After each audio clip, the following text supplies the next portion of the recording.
A matchup we have tonight, Greg, in the point court. I know everyone, you and I included, have been waiting for this one. And when you got two of the best bigs in the league going at it tonight, it's must-see TV. I can't wait to call this one down. Here's the starting group for Kansas City. Davis is out there with Doncic. Then there's Finley. Then it's Alperen Şengün. You know, even as the pass comes his way, you can't give Mayo that much breathing room from there. I mean, his release is just super quick. The three for Doncic. And it's Cowens with the rebound. And it's Utah's ball. It's a three-point game. And going against Kansas City, their first meeting of the season. There's Garland. And it's Garland slamming it down. And this sort of awesome dunk is one of the reasons this team is in charge of this game. Well, there's a swagger out there. You can see it on the court that they possess and are not afraid to show it either. Boy, and I used to love going up and jamming it down like that guy. And here's Doncic from the arc. That's in there. Davis with the assist. Watch out now when Doncic is dialed in from deep because he's unguardable. And here's Garland for three. Rebounded by Kansas City. And now let's swing it over to Allie LaForce on the sideline. I had a chance to catch up with Will Hardy. I asked him what lessons he's learned from studying tape on Luka Doncic, and Coach told me, well, one thing is you can't force him into anything. Luka plays at the pace that he wants to play at and goes where he wants to go on the floor. But we can try and take away his options, and that should present some obstacles for him. See you guys. Terrific, Allie. We appreciate the report. And in terms of size, not your typical center, but man, he plays as big as any of them thanks to that terrific leaping ability. Now here is Davis. He's averaging around 5.5 points a game. Shot clock at 6. Here's Finley. And it's Cowens with the rebound. Utah has gone 1 or 2 from long range in the first quarter. And maybe more than any team in the West, the Jazz really committing to the rebuild. Well, in the West, it seems like you got 13 or 14 teams all trying to win now. It just doesn't work that way. So it's not just about talent. It's also about timing. And how about the numbers here for Doncic? Averaging about 15 points, 4 assists, and 3 rebounds. And you talk about guys who just have a nose for putting up points. He is one of them. Yeah, he sure is, and he rarely has back-to-back bad games. If he has an off night, he usually follows that up with a big night. And Cowens gets it to go. Well, if it ain't broke, don't fix it. They keep getting it in the paint and continue to score consistently. Doncic outside. Pass to Finley. Nice ball movement by Kansas City. Here's Davis. Good. And the assist goes to Doncic. So good at seeing the floor. Doncic able to set up his open teammates. Doncic against Garland.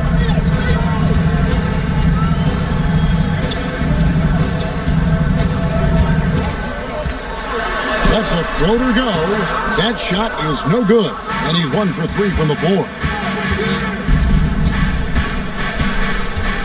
Just over 3.5 minutes gone here in the first. Davis, the pass to Doncic. Davis setting the pick for Doncic. Shoots the 3. Utah with the rebound. Cowens has got his 4th rebound in this one. You can tell he's just a touch out of sync here. But he's back and continuing to fight. Kansas City trails by 6. They need a good offensive possession. Yeah, they've gone a long time without a bucket. Doncic looking it over. Outside for Davis. A three-pointer, no good. Jazz have gone 5 of 8 from the field, shooting over 62%.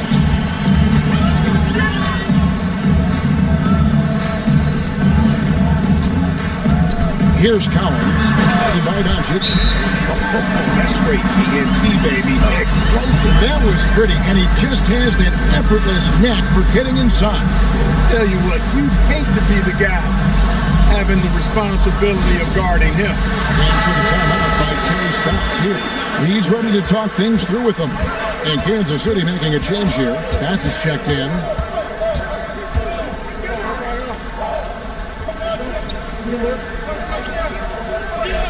Pass to Finley.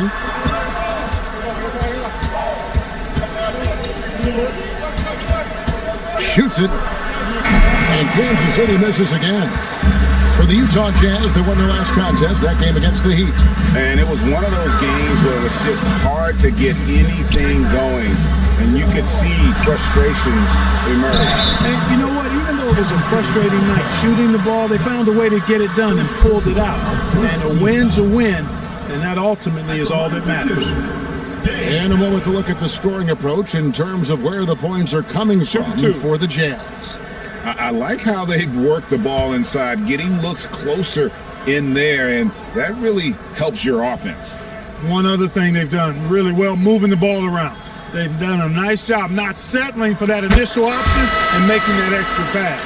Clark, we're now past the trade deadline. For teams that have made changes, what does that do to chemistry, to camaraderie? Kevin, it can cut both ways. It really can. You have examples of trades working well for both teams. Sometimes trades are one-sided. Sometimes teams take a while to adjust to new players and new roles. It varies, and it's really all over the spectrum of what it can be in terms of outcome. How about that skill set that Cowens possesses? Shoots a high clip from the field and rebounds the ball well at either big man position. Now here's Davis. Bass can't get it to go. Now here's Garland. Started by Finley. That one goes. Counted. Cowens has got 11. How about 5 straight made from the field to start? And the defense hasn't been able to do anything to stop him. And when that's the case, just keep feeding the hot hand. Both teams deciding to change it up. Substitution on the court.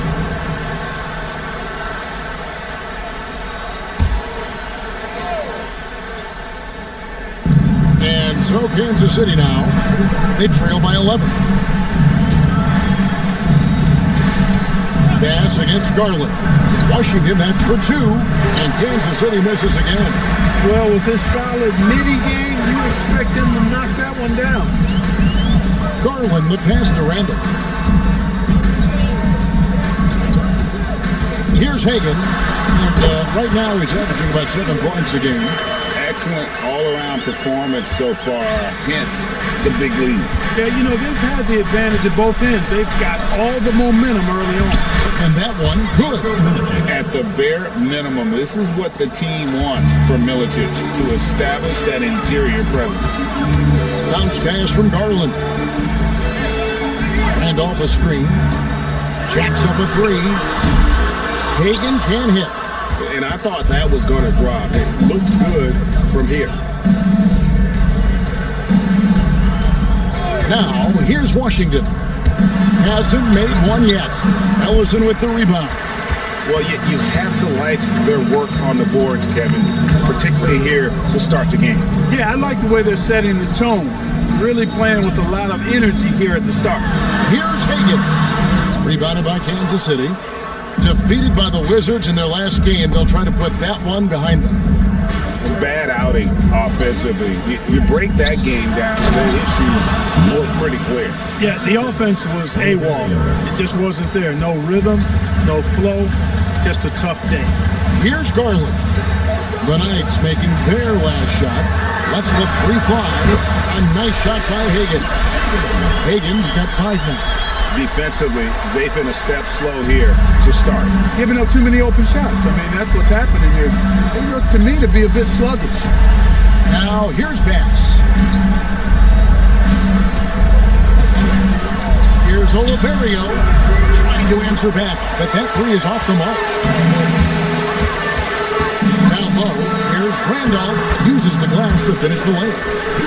And the Jazz lead by 14. Oh, this is the kind of start they were hoping for.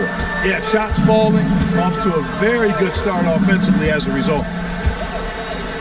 Out to the right wing. Washington passes to Levins, and Levins throws it down. Strong move to the 10, trying to get his guys going. Hard not to get motivated, GA, right when your teammate makes that kind of play. You know, when you're looking to close the gap, you need guys who will take it upon themselves to step up, take the initiative, and make something happen. Kansas City trails by 14. Pass to Washington. Now here's Levens. Here's the three. Ellison with the rebound. Ellison's got his 4th rebound in this one. Now here's Garland. He's guarded by Bass. And that one is good. And you can't help but pick their defense apart. They're completely in disarray. Well, everything's coming too easily. I mean, at some point defensively, you have to take something away.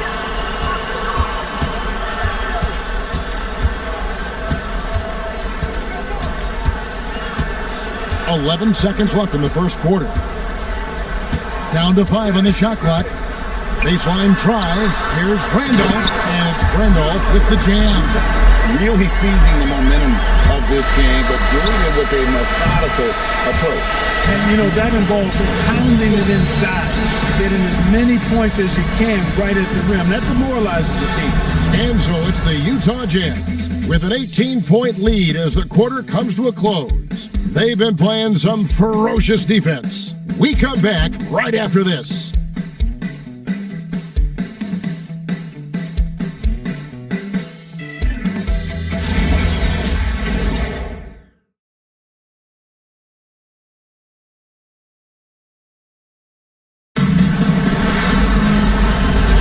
And if you're just tuning in, we've got a wide margin on the scoreboard, but plenty of time left for a comeback. And guys, the Jazz enjoying a nice lead here. Just a terrific first quarter, sparked really by their unselfishness. Yeah, and you know, so many of their hoops came off an assist, which is a good sign of ball movement and sharing that ball. They've got Calderon, and it's Adrian in at the 4 spot. That's the 5 on the floor for the Jazz. Washington, that's good. Here is Calderon.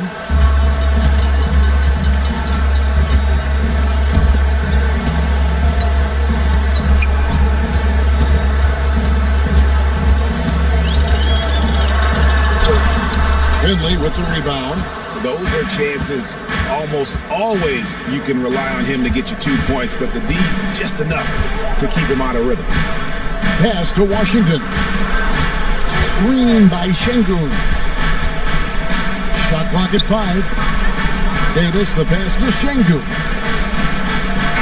That's in there. Davis with the assist. So calm under pressure. That was a bailout shot by Şengün. Here's Hagan. A minute and a half gone here in the second quarter. Calderon kicks to Adrian, and the shot goes down. Just impressed with the teamwork out there, setting the table for one another. 5 straight baskets resulting from assists. They're playing as one unit out there. Washington against Calderon. Washington passes to Finley.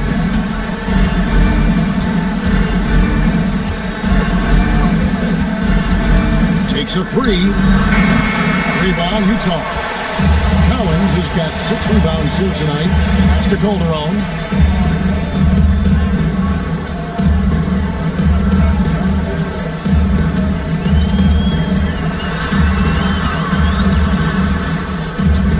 Here's Adrian.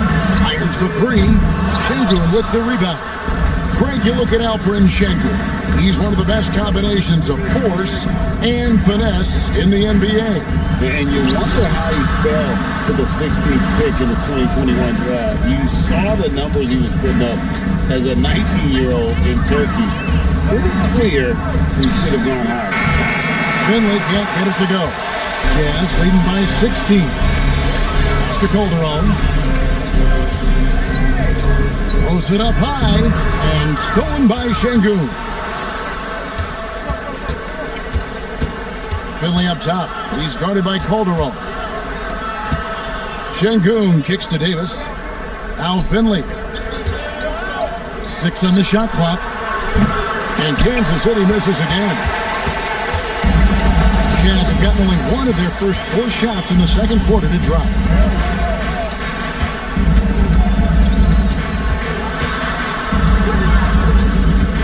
the stripe.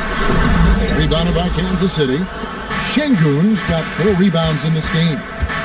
To the inside. And for the ball out of bounds, Davis touched it left. And they're in the top half of the league in terms of opponent scoring, defending with effort, keeping the points that they give up to a minimum. And they've been very steady at the free throw line, like you said, GA. Not perfect by any means, but consistent. O.J. Mayo is checked in for Utah. Kansas City also with a sub. Doncic is checked in. Calderon passes to Adrian.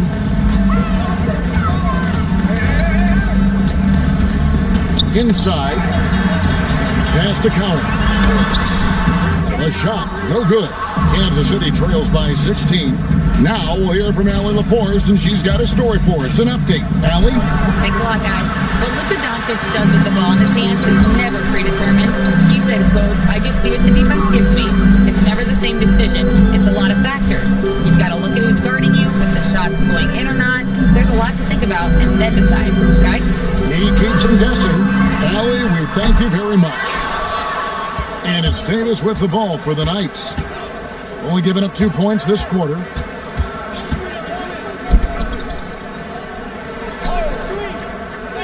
Back to Doncic to stop the drought. And Kansas City misses again. Jazz leading by 16. Calderon taking his time here. Here's Hagan. He's guarded by Finley. They set the screen. Adrian on the 3 off target. Kansas City trails by 16. Davis dishes to Doncic. Pass to Finley.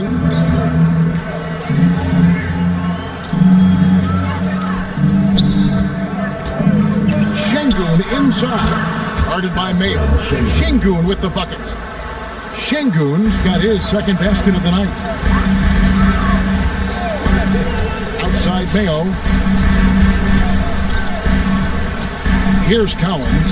Şengün covering from 13. Şengün with the rebound. Şengün's got his 6th rebound on the night. Outside Davis. Pass to Doncic. And they double up Doncic. Finley can't get it to go. And with him missing literally everything he's put up today, you can see why the score is what it is. Here's Hagan. He's guarded by Finley. Another miss by Utah. Despite his struggles to heat up and get going, the lead still remains intact. Outside, Davis. There's a good screen to the middle. It's intercepted. Calderon passes to Hagan. Jazz passing it around. Pass to Collins. The shot's good on the assist by Calderon. Collins has got 13 points. Pick works well there. Not much resistance from the D. Yeah, that's not the defense you need. You got to be tougher defensively. And so the timeout by Terry Stotts here. Looking for a breather and maybe adjusting a thing or two.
Both teams will make substitutions. And now let's take a look at a breakdown of this season's best rebounding point guards. Luka Doncic, fourth. And it may not be the first thing you think about, but if you look at a lot of the all-time great point guards, their rebounding, that nose for the basketball is a big part of their game. Absolutely. I mean, that's no coincidence. The ability to have an impact everywhere on the floor, not just on the perimeter. I think that's what separates a lot of the great point guards from the good ones. And it's off from three-point range. You know what? He's just stone cold right now. Really not sure if he's their best option offensively as they try to get back in this game. Launches a three, drills it from outside. And the Jazz lead by 19. And with the lead, I like the strategy here. Continue to get the ball to guys who can do something with it. If it's working, keep working. That's what I say. Keep the pressure on. Now, here's Doncic. Pass to Bass. This one for three. Ellison with the rebound. And he didn't punish them for the weak coverage there, but they can count on him to continue missing. Randolph, a screen on Bass. To the paint. It's deflected.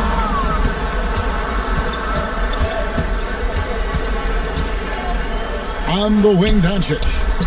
It's good from about 19 feet. Doncic has got his second basket of the night. The guard attributes on display there. Luka with one of the quicker releases you'll see in the game. The kick out to Mayo. Pass to Ellison. Misses the jumper. Kansas City trails by 17. Inside, here's Milicic. That's a huge dunk for Milicic. You know his teammates love seeing this out of him. Randolph, a screen on Doncic. Richard offline with his three. And Kansas City shooting 34% from the field. That's not going to get it done. And it's Doncic missing. It's Garland with the ball for the Jazz. Earlier in the game, they had a 19-point lead. Shot by Mayo is no good. To the wing right side. Just 1 second between the shot clock and game clock. And with that, the Jazz lead is cut down to 12 on the bucket from pass. And that's how you move the ball, putting the defense in a really tough spot. Outside Garland. Lets it go with a three. Out of bounds. Kansas City takes possession. Next substitution, number 34, Ty Washington.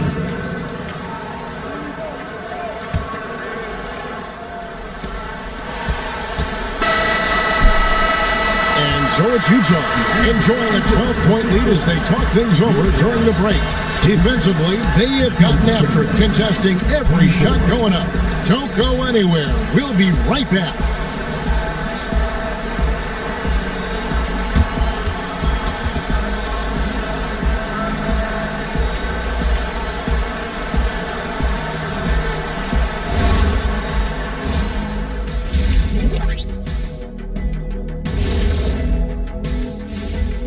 Welcome, folks. EJ alongside Shaq and Kenny. First up, here are the players of the week.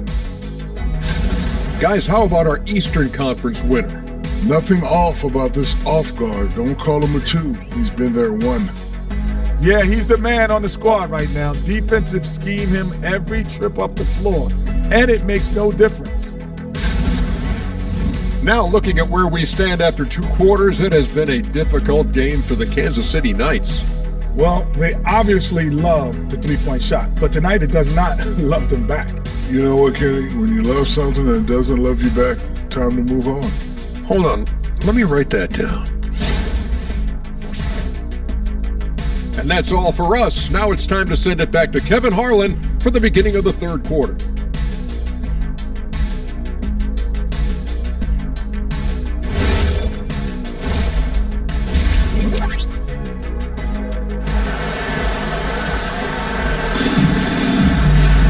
And there wasn't too much drama in the first half, but maybe things will tighten up here in the second.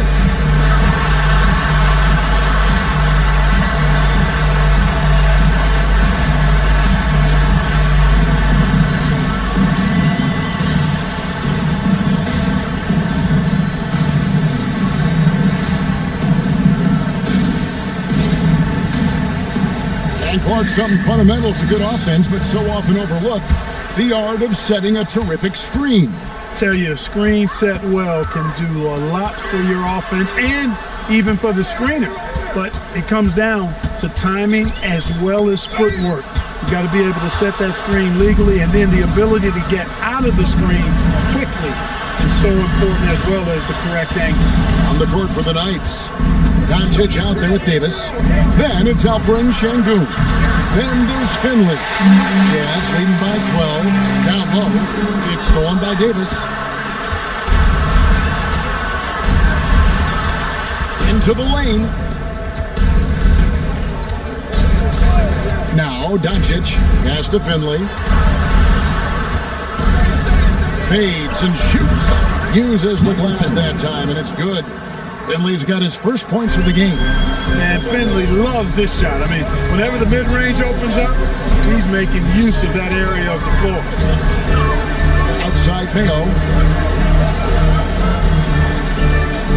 Outside Garland. 6 to shoot. The 15-footer. It's rebounded by Doncic. That's one he knows he should have drained. Pass to Finley. Over a minute and a half into the third quarter of action. And a miss there with a chance to cut the lead to single digits. Randolph finds Garland. Jazz passing it around. Here's Collins. Oh, and he plucks it off the glass. Wow. Doncic with it. He has 5. Pass to Şengün. And here is Doncic. It's over Garland. It's good on the putback. Great job of crashing the offensive glass. He stayed with it. That's hard-nosed, tough basketball. Just under 2.5 minutes into the third quarter now. Comes up empty down low. Not the start you want coming out of the locker room, missing 3 straight like that. Doncic passes to Davis. 3-pointers off the mark. Jazz leading by 8. Garland left side. The end of the route drains the 3-pointer. Garland's got his 3rd basket of the night right there. Boy, he is fundamentally sound. Tough cover. They could use a big shot here to get this offense going. Too many empty possessions. Right now, they need a basket. And here's Doncic from the arc. And that one falls, coming off of Davis's feed. Davis has got 3 assists tonight. And here is Garland. 7 points in the game. And he banks in the layup. Great use of the screen. That's how you practice it and draw it up. Kansas City trails by 10. Doncic outside. Forcing his way inside. Doncic. Luke, a combination of finesse and bully ball in there that time. And so the timeout by Will Hardy here. He's going to take a few moments here to check in with his team and regroup.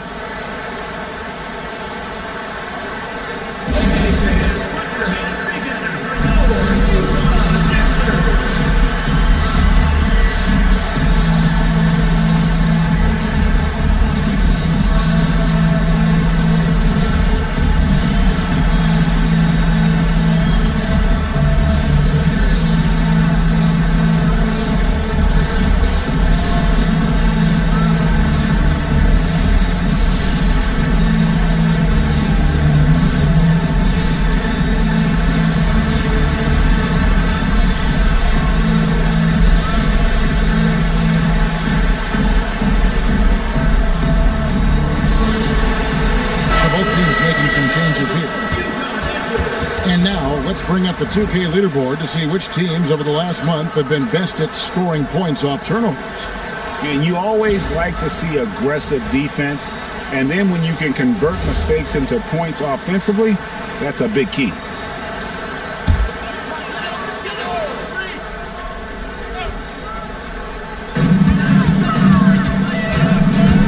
Pass against Garland.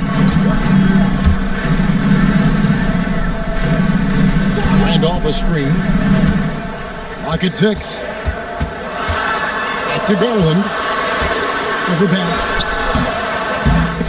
Garland, no good. Kansas City trails by 8. Pass to Bass. Here's Finley.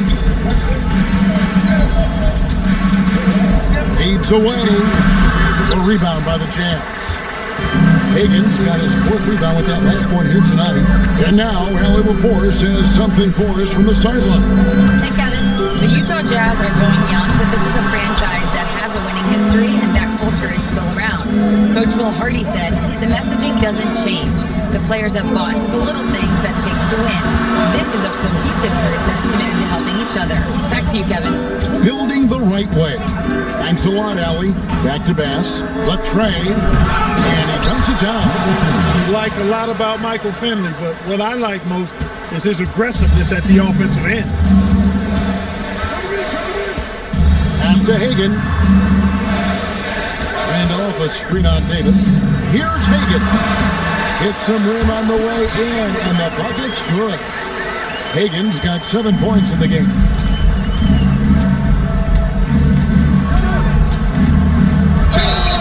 And he makes the bucket, gets the whistle, and now a 3-point play chance here for him. When you have that kind of size advantage, you just need to go right to the rim. And guys, what do you think about the offensive approach so far that we've seen for the Jazz? Well, you know, for me, the passing has been fantastic all night. Everybody loves watching this style of basketball where the ball moves and players move. Coaches, fans, and even us broadcasters can appreciate that kind of action. And also, guys, the confidence to keep taking the three. It's been falling, so they've got to keep going back to it. Now, here's Garland. He's got 7. Something that's kept this game close is the fact that the rebound stats for both teams are almost identical. The battle to a standstill on the boards has really been something to watch. The game's not over yet. We'll see if one of these teams maintains more energy than the other going down the stretch. Here's Garland. Looking at his numbers, he averages a bit over 9 points a game. Well, you know, this is what you like about him as a facilitator.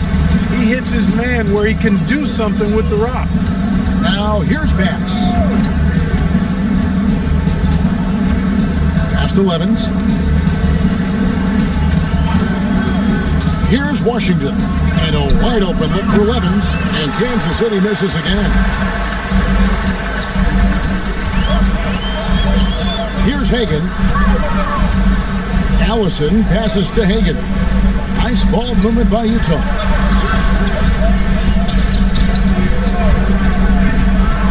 The Jazz need to get off a shot here. Garland, no good. He can't get anything to fall, at least not this quarter. Now here's Bass. To the middle.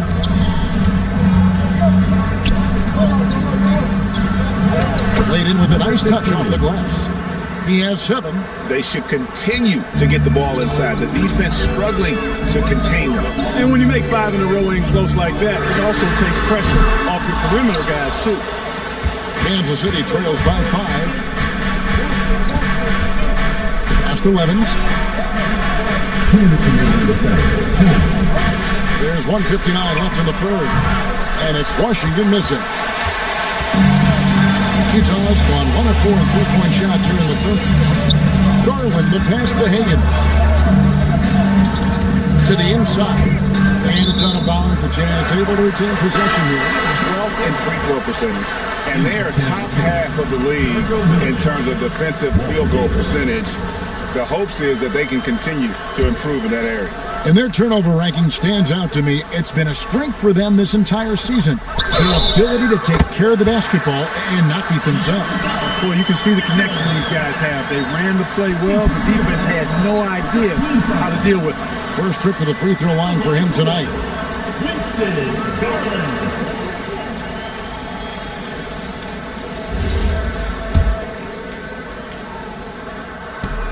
On the free throw, no good.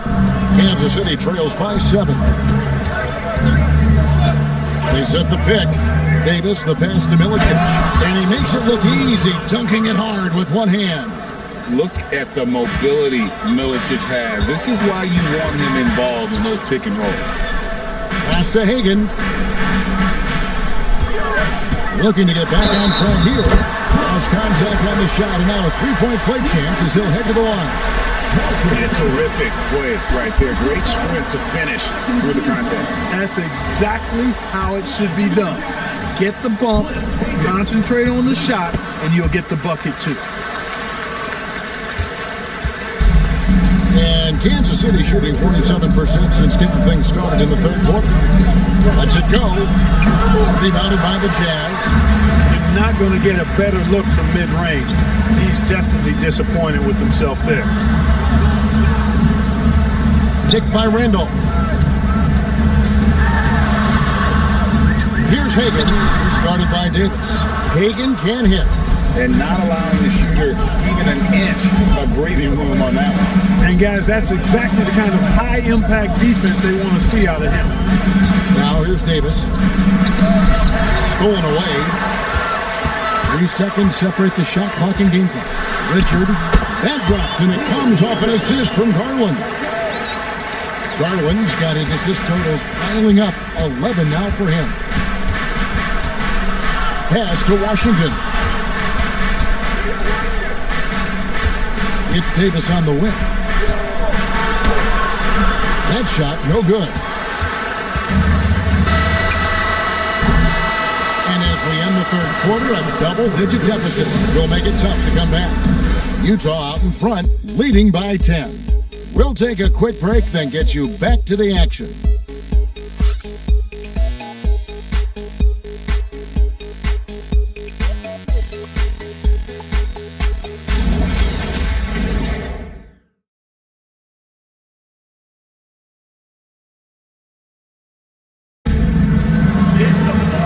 This is it. Glad to have you along for this fourth and final quarter. Pass to Washington.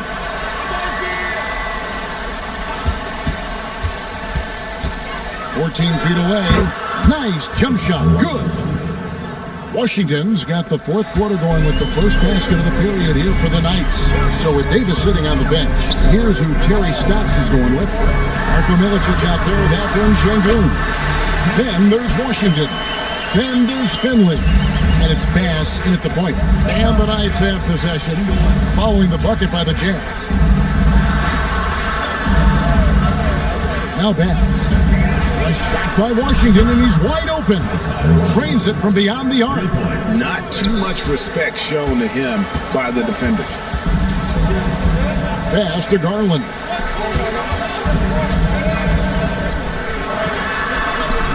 That's in for his fifth field goal of the game. It's him 5 for 12 so far. They're getting on a roll inside. Their last 3 field goals have come from the paint. Milicic kicks to Bass. He lobs up the alley-oop pass. Hammers the alley-oop through. And maybe that'll trigger them. Impossible not to get pumped up after that. Yeah, well, you can see the immediate reaction of the guys on the bench. They are pumped up. And that's what those alley-oops will do for a team. Ignition switch ignited. Now here's Mayo. 5 on the clock. And here's Garland for 3. Rebounded by Kansas City.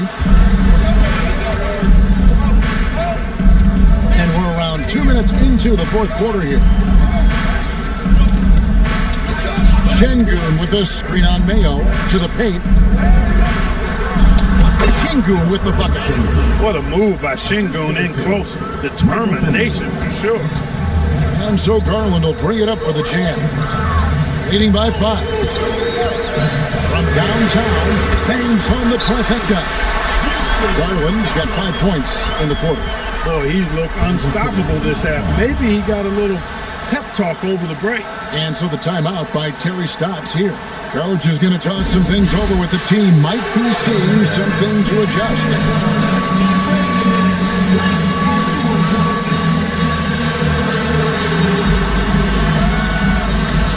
Luka Doncic, he's checked in for Kansas City. Let's go to the sideline and see what Allie LaForce has dug up for us. Allie, take it away. Thanks, guys. I was able to hear Terry Stotts coach his team during the break. Coach wanted to see more urgency when it came to closing out on shooters. He said, quote, right now we're jogging at them on the perimeter. It needs to be a sprint to run them off the line. We'll see if the guys have it in them. Great work as always, Allie. Thank you. Garland, no good.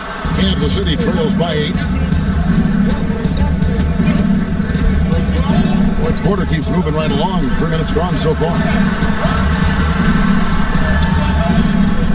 Doncic outside. Back to Washington. And Kansas City misses again. The Jazz have gone 3 of 5 here in the fourth quarter. Pretty good numbers coming out of the break. Pass to Garland.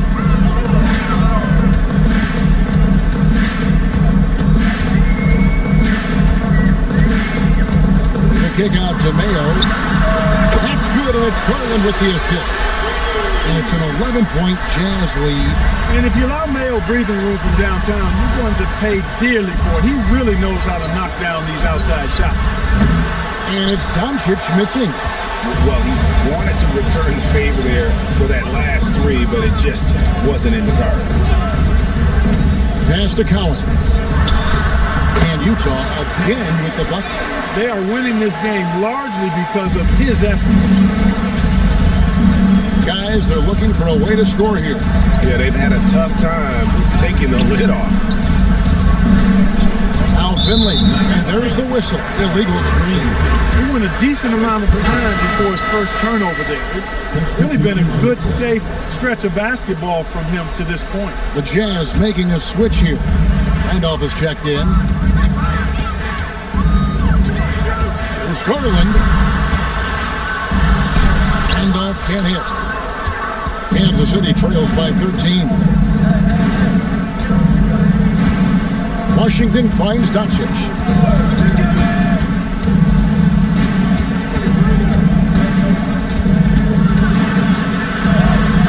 They get it, and they pick up 2. I love the ball movement there. He put that on a silver platter. Just served him up. Utah leading by 11. Outside Garland. Launches it. And once again, off the mark by Utah. For him, it has not been a game to remember, but all they care about is that W. Doncic against Garland. There's the triple. The rebound by the Jazz. Randolph's got 4 rebounds in this game. Right side, Mayo. Outside, Randolph. Jazz passing it around. Pass to Garland. Another miss by Utah. And, you know, he's a threat from deep, no doubt about it, but it just has not been there for him tonight. You might want to change your game plan a little bit offensively. Now, here's Doncic. Beyond the arc. Randolph grabs the board. Randolph's got rebound number 5 here tonight. Just not much success when it comes to shooting.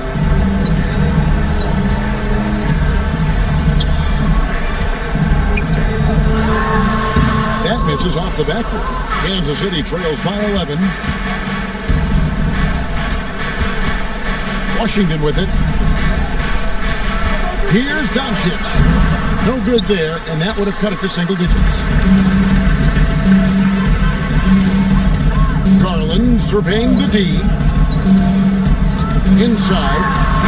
And another assist. That makes 15 assists. He's been one step ahead of the defense all game long. Kansas City trails by 13. They've been struggling here on offense. Yeah, a bit of a dry spell for sure. Here's Doncic.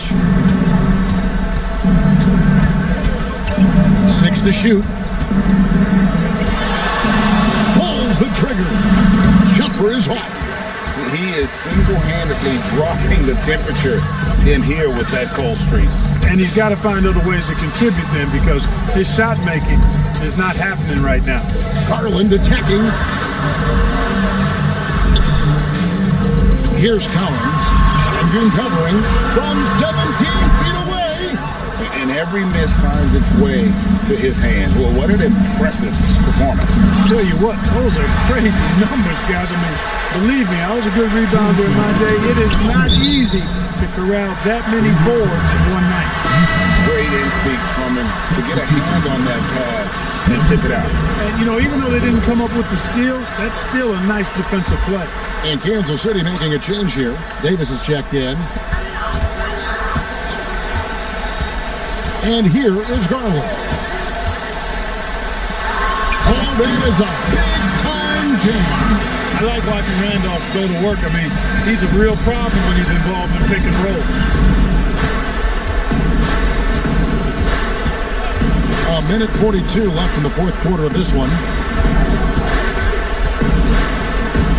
Garland against Doncic. And it misses. Wow, what a rough second half for him shooting the basketball. Maybe you adopt a pass-first mentality at this point. And tonight's battle is going to end with a very clear winner, leaving nothing to chance. Impressive win for Utah. The differential in assists led to a lot of open looks, and it also helped to get more guys involved in the offense easy. And they made the defense adjust, but they just couldn't come up with an answer.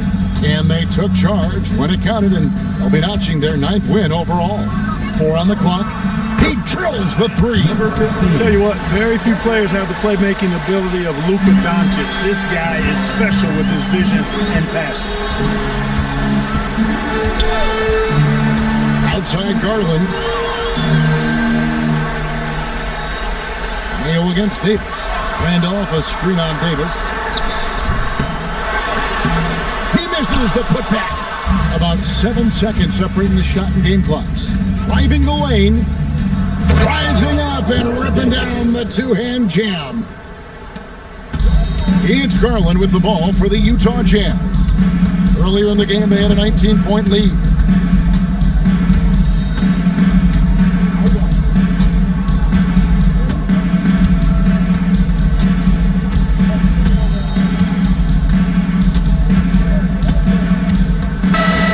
So it's Utah easily grabbing the win. A confident win and one where they clearly showed the greater effort.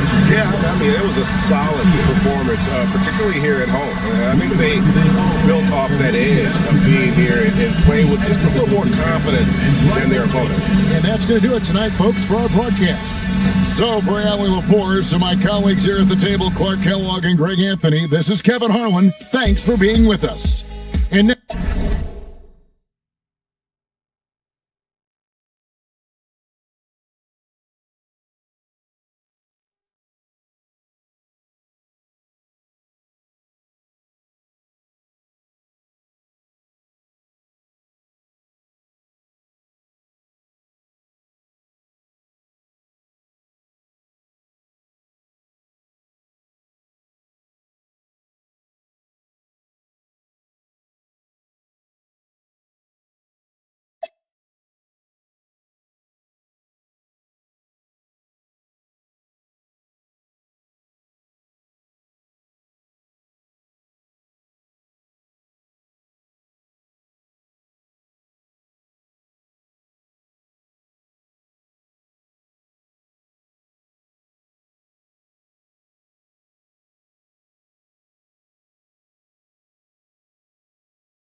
Next, for the Washington, legs were passed.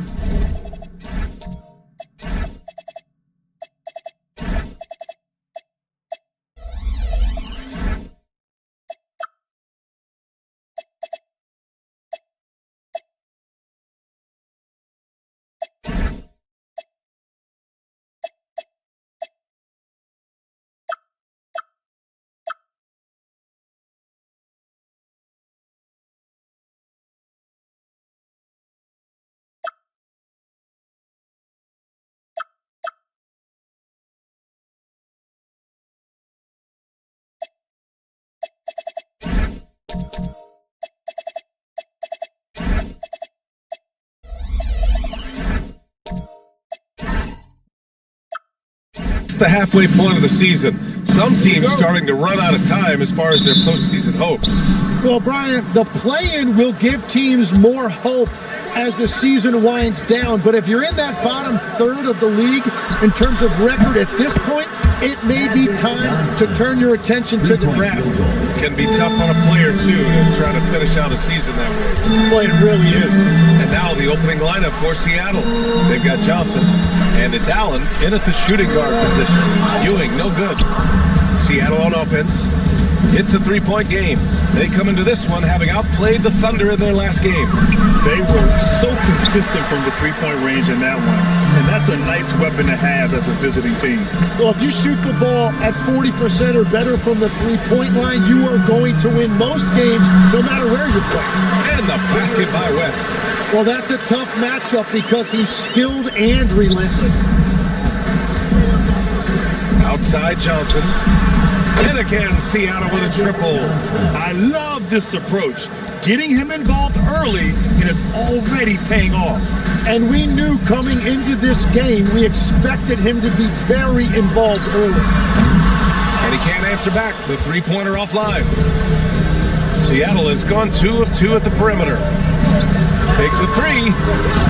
Washington with a rebound. Pass to West. They set the pick.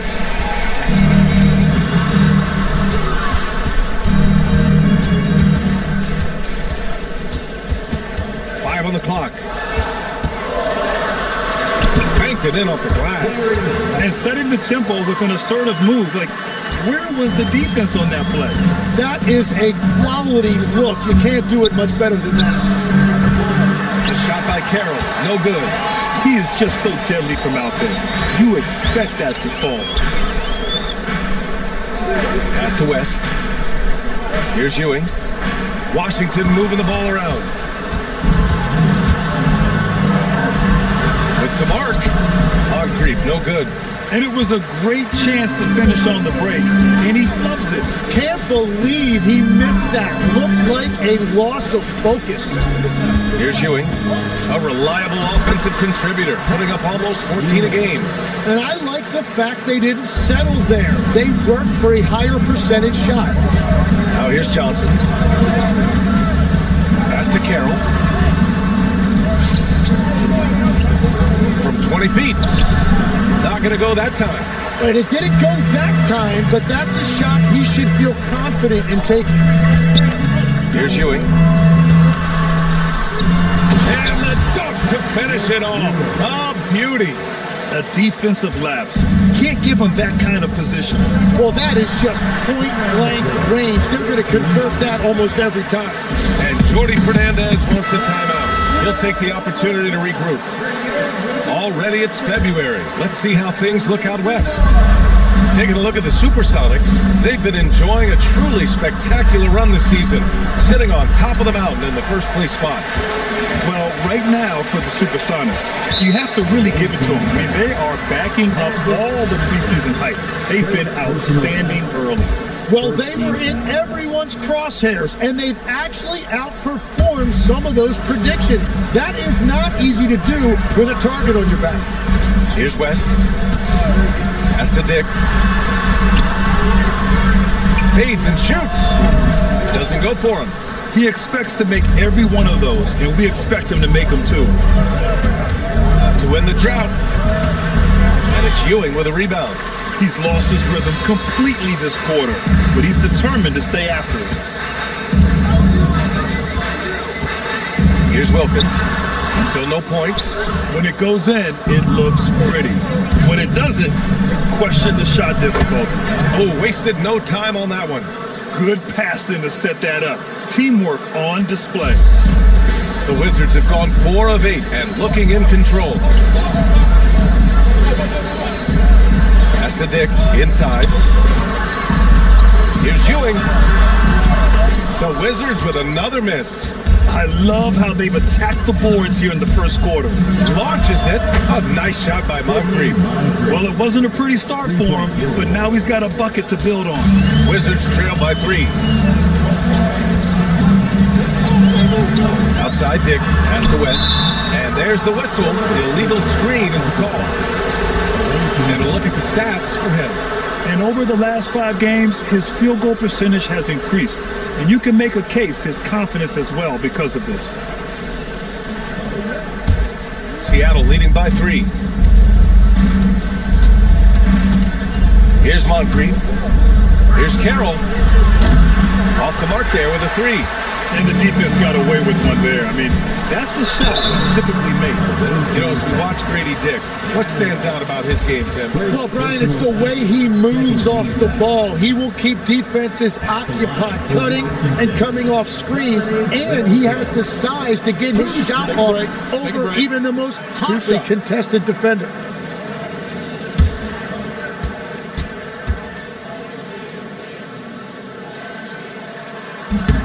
The first one falls. So it's both teams making substitutions here.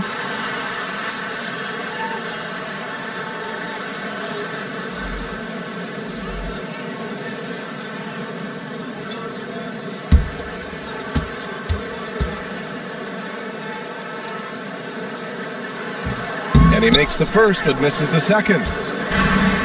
Seattle has gone 3 of 7 from beyond the arc in the first. Here's Carroll. Drains the triple. Carroll's got 5 now. Easy look when the defender isn't fighting over the screen.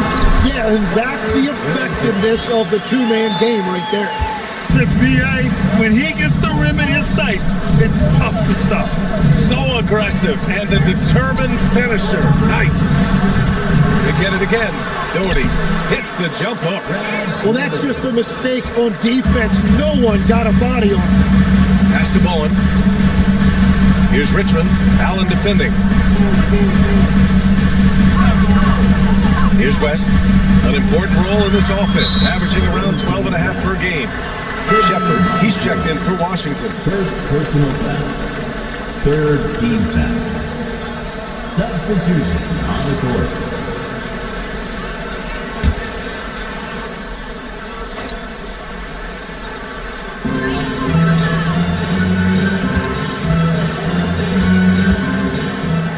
Six to shoot.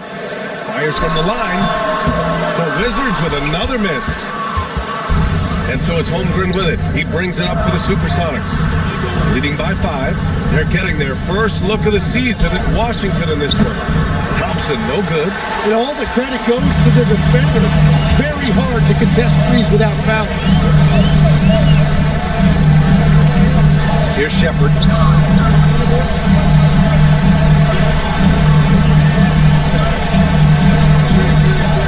Washington needs to get off a shot.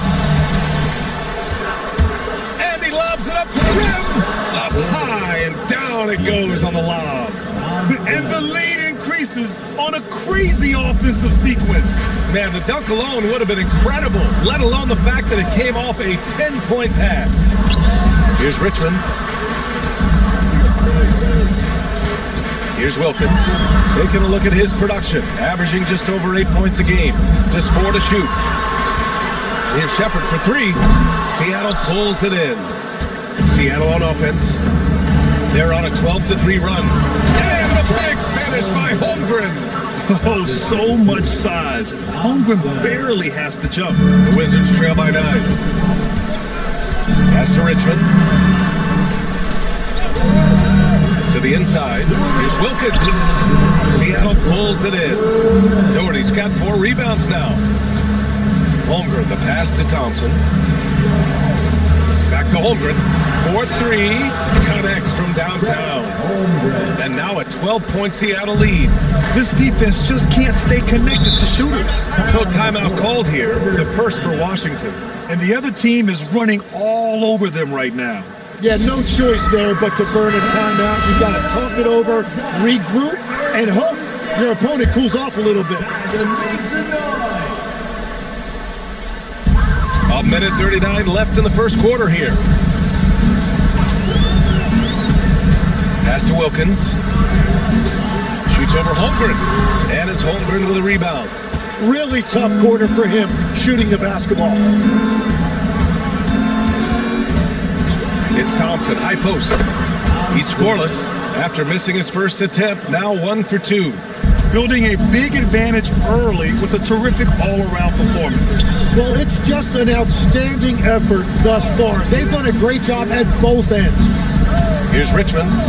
Looking at the numbers, he's putting up 7 points a game. 6 on the shot clock. Over Thompson.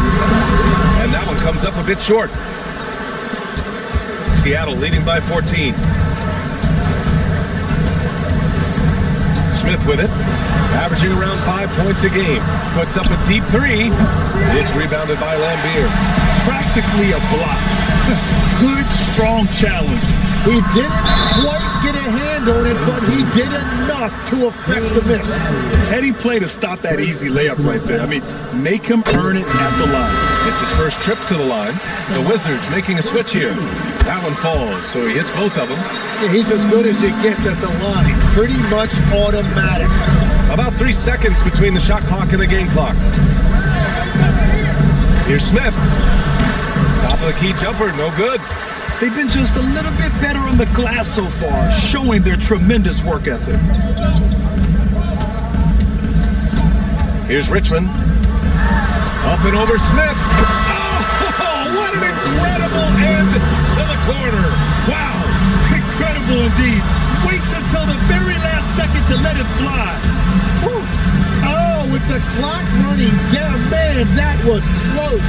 And so it's Seattle, ending the quarter up 10. And they push the tempo in this one, getting out in transition and making the defense pay. We're coming right back. Don't go anywhere.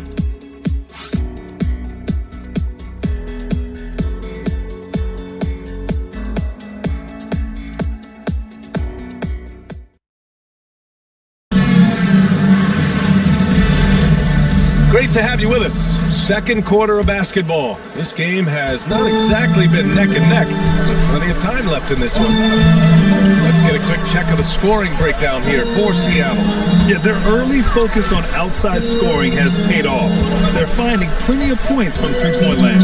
And they're also focusing on their break, looking for any chance they can to push the pace and get out in transition. We've got Grady Dick, and it's Richmond in at the small forward position. That's the group starting the second quarter for the Wizards. And just executing at a high level.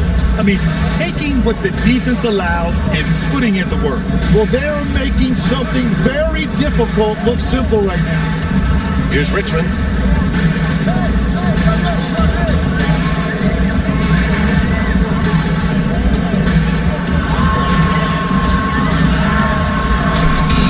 Seattle pulls it in.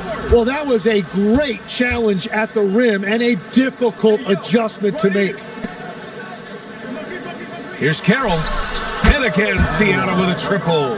Love that look there, locating his teammate and creating an easy basket. Dick against Allen. Pass to Richmond. Washington moving the ball around. Hey, from beyond the arc. Washington again can't hit. Seattle leading by 16. Here's Moncrief. Shoots. Wasted no time with that shot, but it's off the mark.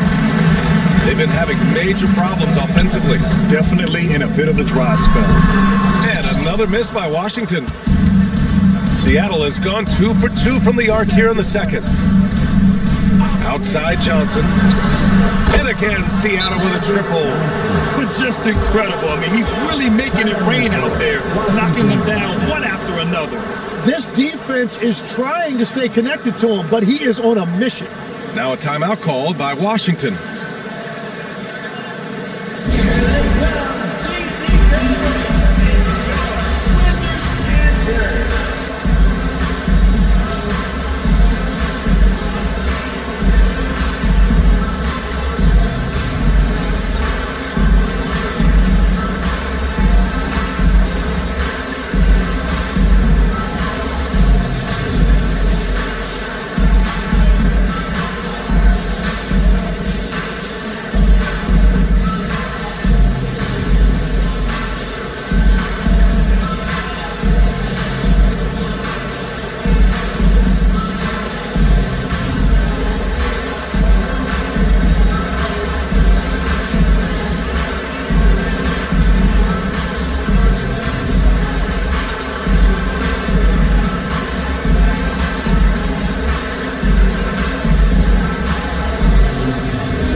Start to wrap up voting, this list of contenders for the three-point contest begins to take its final form. And I gotta say, this is an impressive collection of talent. Yeah, it sure is, B.A. Every single one of these guys has a clean shot at taking home the trophy. They are all elite shooters from three-point range. He's right on the cusp of securing his spot in the three-point contest. So I hope those votes keep pouring in because he's a guy you'd love to see in the mix. Yeah, if he can make it in the door, you know he will do everything he can to win the whole thing, and it'll be a lot of fun to watch. And the hype around this year's three-point contest has been tremendous, and it's only increasing as All-Star Weekend gets closer. Yeah, looking at the list now, I think any of these guys could win it. Speaking just as a fan, I can't wait to see what happens. Johnson for three. Wilkins with a rebound. And I'm surprised that didn't go down. I mean, I'm sure he is too. Pass to Dick. Here's Wilkins. Here's West. 6 points for him. And out of bounds. Seattle will have it. And now with a break, here are the best passing teams in the NBA so far. The assist numbers they're posting as a squad is a real testament to how willing they are to rely on each other. There's a lot of trust amongst these guys. Here's Moncrief. All right, Tim, let me get your thoughts on this NBA rule change. End of quarter heaves don't count toward a player's three-point percentage. I love it. My paycheck directly reflected my shooting percentage. So we've seen players purposely let that thing go a split second after the horn. I think we should encourage guys to try to make that shot. Nothing better than the false hustle, let it fly after the buzzer went off. Not anymore, though. Absolutely. Very, very true. The shot by Carroll, no good. Gotta knock down that shot. When you don't, you're letting the defense off the hook. Pass to Wilkins. Here's Ewing. Allen defending. Fires from deep. And he goes up strong with a one-handed jam. And this is something he does all too well. Great position for the putback there. And I like how he doesn't think twice about passing it out. Just going right for the slam. Well, defensively, you've got to put a body on him. That guy will ruin you on the offensive glass. And it's Seattle with the ball. Following the bucket by the Wizards. Allen, the pass to Johnson. Hits the trifecta. Johnson's got 9 points in the quarter. Oh, 5 threes this half. The D can't contain this guy. Now a timeout called by Washington. Failing to find a rhythm offensively. Something that needs to change and change soon. Right now, as a coach, you're looking out on the floor and you're wondering, do I have the right five on the court together?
It's February. Let's see how things are shaping up in the East.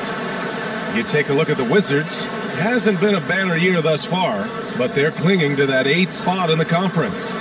You know, for Washington, they've looked simply average so far. And that's shocking when you consider how good they were last year. Well, no franchise likes to be living in mediocrity. The good news is they still have plenty of time to improve. Now here's Dick. Hasn't gotten one to fall yet. With the fadeaway. He's 0 for 5 after that miss. I mean, he's trying to shoot his way out of what's becoming a prolonged cold streak. And he doesn't have to do it alone. He's got 4 teammates on the floor. Ooh, stolen by Allen. Pass to Moncrief. Back to Allen from outside the arc. And he's missed his first 2 shots of the game. Great job on the closeout and taking away space against a good shooter. Here's Ewing. Hits it from about 6 feet out. Ewing's got 4 points in the quarter. Gets one to go. It's been a great personal night for him, but those mean a lot less if you're losing. Moncrief, the pass to Johnson. Fires in the triple. And Seattle leads by 19. He has been in a great flow tonight, converting at a high rate.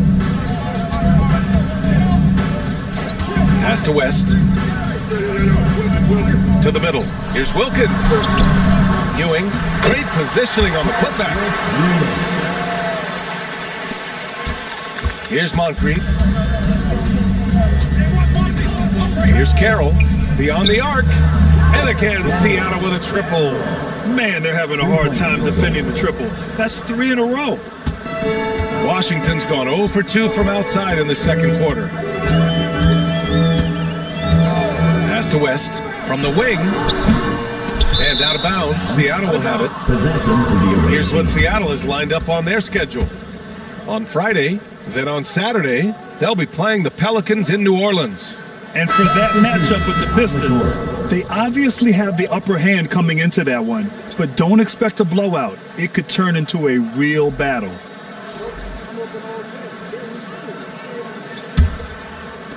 Seattle leading by 20. Here's Moncrief. Off target from outside. He is just ice cold. Luckily, his teammates have picked up the slack. There's the screen. Pass to West. Here's Wilkins. Shot clock at 6. Here's West, defended by Thompson. Unloads. West misses. Washington foul. Go the other way. First personal foul. Seattle making a switch here. Smith's checked in. Substitution on the court.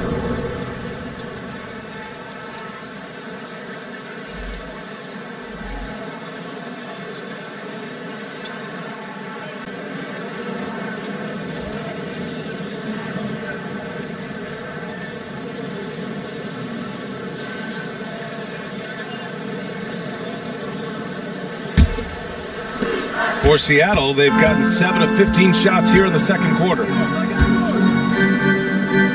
Here's Doherty. one's good for 2. Doherty's got 6. And trust me, when the D's slow to react, he'll be the first guy to make them pay.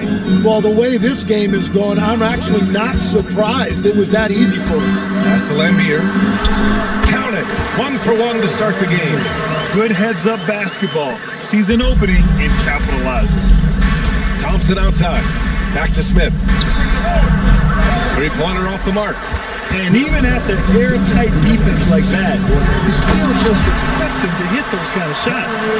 Throws it down emphatically. He's got serious hops, right?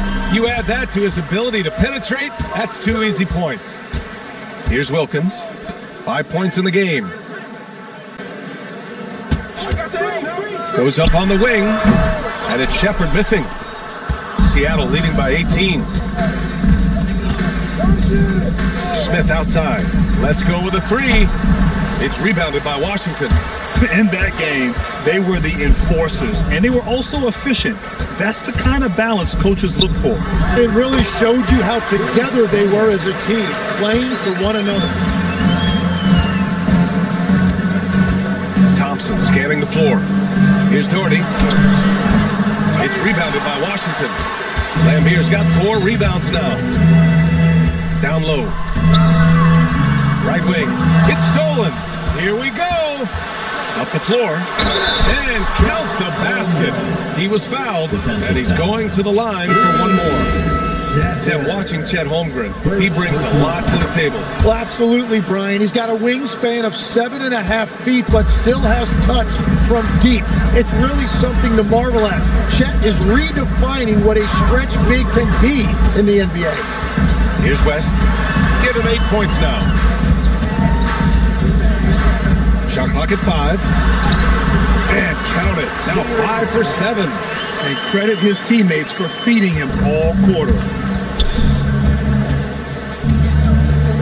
Smith outside. We've got 13 seconds left to play in the first half of basketball.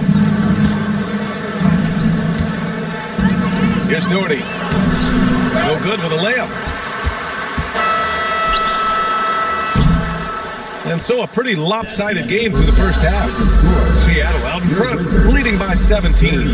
Don't go anywhere, folks. We'll be back in a moment.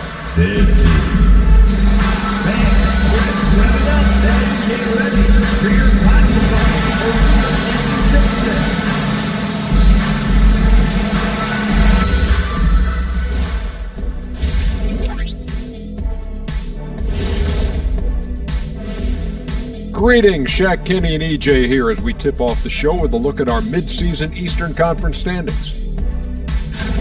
You know, right now for Washington, they're dealing with some challenges, no doubt about it. They have talent, but maybe not as much as they thought they had. The effort's been spotty. It's been a learning year for this organization. And looking now at that first half, anything that could have gone wrong did go wrong for the Washington Wizards. If they watch film, they knew this was coming. But it's like the storm rolling in just surprised them. Yeah, it's hail and threes, and there's nowhere to run for cover.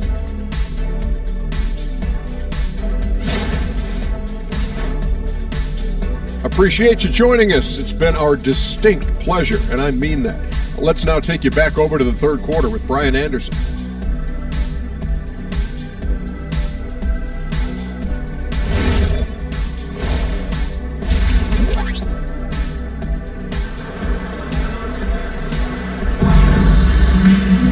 Just about ready for the second half here. A big comeback is needed for this game to be competitive, and it probably has to happen quickly.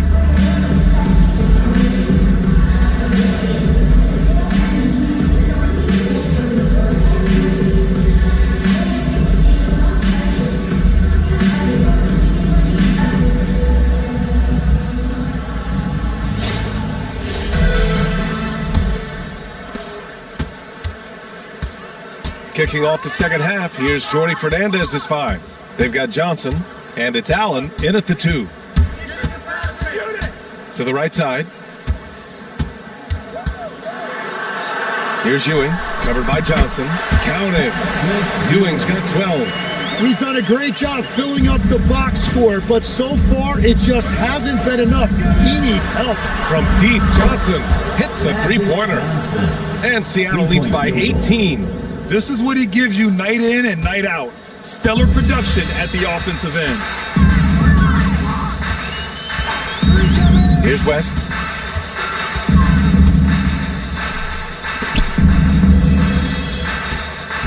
Right at the free throw line, Carroll with the rebound. Carroll's got 4 rebounds in the game. Allen with it, picked up by Dick. Second half of basketball, just over a minute played so far. Moncrief, no good. Well, the Wizards shooting just 42% so far in the game. To the paint. That one's good. 7 for 10 now. Soft defense. I mean, they've given up 10 of the last 12 points inside. Pass to Carroll. Three-pointer. Buckets. He's now 6 of 10 from the field. Hard to win games when you allow clean looks from the perimeter. Into the third. 2 minutes in now. Fades back. Seattle pulls it in. 22 is their biggest lead. Johnson finds Allen. There's the triple. And Johnson gets it to go on the assist by Allen. Johnson's got 6 points in the quarter. This is what it's been since halftime. Remarkable results from downtown. They have found a weakness in the defense, and it's on their ability to defend the three-point line. Now a timeout called by Washington.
Between threes and twos tonight for Seattle.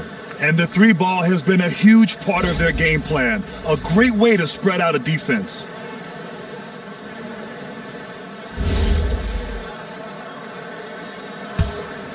Here's West. 10 points for him.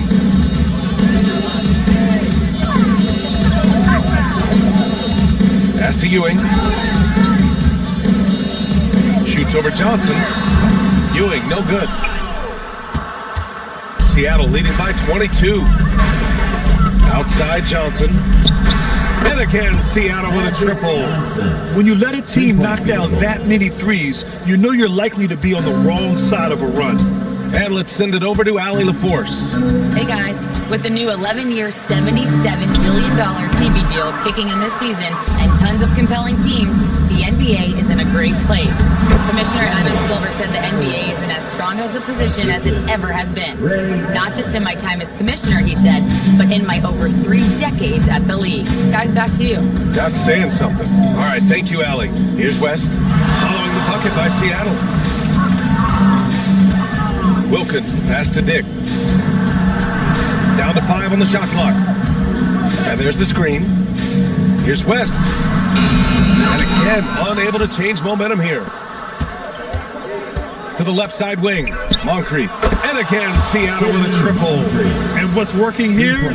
Each guy is willing to make the next pass.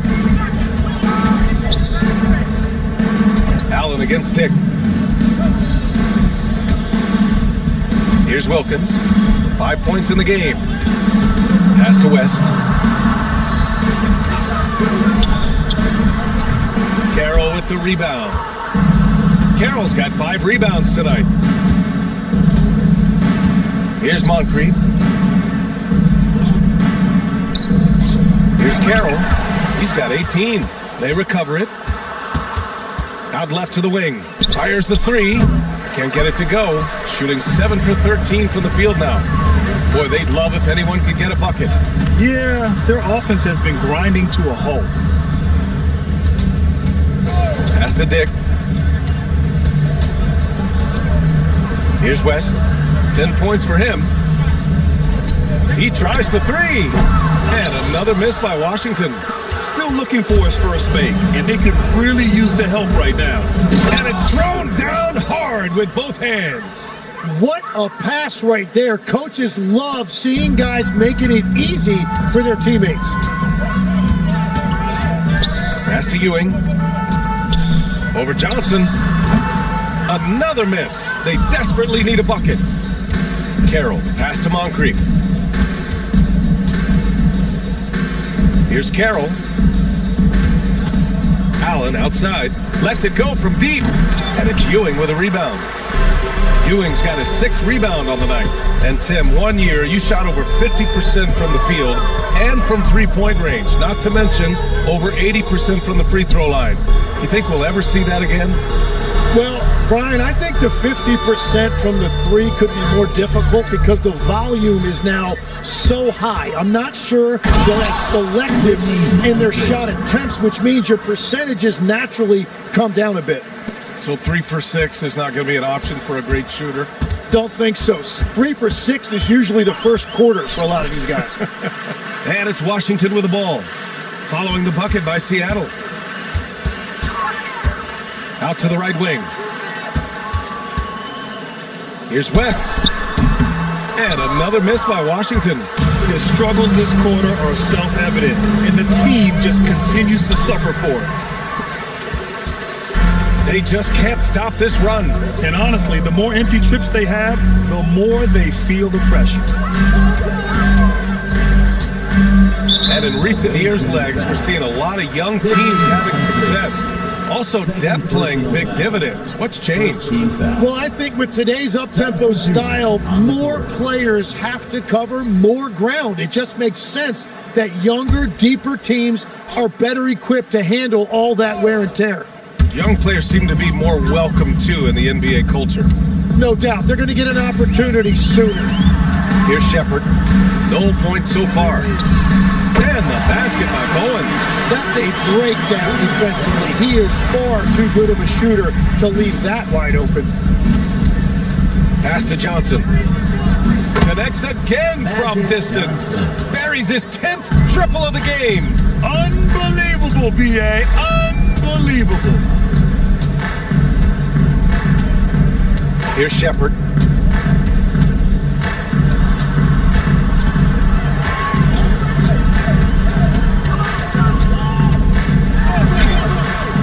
Seattle pulls it in. Holmgren's got 4 rebounds in the game. Seattle shooting at 49% so far in the game. Matty ain't no good. Washington has gone 1 of 2 shooting from the perimeter since halftime. Pass to Shepard. 2 minutes. 2 minutes. Here's Richmond. The third quarter. 2 minutes. Ooh, Thompson with the block. Here's Holmgren. And he got the whistle on the way up.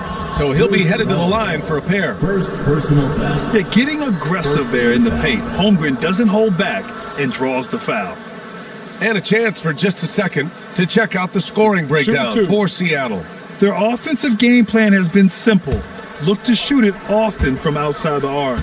And the results have been outstanding. And I've also been very impressed with their ball movement. It has led to better shots. The offense overall has had a great rhythm.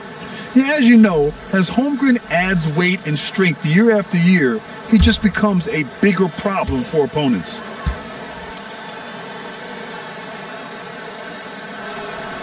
And he can't hit the second.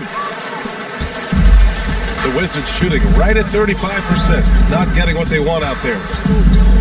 Ooh, plenty of contact on that shot. Officials call the foul, and he'll take 2 free throws now. It's going to go on Chet Holmgren. First trip to the line for him here. At the line for the Wizards, Bruce Bowen. taking 2 shots.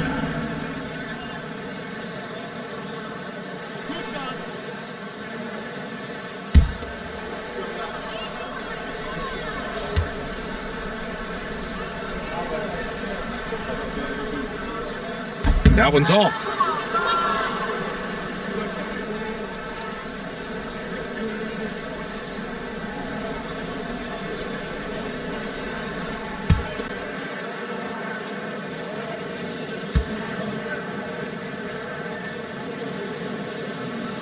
Good on the second one. And here's Thompson. He'll bring it up for Seattle. Holmgren outside. Pass to Doherty. Here's Battier. Holmgren, the pass to Battier. Now here's Thompson. The rebound by Richmond. Well, the defense did just enough to force that miss because he is a good finisher. So it'll be 2 free throws. He was fouled in the act of shooting. And as the season rolls on, let's look at the leaderboard. The best bigs from beyond the arc. Third is Chet Holmgren. And we all love to talk about floor spacing. Well, this group of bigs provide exactly that, which is what makes them so special. Well, you really stretch out defenses when you have big guys on your team who can shoot it like that. And he makes the first.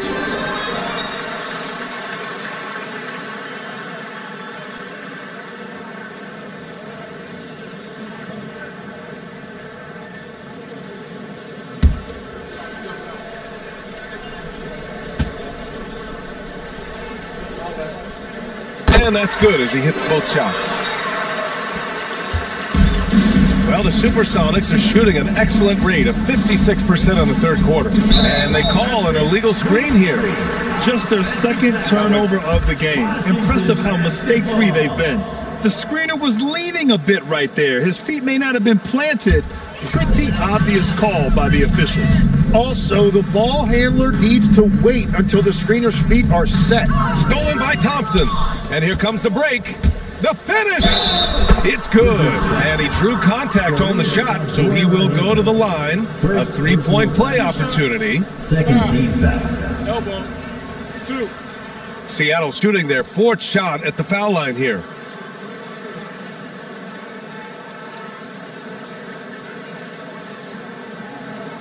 One shot.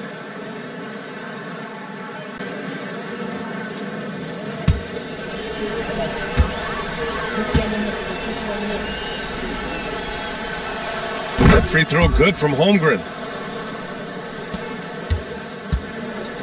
Washington's gone 1 of 2 shooting from the perimeter since halftime. Here's Abdul Rahim. He's covered by Holmgren. Abdul Rahim, no good. Nice rebound. Trying to match the other team's intensity right now. Thompson in the post. Rebound, Washington. Here's Richmond. Pass to Shepard. And there's the drive. And some nice defense there to end the quarter. And so it's Seattle with 0 pressure as they hold on to a 35-point advantage. And they've racked up a ton of turnovers. We'll be back in a moment.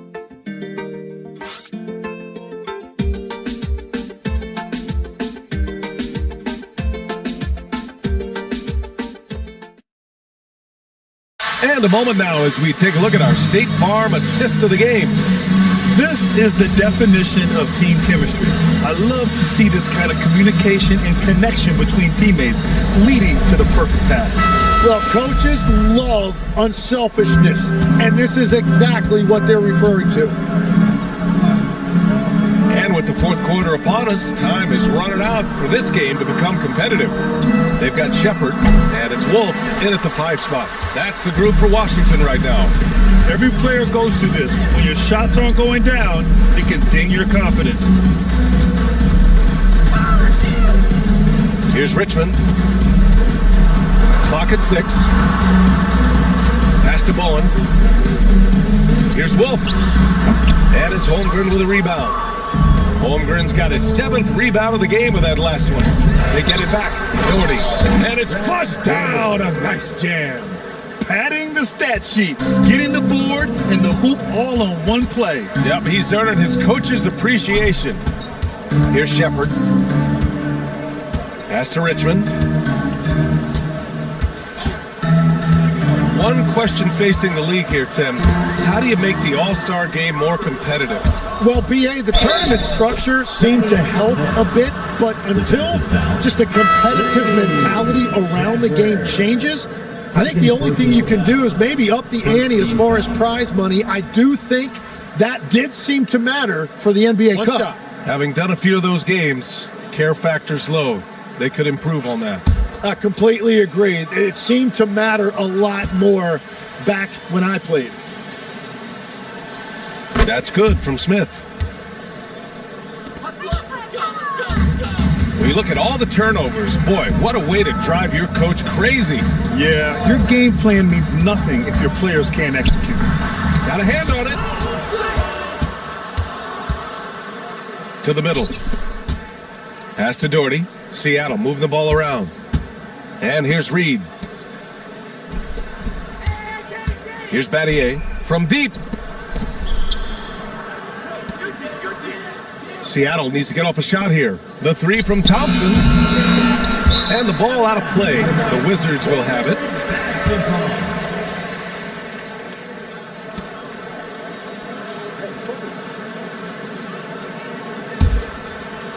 Two minutes gone by here in the 4th. Pass to Walker. Here's Wolf. Here's Richmond. And the NBA certainly responsive to the fans, Tim. But some say they just want to complain. Well, the social media era has given fans more of a voice than ever before, but it also breeds shorter attention spans, so the league is right to be proactive.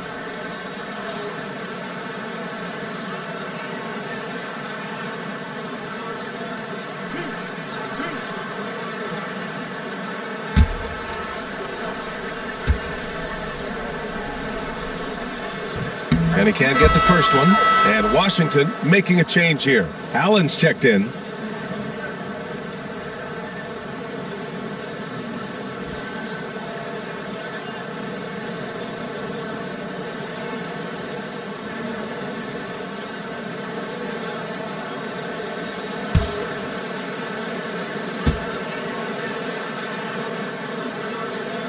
And he's good on the second. And here's Thompson. He'll bring it up for Seattle. They've only given up 1 point in the 4th. Just under 2.5 minutes gone by now in the final quarter. For 3, Smith. Bowen with a rebound. And Washington shooting around 33%. Not the best offensive efficiency. Inside. Pass to Richmond. And with players now able to earn money at the collegiate level, what does that do for the NBA legs? Well, I do think overall it's a good thing. As a former college athlete myself, I love to see these guys get rewarded, and possibly you get to the league, you're a little bit more polished and grown up. Bottom line is you may have made some money, but when you have a chance to play against the best of the best, that's why you go pro. There's nothing like it. Here's Shepard following the bucket by Seattle. He makes it from the left block.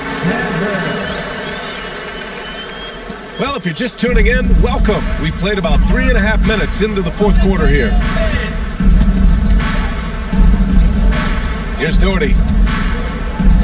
And here's Thompson for 3. Gets the 3 to fall. He drops yet another dime, just facilitating this offense like a maestro. Allen a screen. Here's Shepard. Pass to Richmond. Stolen by Thompson. Takes it inside. Oh, and makes it with the kiss. This run has been fueled by their Matador defense. Here's Shepard, covered by Smith. Allen, the pass to Richmond. Thompson with some nice D. And it just feels like his poor shooting has been contagious to his entire team as they find themselves trailing. Here's Bowen. And as NBA franchise values continue to skyrocket, it's pretty amazing to see, isn't it, Legs? It really is. And even if you're LeBron James, who has said he may want to own a team in the future, he may even need some help footing that bill. It is pricey. Adding zeros by the decades. And the Wizards with possession here, following the bucket by Seattle. To the left wing. Here's Richmond, defended by Thompson. And here's Shepard for three. Nails it from beyond the arc. In full-on catch-up mode. They're raining threes right now. Pass to Doherty. That's basket number 6 in 8 tries. Since half, there's been a stark contrast between these teams. I'm talking about efficiency at the offensive end. And that's just good coaching. They have made the better adjustments. Here's Shepard.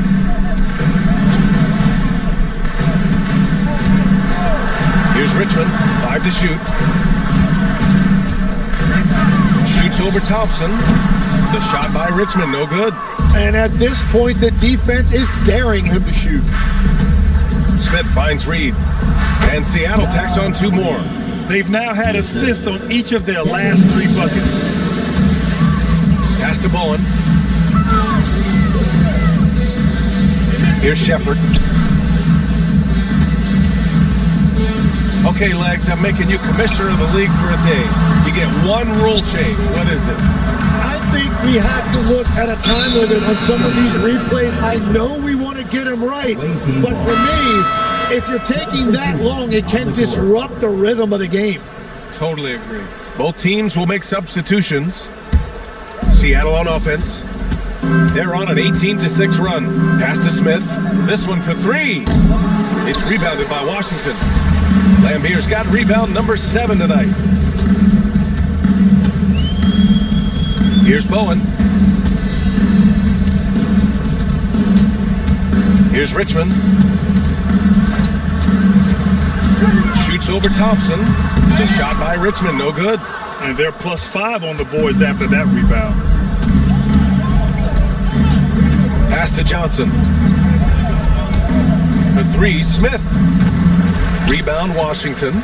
It's just not his night from the 3, but this is exactly why you can't live and die by that shot. Oh, stolen by Smith. Tries to break his ice, and he lays it up and in. Smith's got 7 points for the quarter. In the NBA, you just can't let guys get to the rim. Pass to Richmond.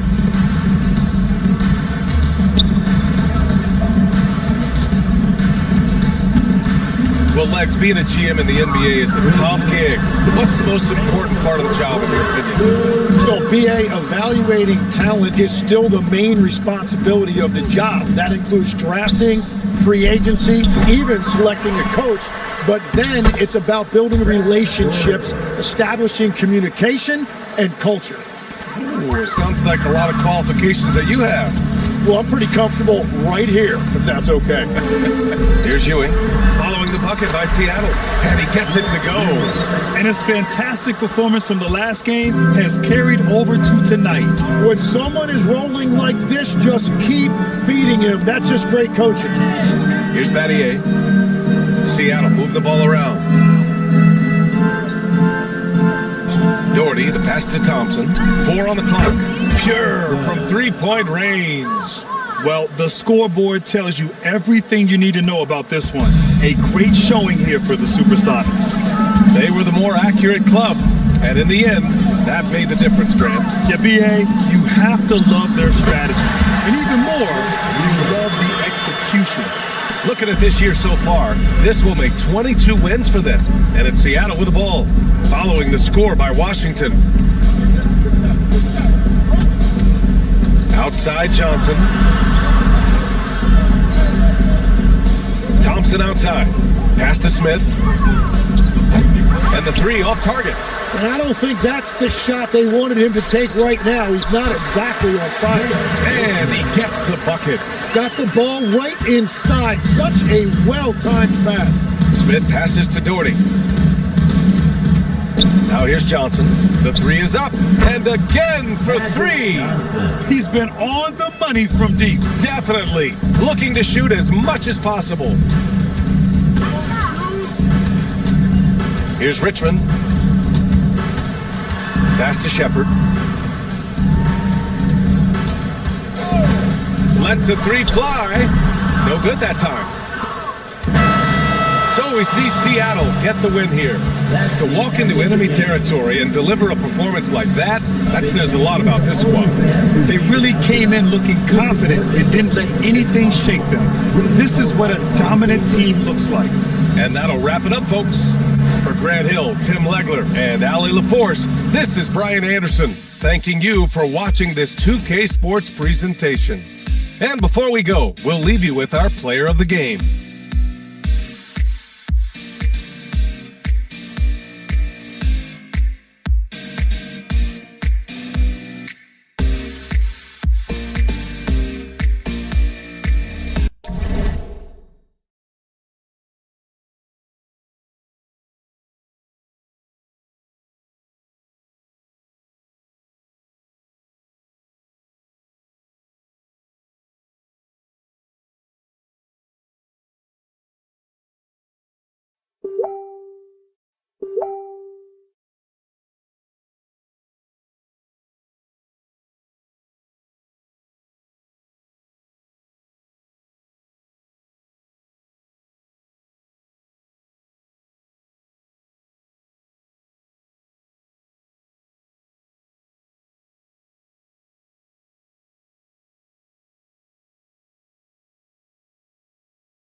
Hi, everyone. Thanks for joining us on 2K Sports. NBA action is coming up, and the NBA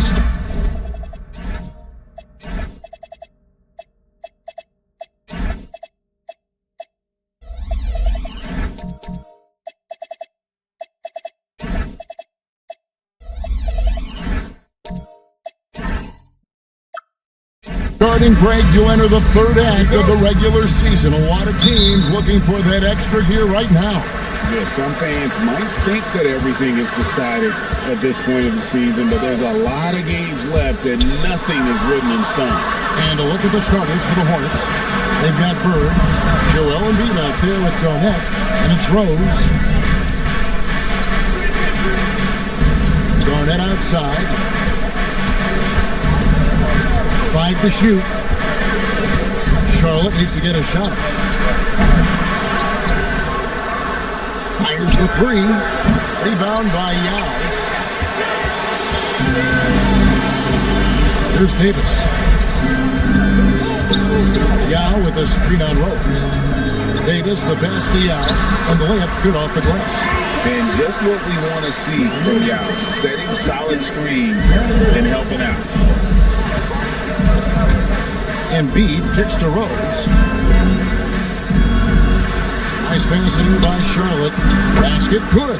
And if you're the guy who has to guard him, it is never going to be an easy night for you. And so it's Davis. He'll bring the ball up for Atlanta. They're moving on after the tough loss they took at the hands of the Nuggets. And defensively in that one, they needed to come up with big stops to quiet that crowd, and that's obviously easier said than done. Well, on the road, your defense needs to withstand runs from the other side, and that wasn't the case for them. 6 on the shot clock. Pass to Murray Boyle. Now Davis over Rose, and he hits it just before the shot clock expires. Really crisp, intelligent passing to make that basket possible. Outside Rose. Bird a screen on Davis. Rose finds Bird. Threading the needle there effortlessly. Rose truly a pro when it comes to running that pick and roll. Hawks have gone 2 of 3 here to start out the game. Davis against Rose. And that one drops for him. Davis has got his second bucket of the night. And that pick takes the D totally out of the equation. Yeah, you've got to lock and trail hard. You can't allow him to clean look.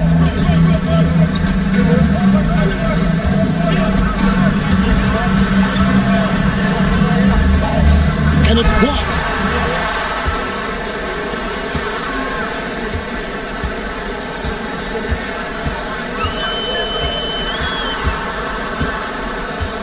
Pass to Murray Boyle. Kick by Yao.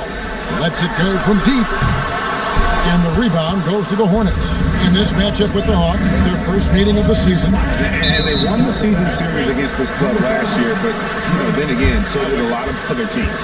And not the most common call you'll see in the NBA, but hard to argue that pick wasn't illegal.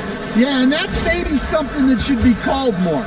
We see a lot of moving screens in today's NBA. For Atlanta, they've gone 3 of 5 shooting the ball so far.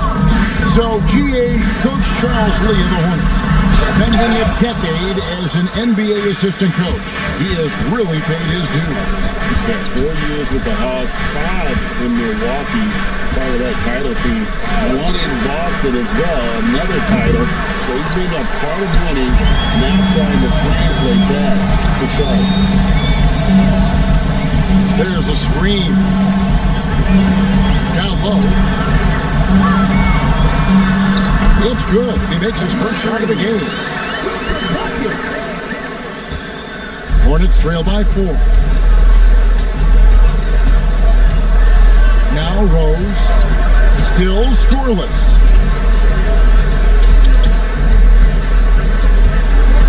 Goes up on the high post. And again, the Hornets missing. Atlanta's gone 0-2 from deep here. Yao with a screen on Rose. And there's the call on Joel Embiid. That's his first foul. Atlanta making a switch here. Whiteside's checked in. Hassan Whiteside.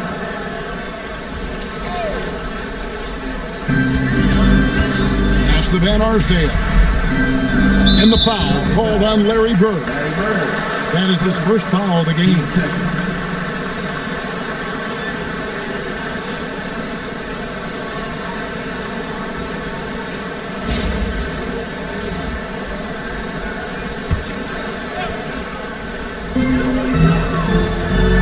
Here's Van Arsdale. Whiteside, a screen on Bird. Shot clock at 6. On the wing, Davis. A 3-ball. Whiteside, great positioning on the putback. The 7-footer, Whiteside, using that size and snatching up the offensive board and finding his own opportunity. And a timeout called by Charles Lee.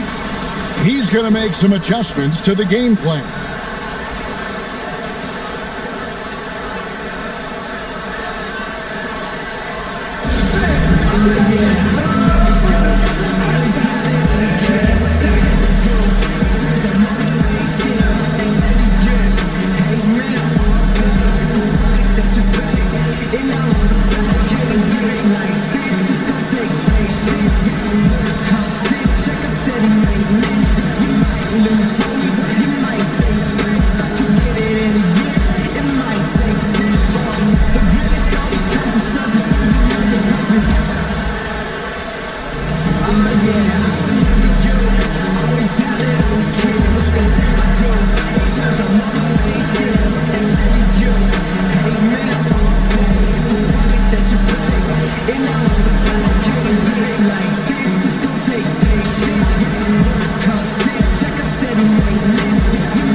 Just a quick look now at how the point totals have looked over the last several months for Larry Bird. Look, sometimes you go up, sometimes down, and the trend has been on the downward side in terms of his average points per game. And a variety of factors can be the culprit. And a lot of times you focus on the efficiency more than just pure point output.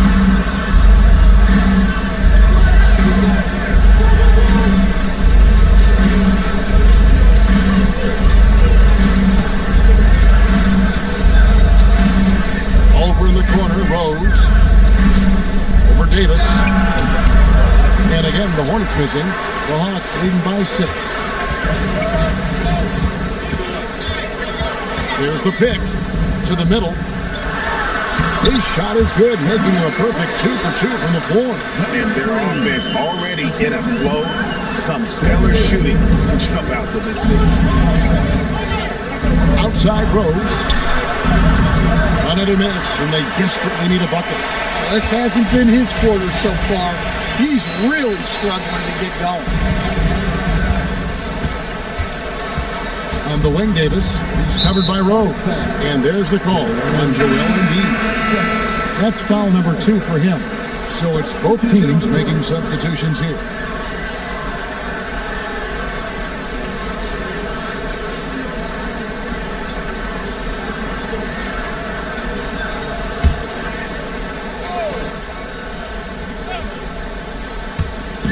So it's Atlanta with it. From 11 feet away, Atlanta again missing. Hornets trail by 8. Some tough offensive sets. They want to turn it around. Yeah, right now you just need a bucket to get some momentum. 2 free throws coming up, and they call the shooting foul. And you gotta love watching Rose play the game. His intense style can be infectious out there. And I think it really does elevate his teammates.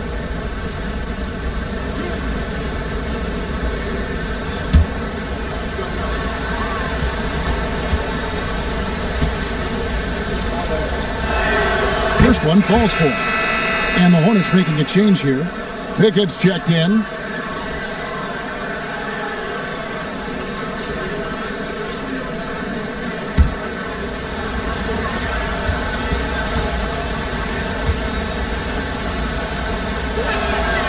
And Rose drops them both.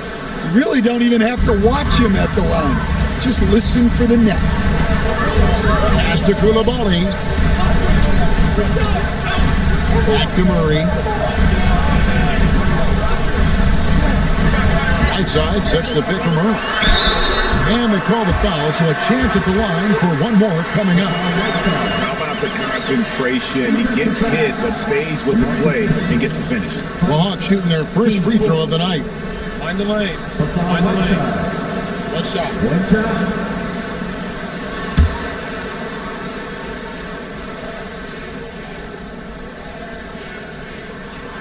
And that one misses. Hornets trail by 8. Here's Theus. Pass to Cousins. And Cousins throws it down. Yeah, and the long reach of Cousins really enables him to hammer home some skyscraping jam. Right now, let's take a moment here to catch up with Al LaForce on the sideline. Thanks, Kevin. The Hornets are trying to create a winning environment. Coach Charles Lee said, quote, "We know this is a young team, so I want culture enhancers who help us build with their hard work and creativity. Having that energy coming into the building every day is the most important thing, guys." Looking to set the standard. Allie, we thank you very much. Before we have a moment here, let's reveal the teams that have been holding opponents to the fewest points this month. Hawks second. Well, you have to praise their defense over the last month. They've been working as a team to put almost constant pressure on opposing offenses. Just terrific stuff. The first free throw is good.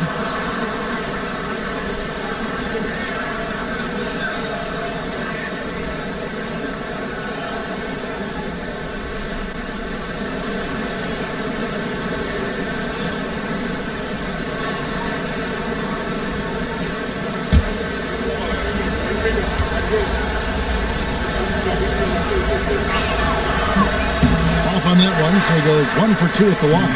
Atlanta leading by 5. Ingram dishes to Murray. Right side a screen. A wide open look here for Koulibaly. Hawks passing it around. And a miss there on the triple. Charlotte's gone 0-4 from three-point land to start out. Looking cold from outside.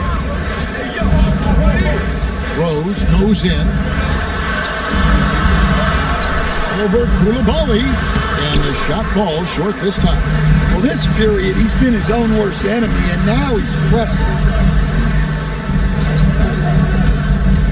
Murray against Rose. Down low.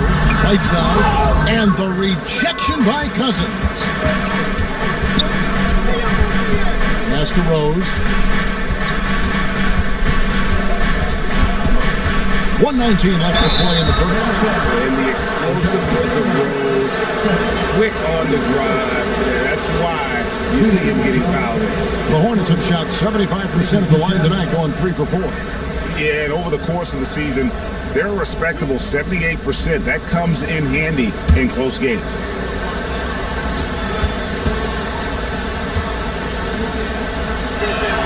First free throw is good. Davis is checked in for Murray.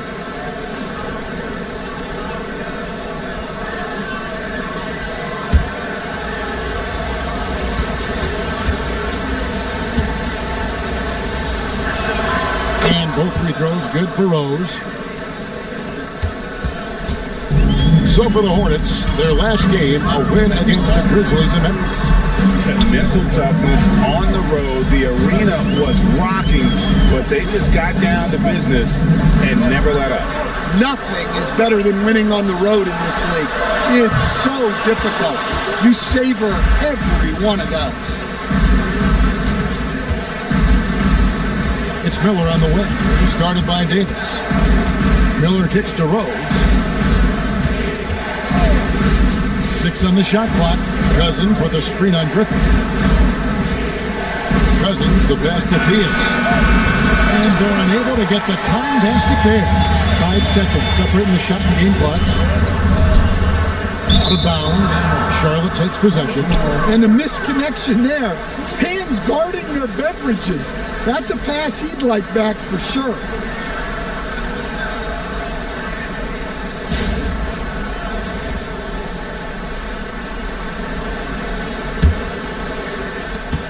Hornets trail by 3. Outside Rose.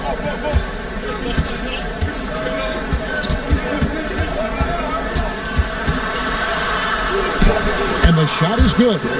Rose has got 6. Easy shot for him. They'll take that every time up the floor. And there's the horn. We've seen some good defense on both sides, and the score is still close. Hawks lead by 1. Let's take a quick break now, and then it's on to the second quarter after this.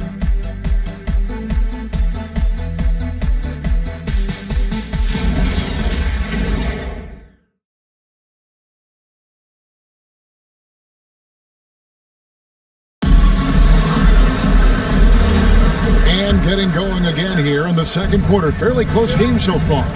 And what do you guys think about the Hawks here in this one? You could see they were well prepared defensively coming into this one. KYP, know your personnel. So far, good attention to the scouting report. So with Griffin sitting on the bench, here's the 5 for Quinn Snyder right now. They've got Yao, and it's Davis at the guard position. To Van Arsdale. And the foul called on Larry Bird. That's foul number 2 for him. Well, picking up his second foul, he can still be aggressive, but has to be smart about it. Here's Davis. A 24-point outing in their last game against the Nuggets in Denver. Well, he also did a good job of making plays for others. What a performance. Yeah, I'd call this ideal scoring distance. It's almost too easy. Pass to Embiid from past the arc. That one's off. He's now 1 for 2. Well, you can tell he thinks he should have had that one. Even harder on him when he's got a good look like that and it doesn't go down. There's the pick. To the paint. Down it goes for his third basket in as many tries. When you think about clutch players, Greg, you think scoring. But is that accurate? Or can clutch be in any facet of the game? It's in all phases. When you think of guys who always seem to come up with that crucial rebound or that big-time stop, then the clutch comes down to will as much as skill. DeJounte Murray, he's checked in for Atlanta. Here's Van Arsdale. He has yet to score. Pass to Murray. Picked by Yao. The 3. And Embiid pulls it down. And here's Embiid. He'll bring it up for the Charlotte Hornets. Trailing by 5. Garnett outside. And here's Bird from the arc. Rebound by Yao Ming. For Atlanta, they've gone 2 of 3 from the field here to open the second quarter. Pass to Murray Boyle. It's stolen by Garnett. And he drives in. And Garnett with the slam. And how about that powerhouse move by KG? Charging inside and finishing with authority. Here's Van Arsdale. Clock at 6. Murray outside. The Hawks again can't hit. That's just a great effort on the defensive side. Plaster to the shooter. Embiid, the pass to Garnett.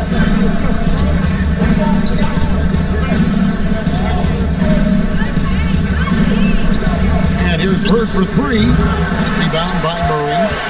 Atlanta leading by 3. Here's Van Arsdale. Lays it up off the glass. And Arsdale's got his first points of the night. Yeah, 3 consecutive field goals have come right at the rim. The D had better start buckling down. Garnett the pass to Theus. There's the screen from the wing. And he gets it back for Murray. And it's Theus missing. Well, the analytics don't like it. But if the defense is giving it up, I like that shot selection despite the miss. And when you can't get anything to fall, it definitely gets in your head. Yeah, they might want to draw something up here to get him something at the rim or get him to the free throw line. Sometimes that's all it takes to snap a cold streak.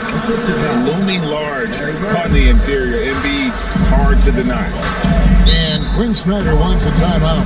He's going to take this chance to talk to his guys. Well, it's a players' league, but certainly coaching has its place. And this is when a coach earns his paycheck. Analyze the situation and give your players the information they need to succeed. And a quick look at some of the numbers for Kevin Garnett. And guys, I think the best way to measure his performance these last 10 games is his effective field goal percentage, which has improved, a sign that his game is in much better shape than it was not too long ago. And here's Embiid. Looking at his point production, he averages almost 8 points a game. Pass to Van Arsdale. They set the pick. And here is Murray. Takes the three. The Hawks again can't hit. Well, you can't question his confidence from out there, but it's not falling. Maybe time for a different approach.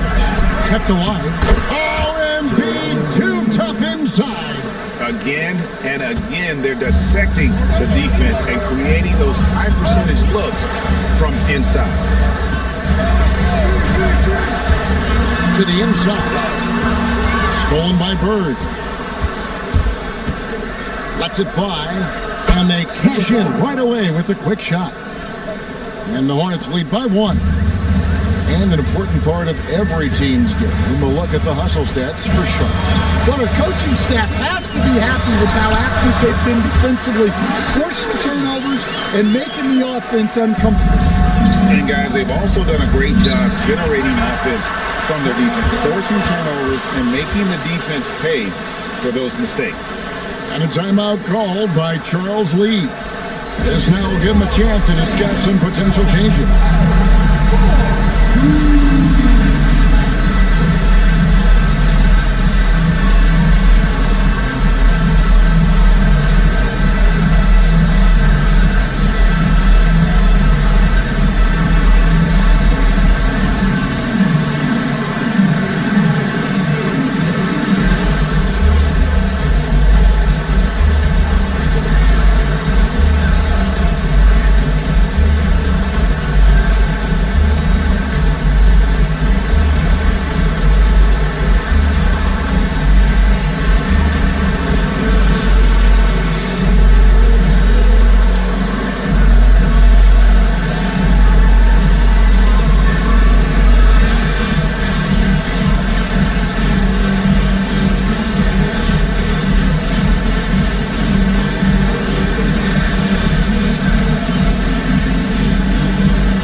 It's February. Let's see how the East is matching up.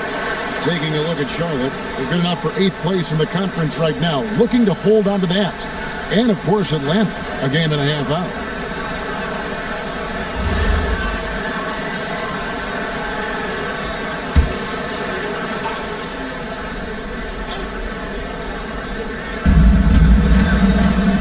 Rose finds Cousins. It's Miller on the wing.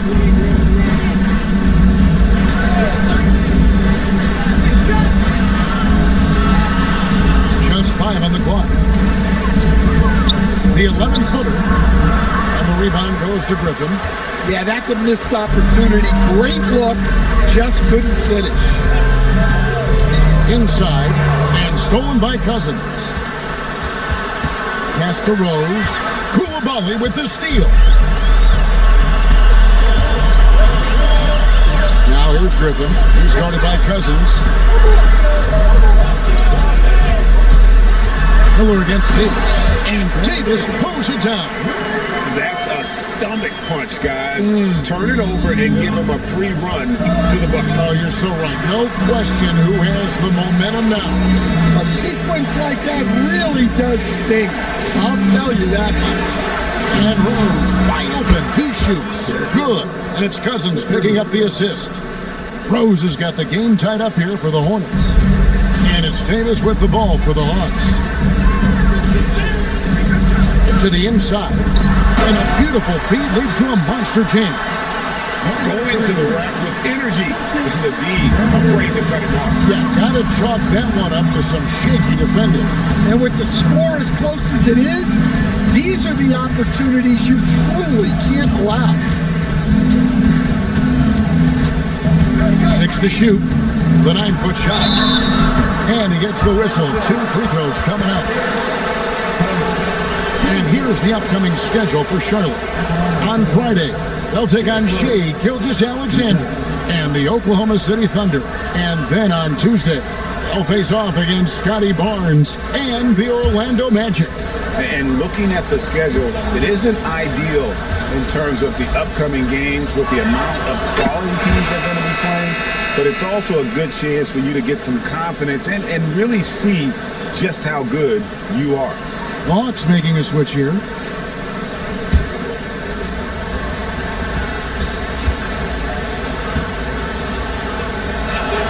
Rose hits them both. Atlanta's got nothing but zeros from long range in the second quarter. 0 of 4. Koulibaly finds Davis. Ingram wide open, and the 3 ball is good. Well, that's a huge part of Ingram's game. He can really do damage from the perimeter. And he's an automatic finisher when he gets into that area. He is, and he picks the simple one-hand stuff to get the 2 points. To the paint. They get passes to Rose. Here's Pickett. They set the pick. 3-pointer. Rebound by the Hawks. Whiteside's got his 4th rebound with that last one here tonight. In the corner, it's Ingram. And there's a minute 45 left to play here in the half. Here's Davis. Pass to Griffin. And the clock. Here's Koulibaly. Offensive rebound. Outside, Davis. Second chance shot. Ingram kicks to Griffin. Fires from deep. The shot will not fall. Charlotte's gotten into trouble with the 3 ball in the second quarter. Only hitting 1 of 5 attempts. Pass to Cousins. Out to Miller. It's up a 3, and he's good on the 3 ball. And the Hornets lead by 2. And doing much better now. In that first quarter, converting less than 30% of their field goal opportunities. Bouncing back nicely here in the second. Now here's Griffin. Wants to get it back to Whiteside and does. Griffin finds Koulibaly. Here's Whiteside, and Whiteside slams it home. You're talking about putting some extra on it. That dunk was way over the top. Close game or not, he's going to finish firm when he gets the space. Just a terrific perspective of that dunk from the Connected Cam, brought to you by AT&T. Here's Rose. Good, nice job down low. Rose has got the lead up to 2 now for Charlotte. And with the lift that Rose gets from his legs, he's able to put such a soft touch on those floaters. That's a great shot for him. Whiteside kicks to Griffin. Here's Davis, and Davis throws it down hard. That is unreal. Davis, one of the most explosive athletes in the league. Floats it up for Cousins, and Cousins throws it down. And you can see him give a little nod and then just burst to the rim for the alley-oop slam. A pair of teammates, Greg, with a terrific feel for each other. And that's it for the first half of action in what's been a very close game here. Hornets ahead, they lead by 2. Now we've got a moment now. Let's go courtside to Allie LaForce. Allie. Coach Quinn Snyder with us now, and Coach, a bit of a lull for this team scoring the ball. Why? It had nothing to do with anything other than us being aggressive. We're like walking the ball up the court. Whoever's got it, we've got to attack. At least effort is something you can control. Thank you, Coach. Hey, Allie, thank you so much for that interview. Don't go anywhere, folks. We'll be back with you for the second half of the game right after this.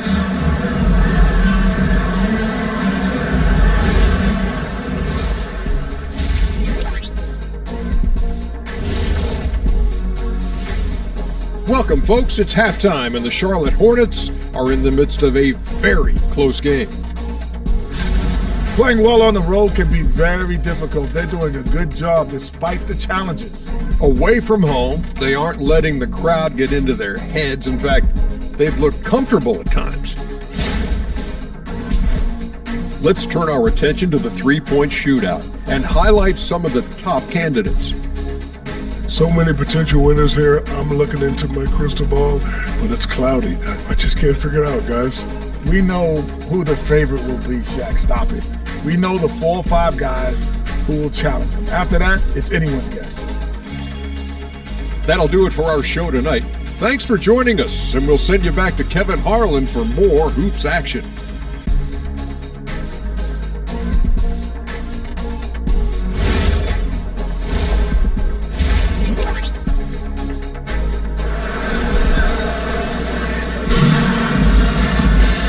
Half of basketball upon us. We may be in for an exciting finish based on how close of a game it's been so far.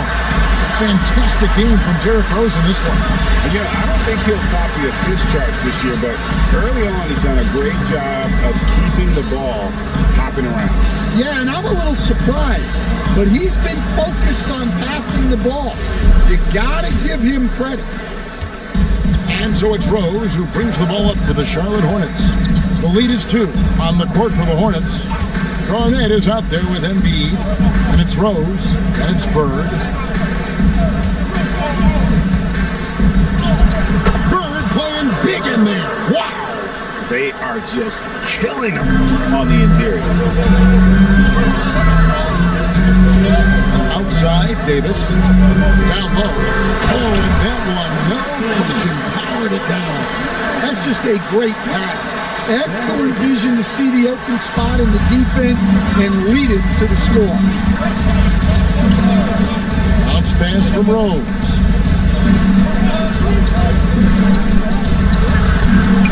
And Charlotte again with the bucket. This is a sound decision maker with a reliable jump shot. Rose is more than comfortable in catch and shoot situations. It's stolen by Rose. Fast break now for Charlotte. Well, they weren't going to pass up that chance to get out and run following the steal.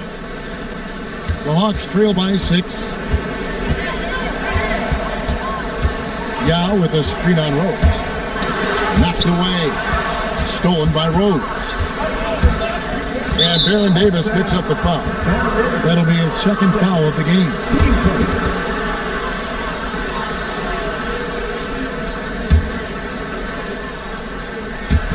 Just a little over 90 seconds gone in the third quarter. And stolen by Yao. Excellent anticipation there to come away with the steal. Pass to Davis.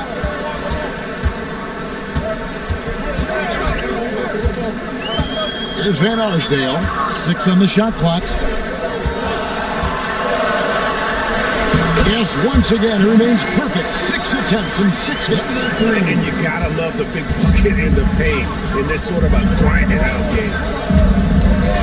Embiid, the pass to Rose.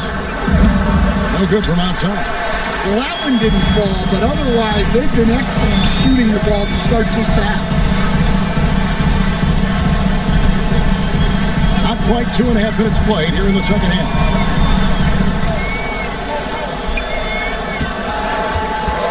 Tries from 7. Tried to bank it in, but he misses.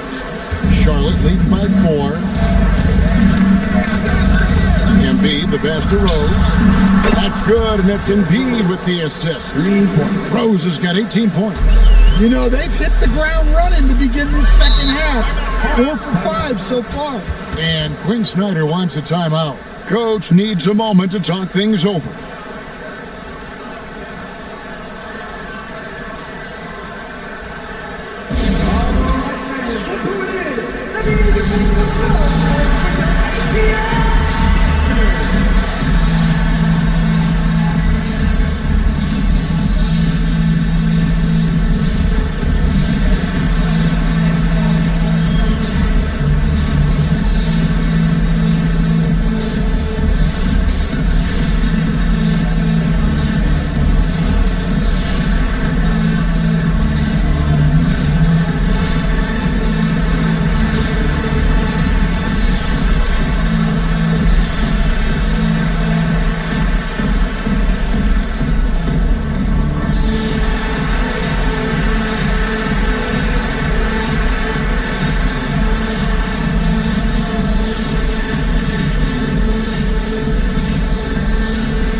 making a change here.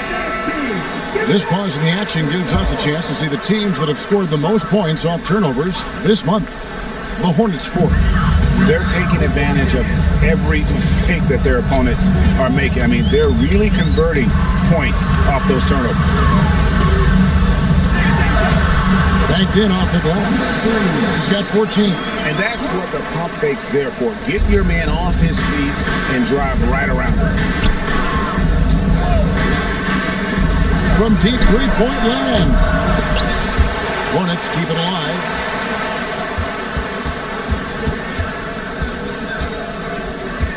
Back to Embiid. Oh, muscling it home, Embiid. He just knows where to go. Embiid positioning himself perfectly to get the putback. Bird looking it over. Right side Rose. Knocks down the three ball. And it's a 10-point Charlotte lead.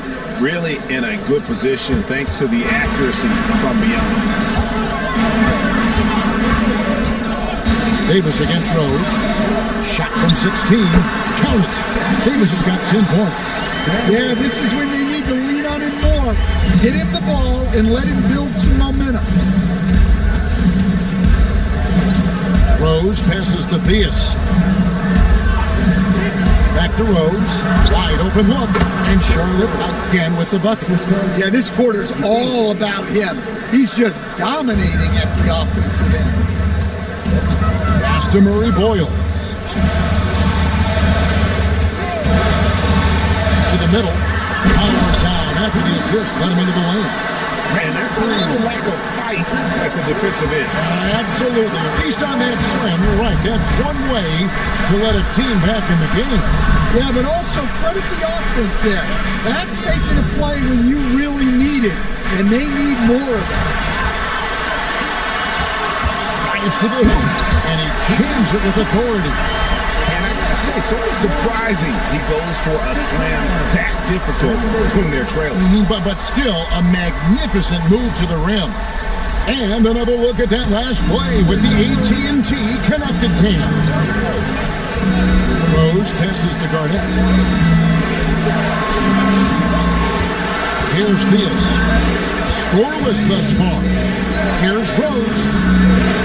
Just 4 to shoot. Embiid inside the line. And it's Murray Boyles with the rebound. Murray Boyles has got his 4th rebound in this one. Kick by Yara. The 3 from Davis. It's rebounded by Charlotte.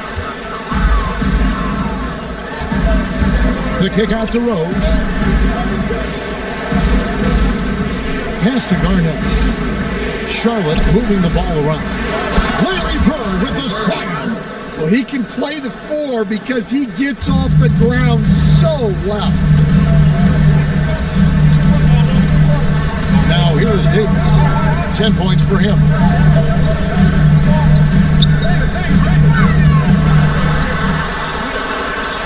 To the right side. There's the 3. Garnett grabs the board. Not quite enough defense. That time around, just lucky he was off. Embiid finds Rose. Embiid sets the pick for Rose. Trying to find Bird. He's got it now. No good there. And what should have been a simple pass and finish ends up in a missed opportunity on that alley-oop attempt. Yeah, that just comes down to the timing being off between those two guys. To the inside. Here's Theus. Still without a basket. Back to Embiid. The kick out to Rose. That's in, coming off the assist from Embiid. Embiid's got 3 assists now in this one. And taking a quick look here at the hustle stats for the Hornets. Well, they've shown just outstanding effort defensively, and it's resulted in several forced turnovers. And also, they've made it a point to push it off turnovers, that they're playing smart and alert, capitalizing on mistakes. And Quinn Snyder wants a timeout. Coach is going to take a few minutes to regroup and go over the strategy.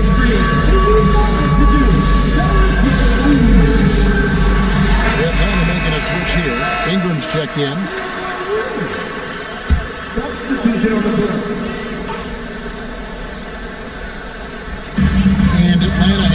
possession. 11-point game. Pass to Van Arsdale. Here's the screen. Here's Murray Boyd. Just 5 to shoot. And stolen by Cousins. 1:57 left to play in the third. And it's Theus missing. Davis with it. He's got 10. Down low. That's number 9 to fall. He's only taken 10 shots. Great quarter for the offensive end, trying to will his team back in the game. Pass to Pickett. And here's Rose over Davis. And it's Rose missing. You can't play better defense than that, patrolling that mid-range area. There's the pick. Davis with it. And Rose picks him up defensively. Charlotte leading by 9. Miller outside. Cousins with a screen on Ingram. Miller the pass to Cousins. It's blocked. 44 seconds left in the third quarter of the game. Pass to Van Arsdale.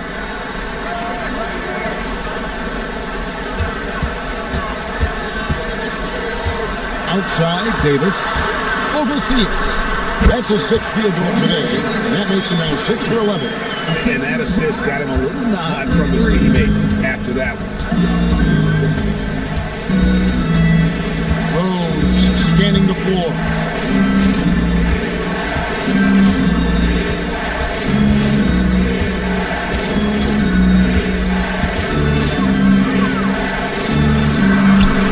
And it's good. The time running down on the shot clock.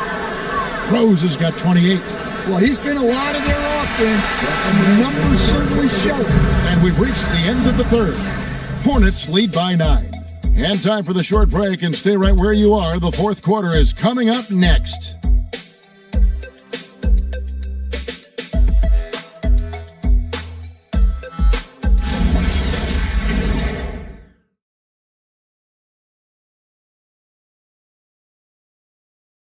Now let's take a look at our assist of the game, presented by State Farm. And I'm glad this was the pick because I love this pass. Such a great dish. That's what I call court vision. Yeah, he puts that pass right on the money and made things look easy for his team. And with 3 quarters behind us, let's see what this fourth period holds in store for us. So with Griffin sitting on the bench, here's the 5 for Quinn Snyder right now. We've got Davis, and it's Van Arsdale in a 2-guard. Cousins finds Miller. Off target from outside. The Hawks trail by 7. Here's Davis.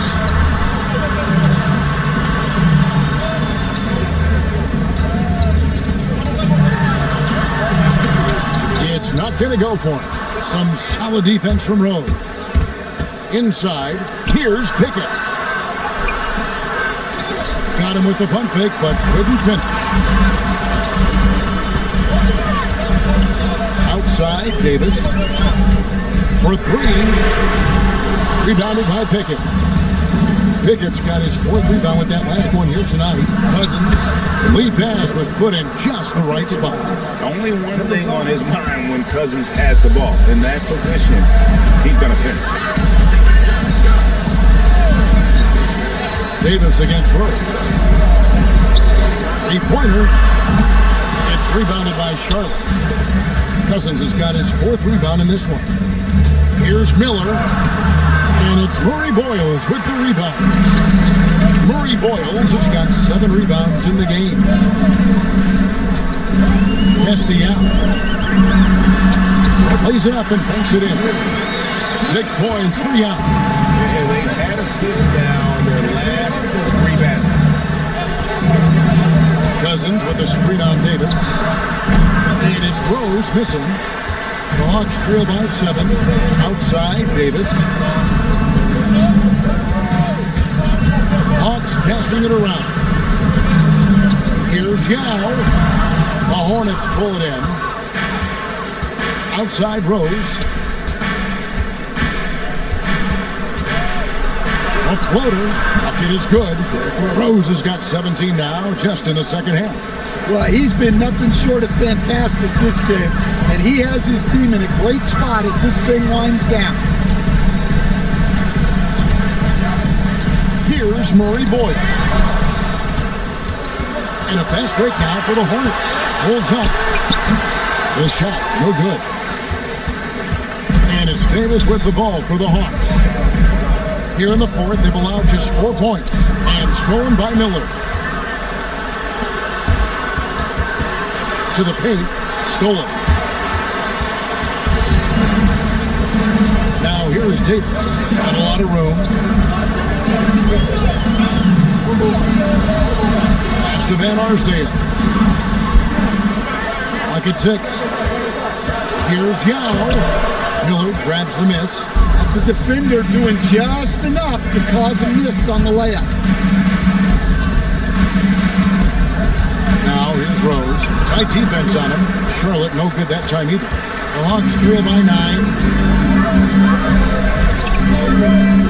Outside Davis. Down low. And stolen by Cousins. Left side Miller. For the 3. Pickett, that's good. And the Hornets lead by 12. Their ability, again, to stretch the floor, particularly in this second half. Yeah, and where has the defense been? They've been content to let them fire away. They've got to close out to the arc. And timeout is called by Quinn Snyder. Wants to make sure everybody's coordinated and intent.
Take a minute to talk to Allie LaForce courtside.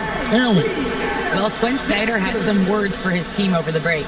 He wants his team to be careful with the ball. He's not happy with the amount of turnovers they've coughed up so far. He believes if they focus on being more patient on offense, that will help cut down on the giveaways. Guys, back to you. All right, Allie, thanks. Here is Davis.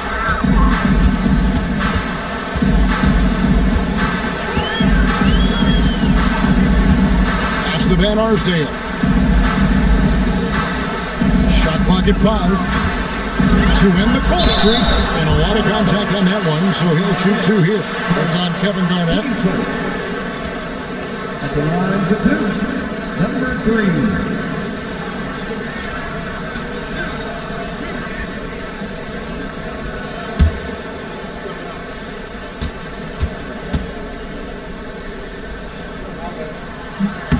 No good on the free throw.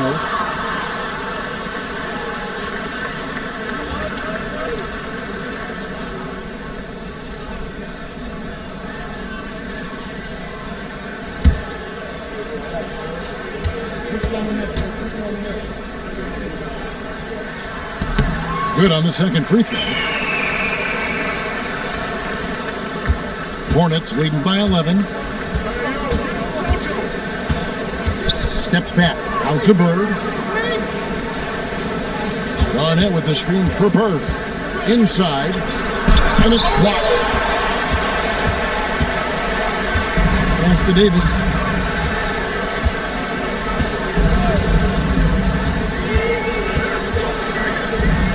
Here's Murray Boyd. Just 5 on the clock. The Hawks again can't hit. Bird finds Rose.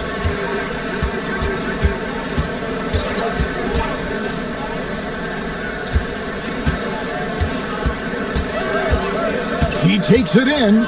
Shoots off the step back. Rebounded by the Hawks. Well, sometimes it's just not your night. But despite his struggles, they're ahead in the game. There's a screen. To the inside. Kevin Garnett with the steal. Fires for 3. And it's Murray Boyles with the rebound. Murray Boyles has got double-digit rebounds now in the game. Pass to Van Arsdale.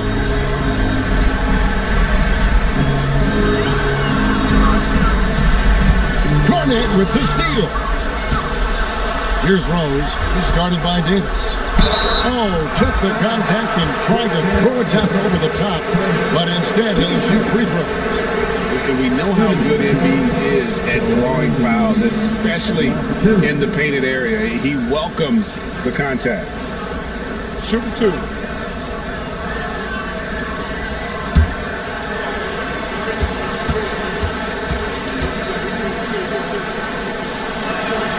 And the first one at the line is good.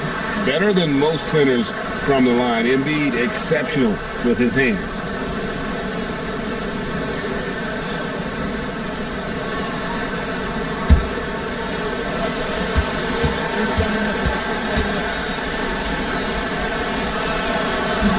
He's off on the second. The Hawks trail by 12. Pass to Davis.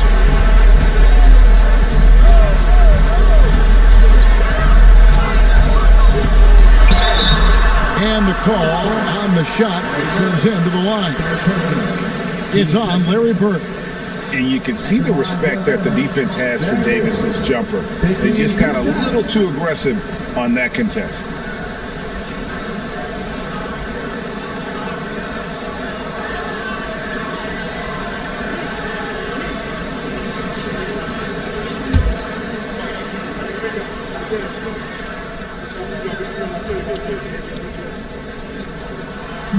And the first one drops.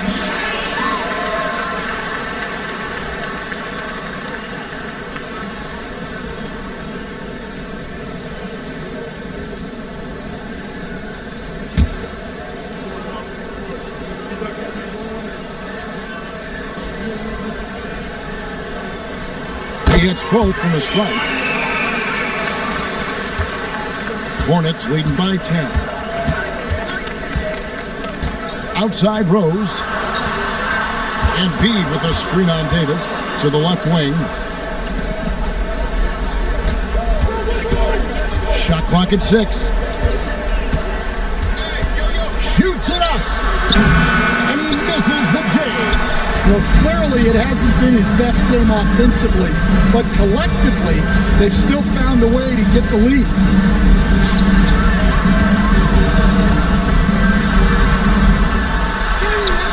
Hit with the block. Rose against Davis. Here's Embiid.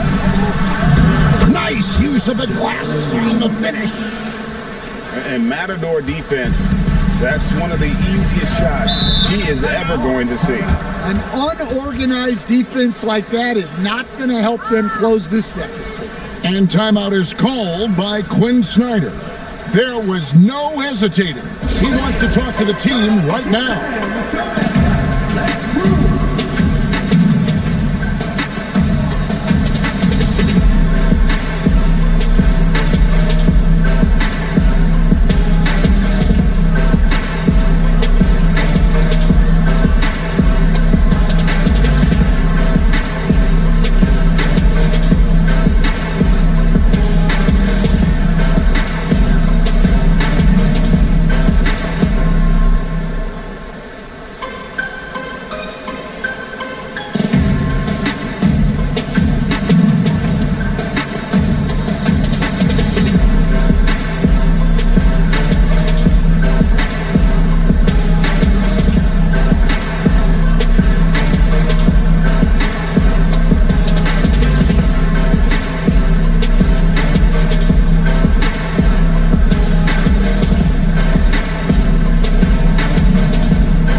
outside, Davis. Wow, he got whacked on that one. Shouldn't be much debate there. Team start. At the line for Atlanta, number 3, 2 shots.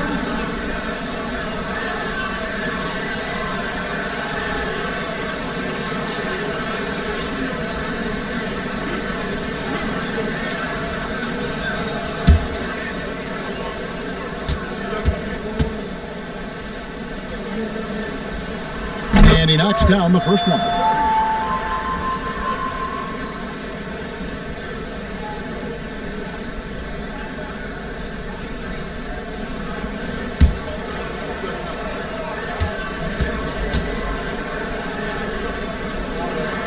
And good on the second, so he makes them both.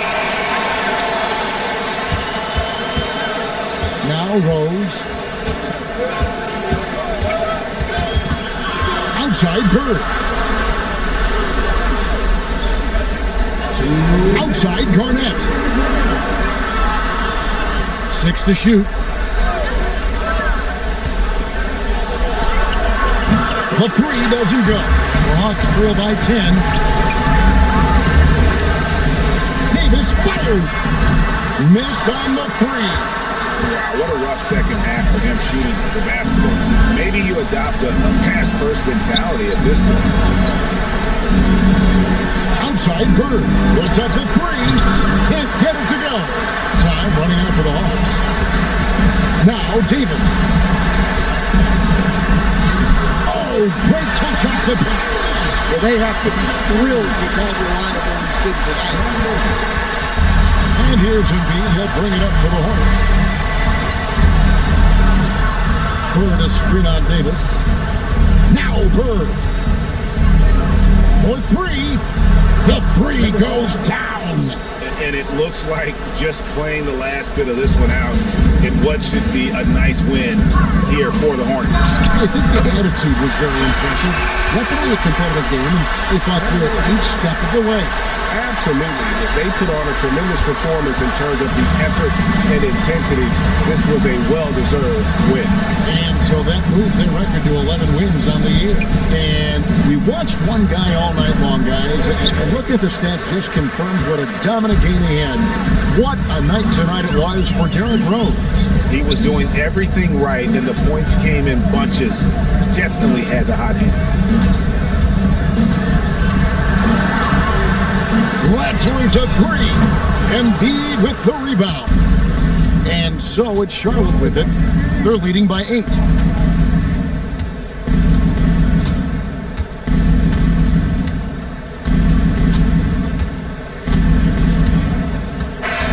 So it's the Hornets picking up the win.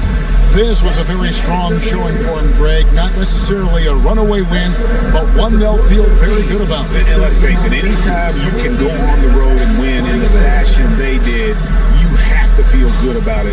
Really an outstanding effort all the way around. And that'll do it, folks. And for all of us here at the table, Stan Van Gundy and Greg Anthony and our terrific sideline reporter, Allie LaForce, this is Kevin Harlan thanking you for being with us tonight. But first, let's reveal our player of the game, Derrick Rose.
A quick peek into the locker room as the players get set for the game ahead, looking to make a big splash here tonight. Hi everyone and welcome to the NBA on Thursday night. We're bringing it to you live here on 2K Sports. We'll watch the Memphis Grizzlies looking at these.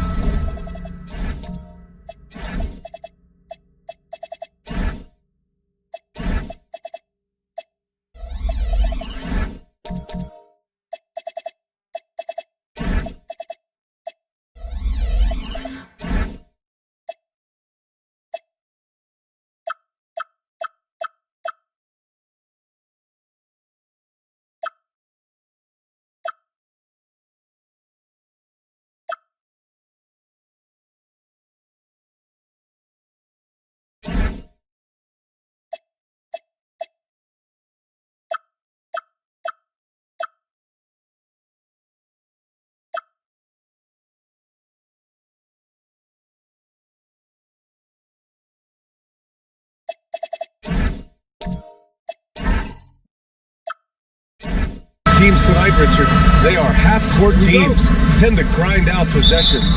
Oh, it's old school basketball, as they like to say, and it's not the high-flying offenses we're used to seeing. Both teams like to slow it down. And here's Memphis's starting group. They've got Zach Edey, Jaylen Brown is out there with Smith, and it's Shays in at the 4. Got it. Pick works well there, but the defense left a lot to be desired. Yeah, that just comes down to a lack of effort. The defender has to do a better job fighting through the screen. Some nice ball movement by Memphis. Here's Irving. Rebound by Sacramento. They want to keep rolling here, following the win against Brooklyn. Thanks to their stellar defensive intensity, they registered a ton of stops in that one. They were hustling to get in front of every play they could, always getting a hand in the shooter's face. Let's go now to the sideline and catch up with Allie LaForce. Thanks, yeah, I was able to talk with Sacramento's head coach. We briefly talked about Jaylen Brown and what kind of defensive mindset you have to have against him, and he said, we have to be willing to work just as hard as he is. We have to fight through every single screen, talk to one another, and contest every shot we can. Sounds like it'll be an all-out effort against Brown here in this one. Brian, back to you. And Allie, thank you for that. Second chance points are always painful. Have to make the effort to box out. Yeah, I'm going to go out on a limb here and say they need to emphasize rebounding going forward. The 11-footer. Brown passes to Irving. And it's out of bounds. They say it was last touched by Irving.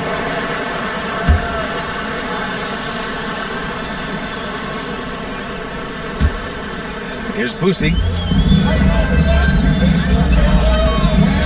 Here in the first quarter, with about 2 minutes gone by, pass to Havlicek. They set the pick. Three-pointer on target from range. 5 points in the game. Ideal way to start the game. Come out of the gate and knock down all but one of your first 5 shots. Over to the left wing. Outside, Brown. Here's Boosie. Finished off the break. Their ball movement on this run has been tremendous. It's led to a lot of good, clean, open looks. And so Willie Green decides to call a timeout. Coach taking this moment to speak to his guys, maybe alter some of the game plan.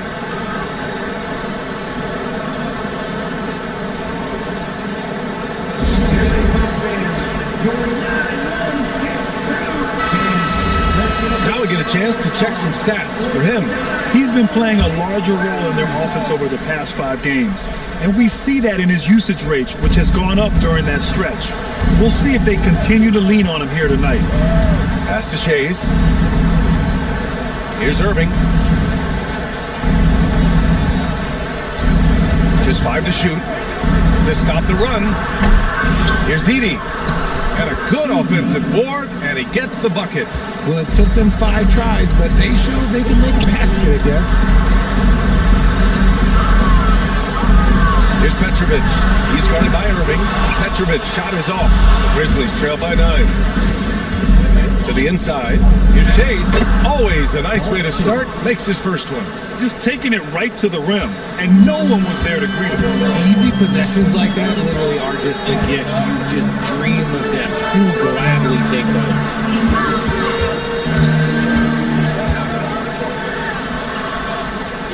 throws it up high.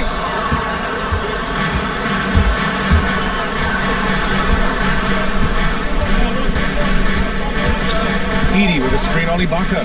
Down low. Here we go, Sacramento on the fast break. Oh, powered down with both hands. And that's what happens when you don't take care of the ball. Hey, that makes the turnover hurt even more.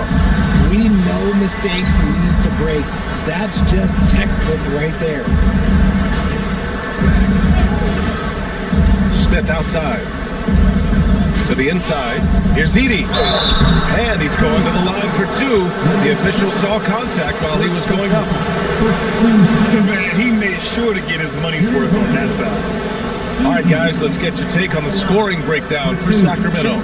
So far, they've shown a terrific work ethic in transition, pushing the pace whenever possible and getting out ahead of the defense to score.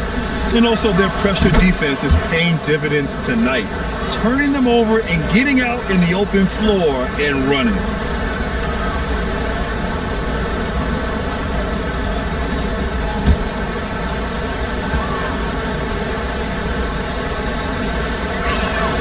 So Edie nails both of them. And for those teams that look like a total rebuild now, how do they stay motivated, Grant? Well, PA, for the free agents to be, it's all about the dollar signs. And of course, for the younger players, this is your chance to show you deserve minutes. Smith outside. Shot is up. Pass to Shays. Second chance shot. And he lays it in. Shays has gotten his second bucket of the game. Obviously, this guy has a talent for scoring, able to problem solve for whatever the defense tosses out. They've been the more poised team tonight, and the score reflects that. And it's because they're not playing in a rush. They're just letting their shots come naturally within the flow of the offense. Smith outside. Outside Irving.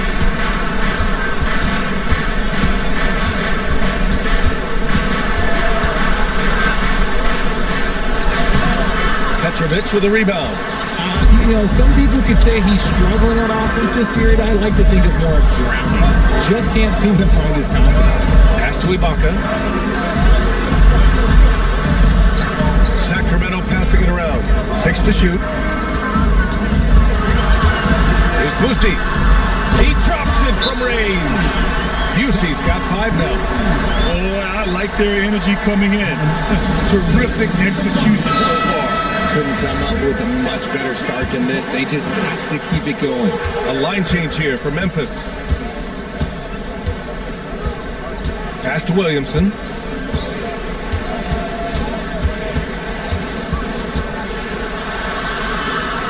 Now Kessler. Ware covers. Three-pointer Yakuchonis. Embry grabs a miss. He didn't make them pay for that weak defense, but they just can't rely on him to miss those kind of shots. Here's Sharman. Williams defending. Sharman can't get it to go. Against length, he tries the fadeaway. It's just a low probability shot. Here's Yakuchonis. His stats right now averaging 9 points a game. And pushing it up, here's Sacramento. Sharman, the pass to Johnson. Here's Embry. No points yet. Ware, the screen. Here's Sharman. No good with a jumper from the wing. Hey, sometimes the best looks don't equate to points. Outside, Williams. Pass to Williamson. Here's Yakuchonis to stop the drought. And again, Memphis no good. Here's Busey. He's got 5. Inside. Outside Johnson. Parked it down low that time. Got hit with the 3-second call. And looking at this last month, here are the NBA teams that have been outstanding at reading the opponents and picking their pockets. In third, the Kings. They've really gotten after it at the defensive end, and that's been generating turnovers. Grizzlies trail by 12. Outside, Williams. Here's Yakachonis.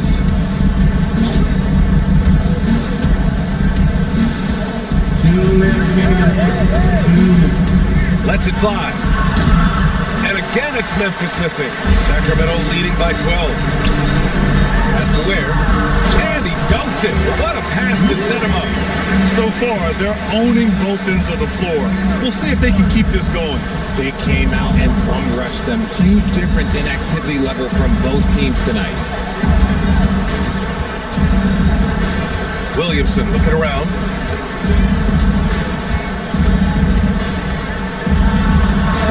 And rejected. Johnson against Johnson. Johnson with a bucket. And the Kings lead by 16.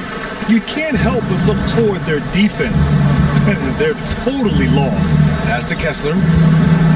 Williamson outside. 54 seconds left in the first quarter of the game. Can they get it? And that won't fall for him. He's 0 for 2. I love how they've attacked the boards here in the first quarter. Sharman can't get it to go. And you gotta give credit to the D for never giving up on the plate and doing just enough to bother him at the rim. Williams passes to Kessler. Here's Yakachonis. From downtown, that shot off. Oh, wow. Easy to score this quarter. And it's not for a lack of trying. They just need him to make something. Here's Sharman. No made baskets yet. Has to Ware. There's the three. That misses. Would have counted had it gone. And so it's Sacramento in control with a 16-point advantage heading into the break. Their defensive efforts have paid off, effectively shutting down the opposing offense. Back to the game after this break.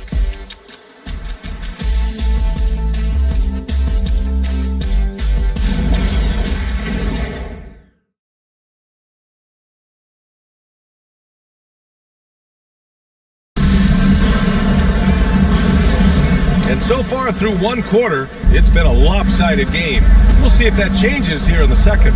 And for the Kings here, they've been putting on a show, guys. Great offensive energy in that period.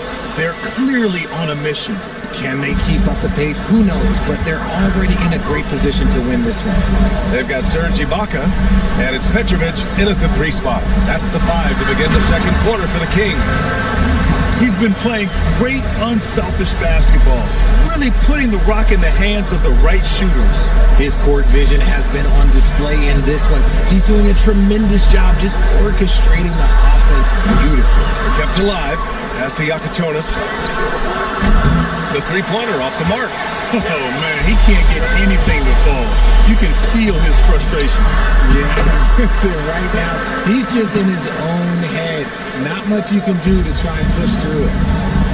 Boy, they need something to go to regain some confidence. No question. Way too many empty possessions for them.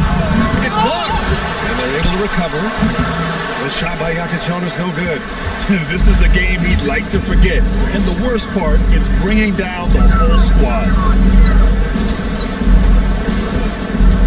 Here's Boosie. 5 points in the game. Pulls up on the wing. And it's Shays with a rebound. Pass to Smith.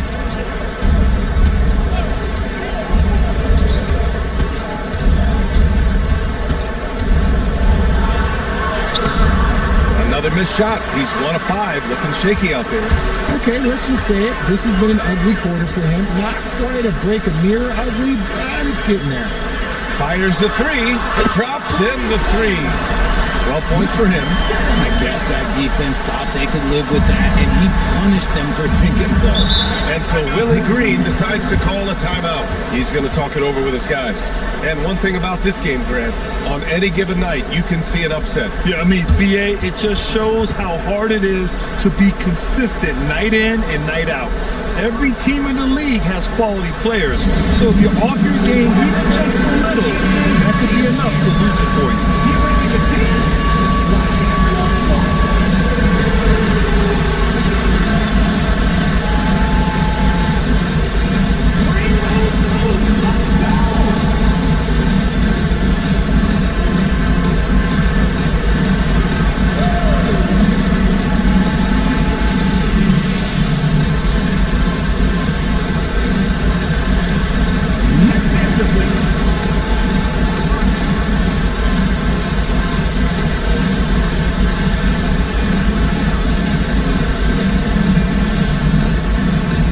Payton's checked in for the Kings. Then for Memphis, Edey's checked in for Kessler. And it's Brown in for Johnson. It's stolen away. Here's Havlicek. Another three for Sacramento. That's been typical of their performance today. They're sharing the ball and creating good shots. Pass to Yakichonis. Here's Shays. Here's Yakichonis. Still without a bucket. For three, Smith. Unable to get that one. They've had a slight leg up on the boards and a big leg up on the scoreboard. And now about 3 minutes gone in the second quarter here. Nice shot by Havlicek. They're really dictating the tempo on both ends of the court. You love it. And guys, to go on a big run, get some breathing space, it has to be a great play on each end. Let's check in with our reporter, Allie LaForce. Well, Jaylen Brown is rounding out his game in all facets. He said, I definitely worked on my playmaking, just being able to see the floor, making great reads, creating for my teammates, and putting pressure on the defense. Right? Allie, thanks for the report. That guy is perfect from the field, making major contributions to this lead. Memphis has gone 0 for 4 from beyond the arc here in the second quarter.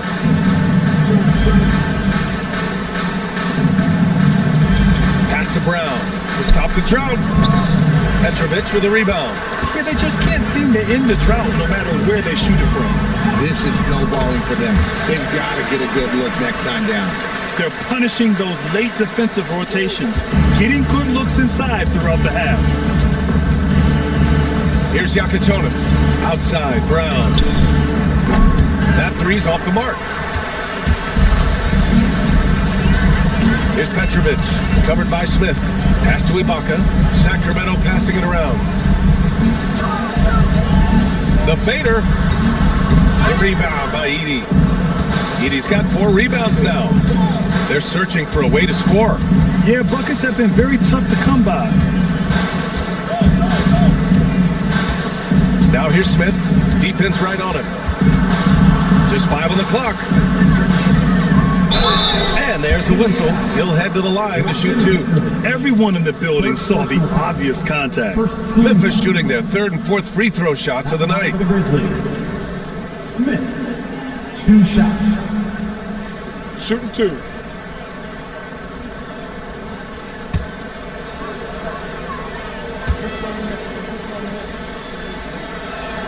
That's good from Smith. Irving's checked in for Memphis.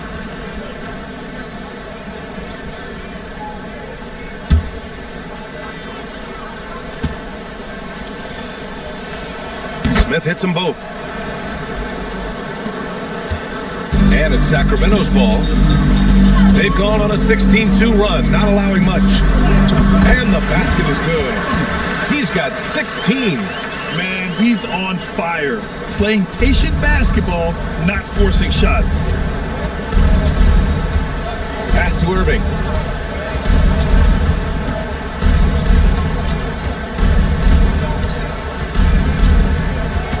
Steps back and shoots.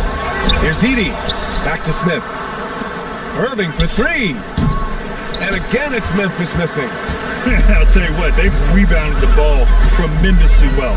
Now here's Payton. Man, how about that? 8 for 9 now. They have no answer defensively inside. And so Brown will bring it up for the Grizzlies. Tough loss coming against San Antonio in their last game. I really think that L has to fall on their defense, or a lack thereof. Just not enough focus at that end of the floor. Some of it was solid shooting from their opponent, but they didn't have any teeth with their defense. Need to be more active than they were. 4 on the clock. From deep. They get it back. Edey. And at last, they get one to fall. Edey's got 6 points. He's got a knack for those putbacks, so you have to be aware of that defensively. Get a body on him. And Sacramento calls their first time out of the game.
changes for Memphis. Zion Williamson is checked in for Edey, and Williams is subbed in for Jaylen Brown.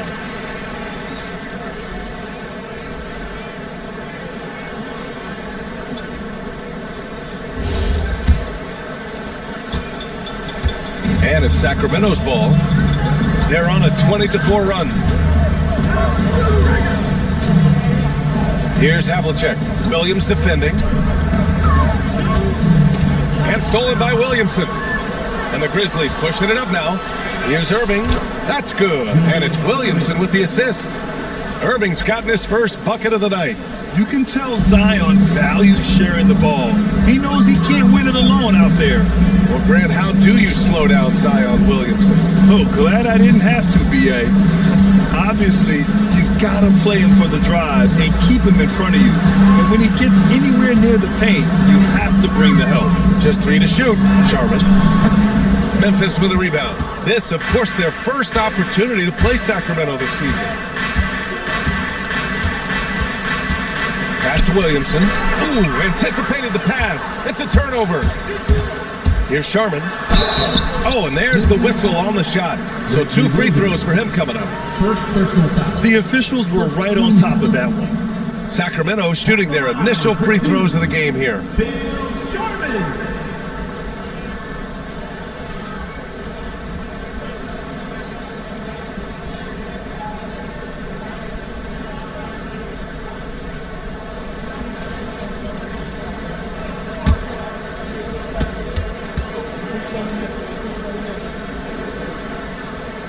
First one falls for him.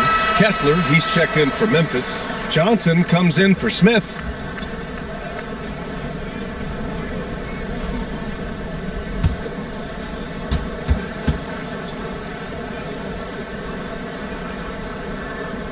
He's perfect from the line this time. Here's Irving. He's been a consistent contributor, averaging just over 11 a game. Kessler finds Irving. Williamson left side. Yeah, the physical abilities of Zion are truly next level. His build, his strength, I mean, it makes him difficult to defend and totally unique. This is his first opportunity at the line this evening. Taking 2 shots. Take a break. Take a break. 2 shots.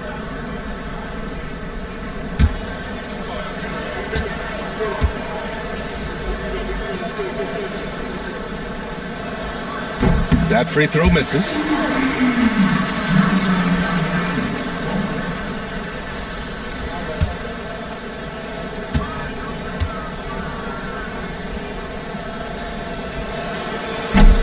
And the second free throw is good. Getting themselves to the line this quarter is a good way to get their offense rolling. Pass to Ware. To the wing, right side. And he lobs it up top. Stolen by Kessler. Irving looking around. 1:50 left to play in the second quarter. Out of bounds as Memphis keeps possession. Memphis ball.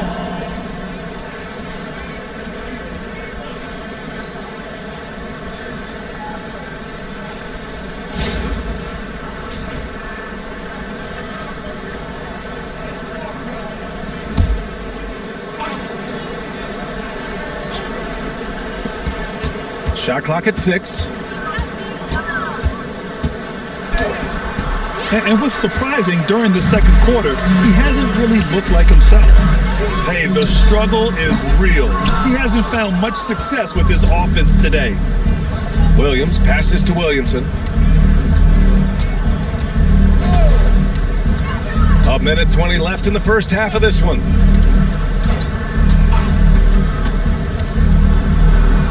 Sinks that one after missing his first 2 attempts. Now 1 for 3. Hey, they're just getting pushed around inside. Pass to Embry. Shoots over Johnson. And he gets it to go off the front iron. And the Grizzlies shooting a tough 22% from the field so far. Williams looking around. And here's Johnson.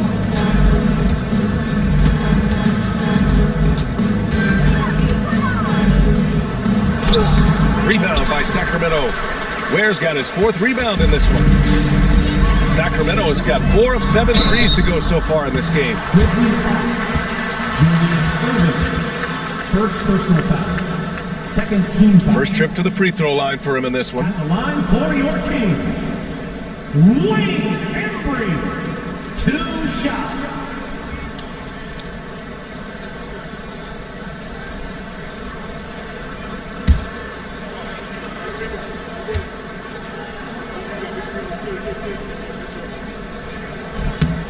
That free throw no good. Yakachonis is checked in for Irving.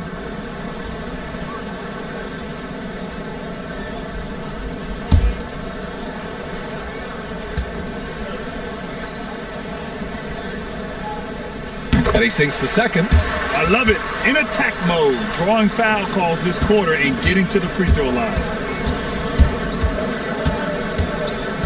Here's Yakachonis. Yet to see a basket. To the middle.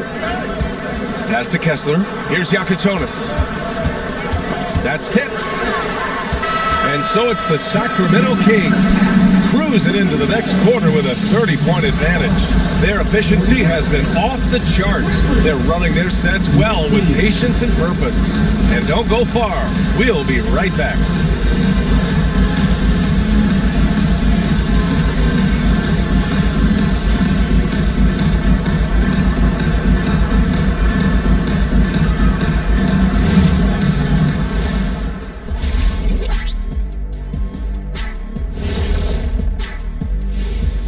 Hey folks, happy you joined us. The action tonight a bit wild and a big deficit now for the Memphis Grizzlies. Yeah, their defensive effort uninspiring, like Kenny's acting career.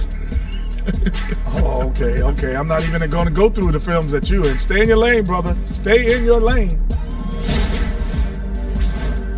Let's look now and see how teams stack up across the league. It's our latest power rankings. Taking a look here at the Grizzlies, what you see is what you get. And we aren't seeing much from them. Yeah, they've got some nice pieces on their roster, but the lack of firepower to make any real noise, at least this year, it seems. And that'll do it for us. Thanks for stopping by. We'll head back down to Brian Anderson and crew for the start of the third quarter.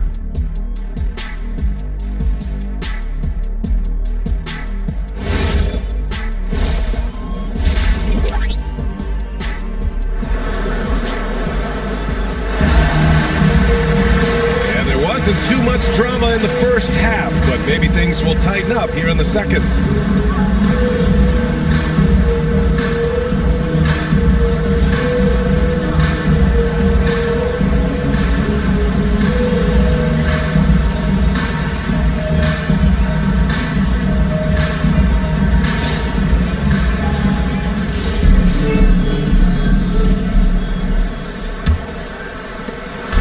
And so it's Brown with it. He brings it up for the Grizzlies.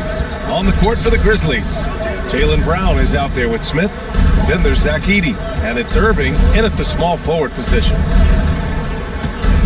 Pass to Smith. Shot clock at 5. Pulls it from the top of the key. It's rebounded by Ibaka. Coaches loathe empty possessions. You got to be able to hit the easy ones. You're not going to get stops against him unless you give an effort.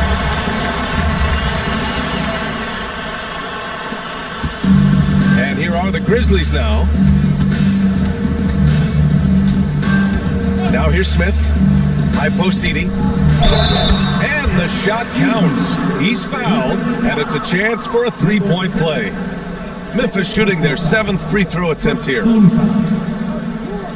At the line for the Grizzlies, Edey, 1 shot.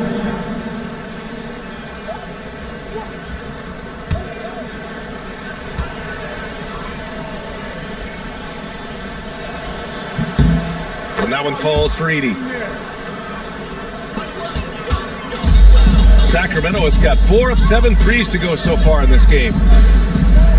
Pass to Boosie. Now here's Ibaka. Here's Havlicek. The free ball. Brown with some nice D. Good job by the D to stay with him and make that a tough three. Smith outside.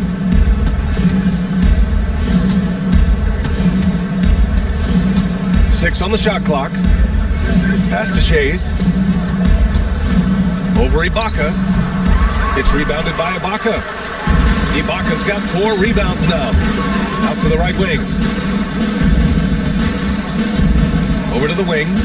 Screen by Ibaka. Boosie passes to Ibaka. And the jam by Ibaka. He just rises up and throws it down hard with one hand. That is such a go-to move for him. He holds nothing back on those. Pass to Irving.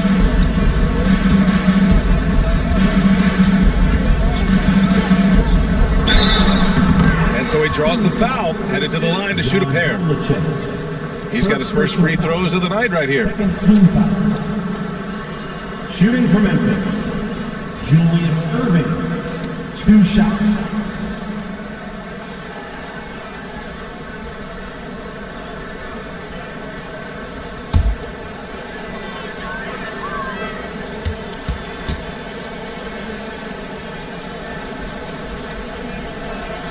That free throw good from Irving. Now a timeout called by Memphis. There's just a lot of wide open lanes to the rim here. That'll drive your coach nuts. Yeah, we can see over here, the coach, he has some choice words for his team. Words we cannot repeat. Get up out of your seats for your Sacramento Kings great team.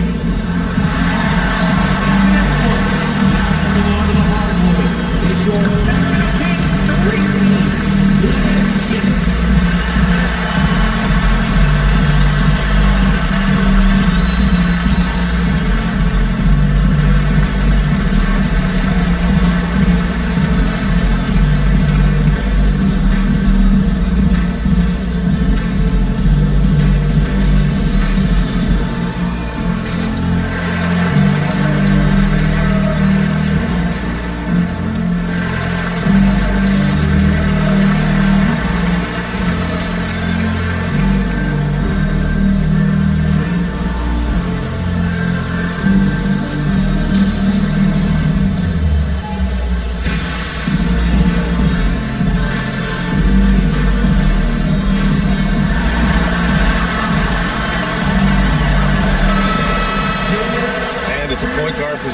These are the players who have really been consistent from the charity stripe this year.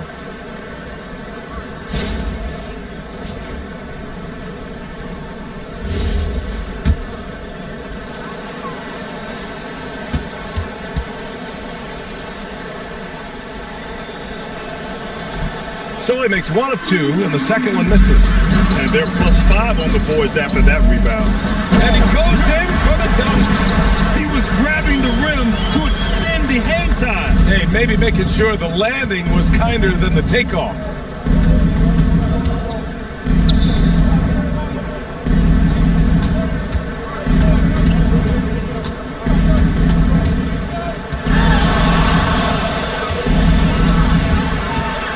Fires for 3. Rebound by Sacramento. 1 for 4 in the second half. Just trying to get into a rhythm. Here's Petrovic. Ibaka, the pass to Petrovic.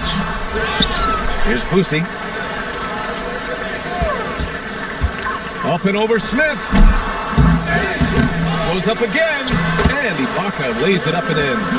Ibaka's got 12. Yeah, their defense is starting to wear down. That's 3 straight buckets at the rim. Brown finds Smith.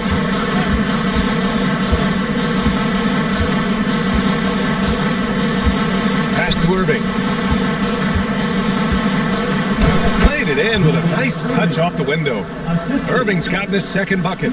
That's just smart basketball right there, finding a way to get a high percentage shot on offense.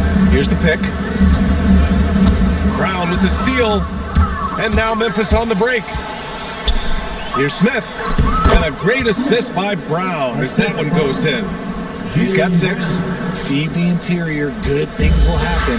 Grant, the thing about Jaylen Brown, he doesn't need a lot of space to get his shot off. You know, BA, he has a quick release and rises high on his jumper. Has a great up fake and can stop on a dime. Usually all the space he needs to find his shot. A chance here to catch up with Allie from the sideline. Thanks, guys. The future of the NBA is digital. Commissioner Silver said streaming allows us to better engage fans through the personalization of telecasts, creating chat communities, buying products, playing fantasy. There's an enormous opportunity. We are just barely scratching the surface. Back to you, Brian. It's getting interactive. All right, Allie, thank you.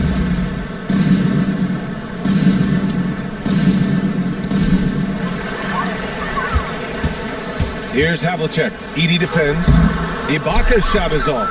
And give the defense credit, he was met at the rim. Shades passes to Smith. Now here's Irving.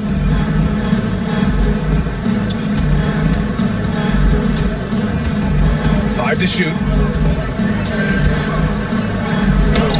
Lays it up and banks it in. Irving's got 5 points in the quarter. Another shot right in the lane. That's been their MO this evening. Boosie passes to Havlicek. They set the screen. To the paint. Oh, deflected. Edie with a steal. Here's Shays. Rebound by Sacramento. Here's Havlicek. He's got 9. Pass to Boosie. Back to Ibaka.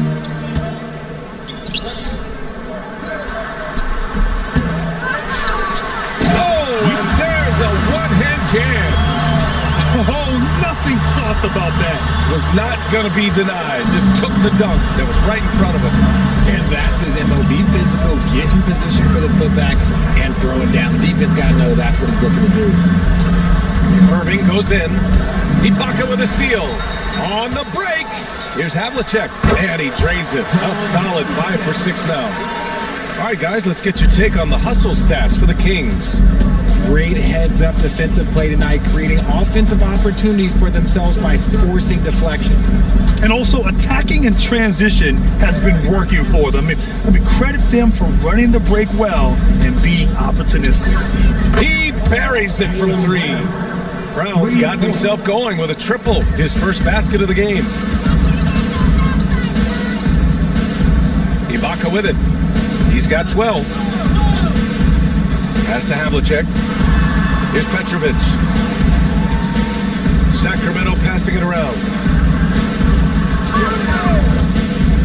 Here's Havlicek. Covered by Smith. Havlicek's shot is off.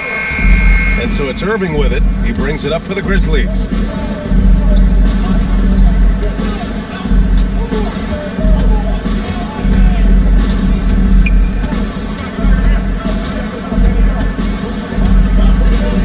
Memphis needs to get off a shot. And here's Brown for 3. The Kings have gotten 7 of 14 attempts to fall in the half. Memphis with a rebound. Shays has got 5 rebounds tonight. Irving is doubled. Pass to Shays. Back to Irving. 2 minutes remaining in the third. 2 minutes. Here's the 3. It's rebounded by Ibaka. Yeah, just hasn't been able to find his rhythm offensively, and that's having a ripple effect. And the jam by Ibaka. He's pouring it on at a nice clip, and the rest of the team is stepping up as well. Smith right side. Pass to Shays. Outside Irving. Brown. To the inside, Ibaka. And the jam by Ibaka. Adding insult to injury with the dunk off the steal. Nice to see a good play on D. That led to some fireworks. Once he poked it away, you knew what was on his mind. Fade away. Here's Shays. And terrific work on the offensive glass as he picks up the deuce. Hard work pays off with a rebound and a bucket. That's just great fundamentals. Pass to Havlicek. They set a pick. To the middle. Powered down after the assist led him to the lane. Just a textbook lead pass right there, putting it right where it needed to be. Smith outside.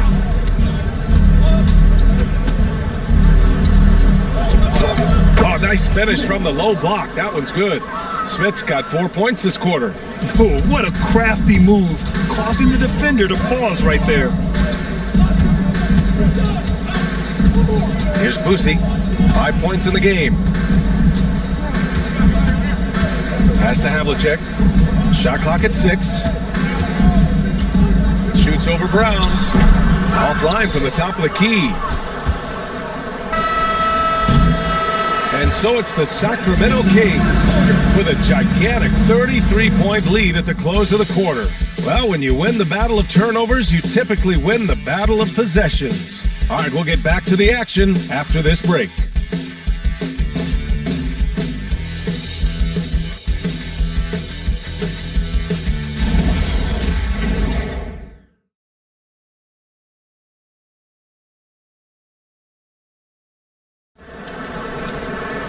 And as we head into the fourth, we'll see if there's a comeback in the works, or if it's more of the same for the first 3 quarters.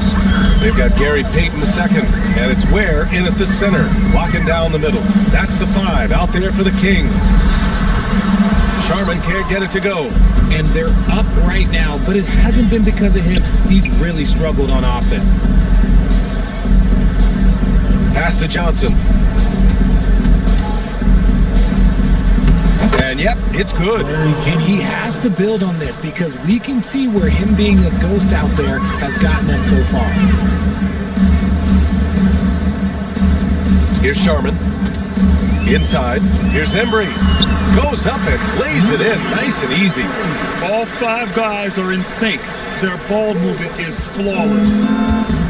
Well, the Grizzlies shooting only 31% in the game. Pass to Williams.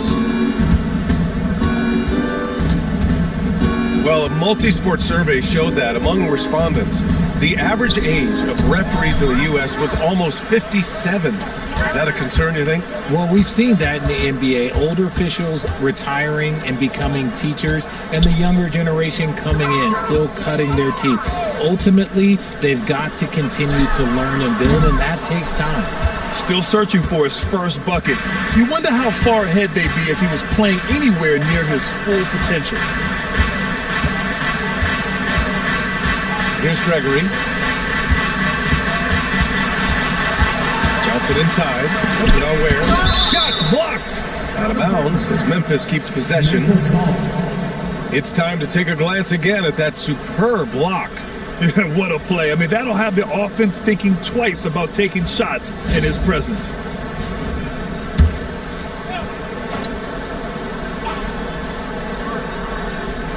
And we're about 2 minutes into the fourth now.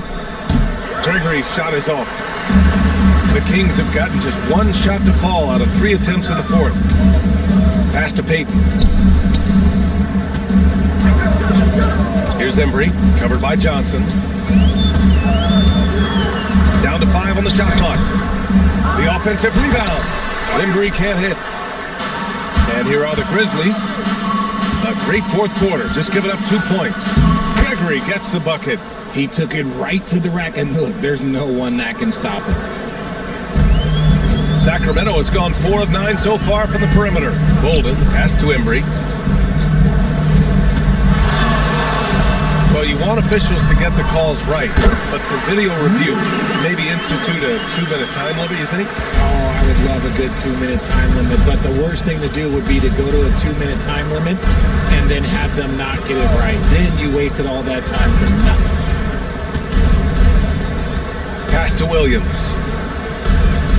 5 on the clock. The 3. Embry grabs the miss.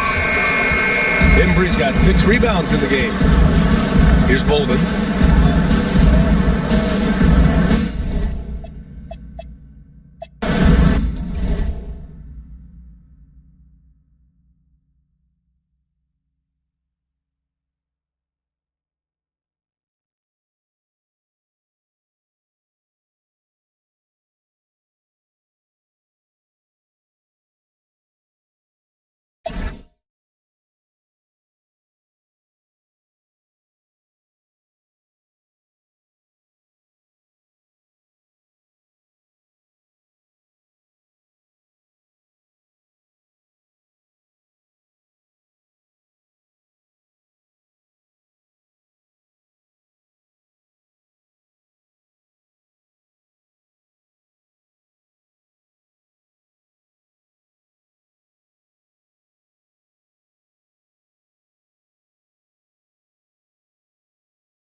Up next, the Bucks taking on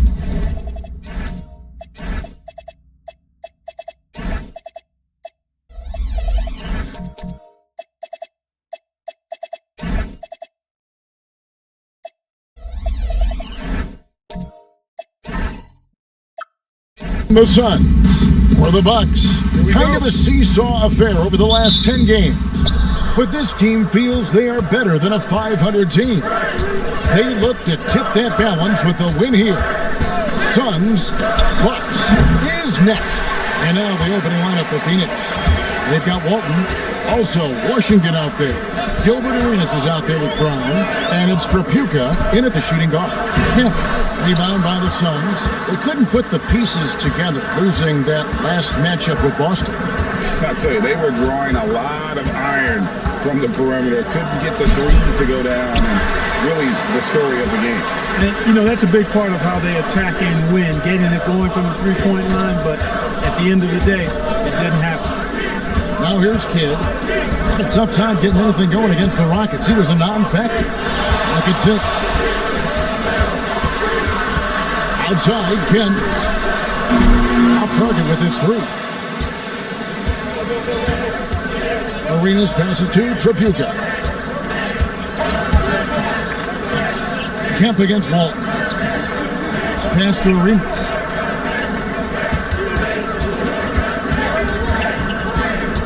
Over Kidd. Arenas can't hit.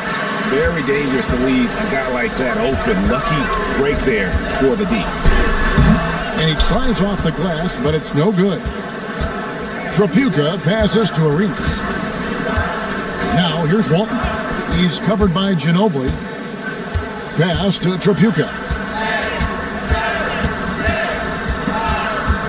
The kick out to Brown. And again, it's the Suns missing. Yeah, scoreless here early after their first 4 shots. They right now are searching for a bucket. One could have to think that for game 1 of this back-to-back, teams are making some calculated adjustments. What do you think? You're not wrong about that, Kevin. No reason to really show your full hand, if you will, in a back-to-back situation. You're always conscious of where your players are physically in terms of rest and fatigue. It's about finding the right balance for your particular ball club based on what the potential is and where you are currently.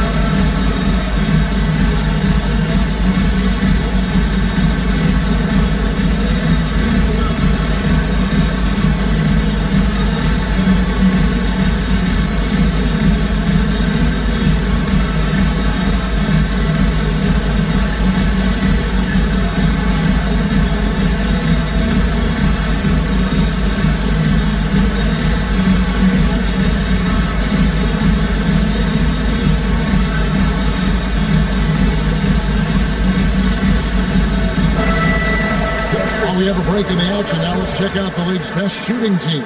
The Suns 5th. So patient on the offensive end. I mean, they're not going to force shots, and it's that selectiveness that's yielded such an impressive field goal percentage.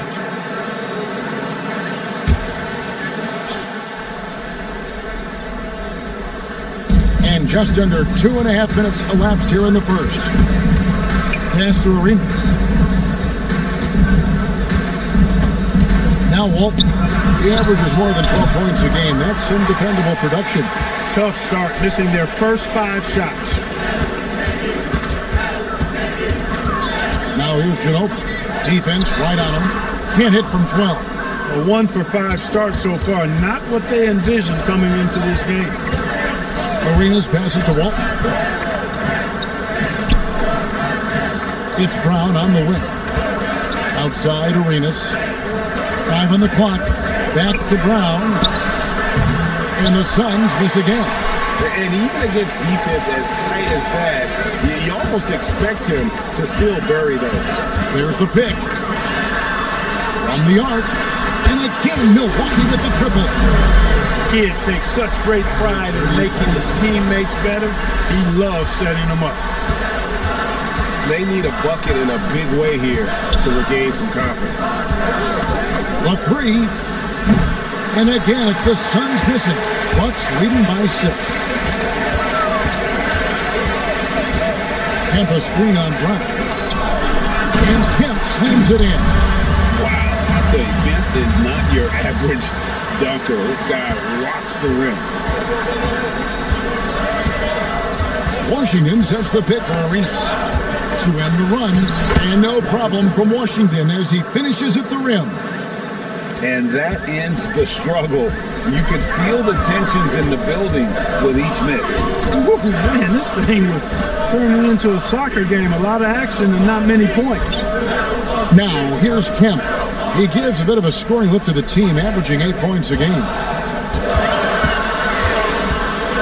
A floater. It's hauled in by the Suns. And not allowing the shooter even an inch of breathing room on that one.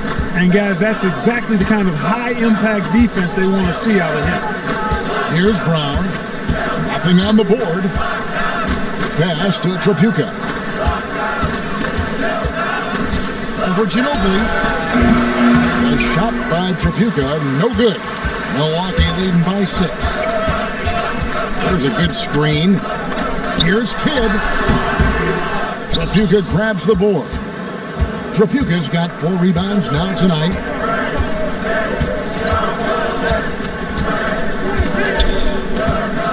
Pass to Arenas. Here's Trapuka. Off the mark there with the 3-point shot. And you could tell he thought that triple was going to fall. Pulls up on the wing. One shot is good that time. Kid will take whatever you give him out there now. Very opportunistic as a shooter. Suns trail by 8. Arenas passes to Walton. Here's Trapuka from outside the arc. And again, it's the Suns missing. He has not been at his most efficient this quarter. Ginobili outside. Back to Kidd. From deep. Rebound. Bill Walton. Kidd's gone 1 of 3 shooting so far. Pass to Walton.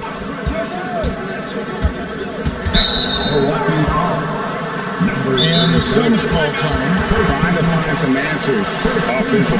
Yeah, and you know, that's going to be the focus of this timeout. They need to come up with a spark to get the offense going.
As we close in on the start of the playoffs, let's see how the East is stacking up. Taking a look at Milwaukee, it hasn't been a great season for them. We may see some changes in the offseason.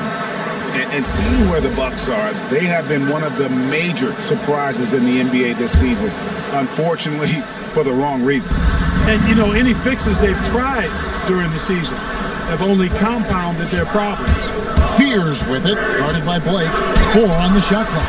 They've been beating them to a lot of those loose balls and rebounds here to start. Yeah, the half and half balls are going their way, and that's really a function of effort and intensity. You know, the ball doesn't discriminate. Whoever goes and gets it, that's who owns it. Here's Fears, following the bucket by the Bucks. Outside, Joseph. Puts up a three. A rebound by Theo Ratliff. And it's Milwaukee's ball. It's a 12-2 run here. Good pace. Blake with it. Joseph on him. It's deflected. We'll see the block from Smits about once a game on average. And boy, does he have an extensive reach. And Jeremiah Fears gets the whistle that time. That is his first foul of the game. Yeah, way to get there first and be willing to absorb the contact. No question about it. No flop there. That was a direct shot to the chest. Nice ball movement by Milwaukee. Here's Ratliff. That one's in. His first shot this game. Big miscommunication on defense. He recognizes it and quickly takes advantage. Boy, the defense looks shell-shocked. I mean, they're on the ropes right now, on their heels. Now here is Carter. Still yet to score. And he drops in the layup off the glass. He relishes his role in this offense, and he's a natural leader, too. And so Blake will bring it up for the Milwaukee Bucks. Tough loss coming against the Rockets in the last game they played. Painful to watch, guys. You can see the frustrations mounting, unable to get into any kind of a rhythm whatsoever. Yeah, they had no answer for them. They simply got outplayed and outworked. It's good. And their post play has been really solid right off the bat. Pass to Ratliff. Over to the wing. Launches it.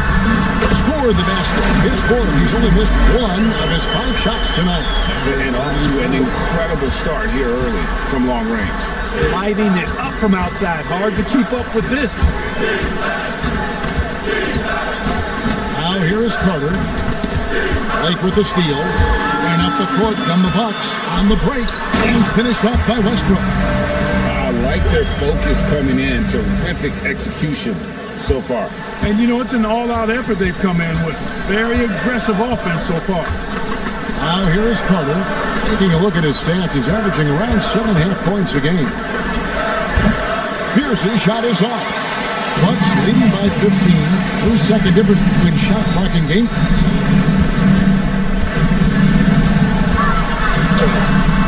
Phoenix grabs the miss. We're getting their first look of the season at the Bucks in this one.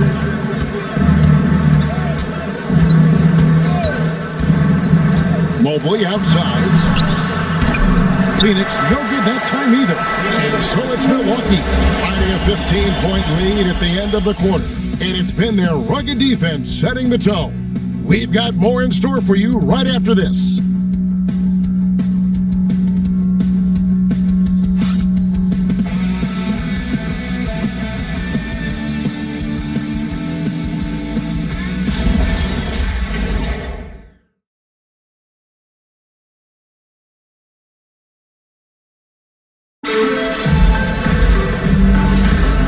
Glad to have you with us, folks. Second quarter of basketball. This game has not exactly been neck and neck, but plenty of time left in this one. Hey, guys, let's get your take on the scoring breakdown so far for Milwaukee. How about the ball movement so far? I mean, the unselfishness, everyone here just playing for one another, and that can be infectious. You know, I also like the fact they've been really aggressive in attacking from behind the arc. They could do a lot of damage from there tonight. Ginobili is out there with Sean Kemp. Then there's Theo Ratliff. Then there's Russell Westbrook. And it's Kidd in at the point guard position. So that's who Milwaukee starts the second with. Now here's Westbrook. They lead by the biggest margin of the game, 15 points. 5 to shoot. Misses the 3. Westbrook's gone 1 of 3 on the night. Trapuka passes to Arenas. Here's Trapuka. Puts up a deep 3. The long-distance 3 is buried. Trapuka's got the opening basket here in the second quarter for the Suns. Milwaukee leading by 12. Ginobili dishes to Westbrook. Outside Kemp. Pass to Ginobili. Shoots over Brown, and the Bucks miss again. The right thing there to stay that tight on him and really try to keep him out of his comfort zone. Here's Trapuka. Arenas adds a two-pointer. There we go. Now in the scoring column with that make, he is 1 for 4. Arenas with that shoot-first mentality makes him dangerous from these spots. Kidd passes to Westbrook. No good on the triple. Suns trail by 10. Here's Trapuka. And here is Walton. Long arms and quick reflexes from Kemp allow him to get all over that shot there. A sensational block that definitely deserves another look. Quick thinking pays off big. What a block. Malawach is checked in for the Bucks.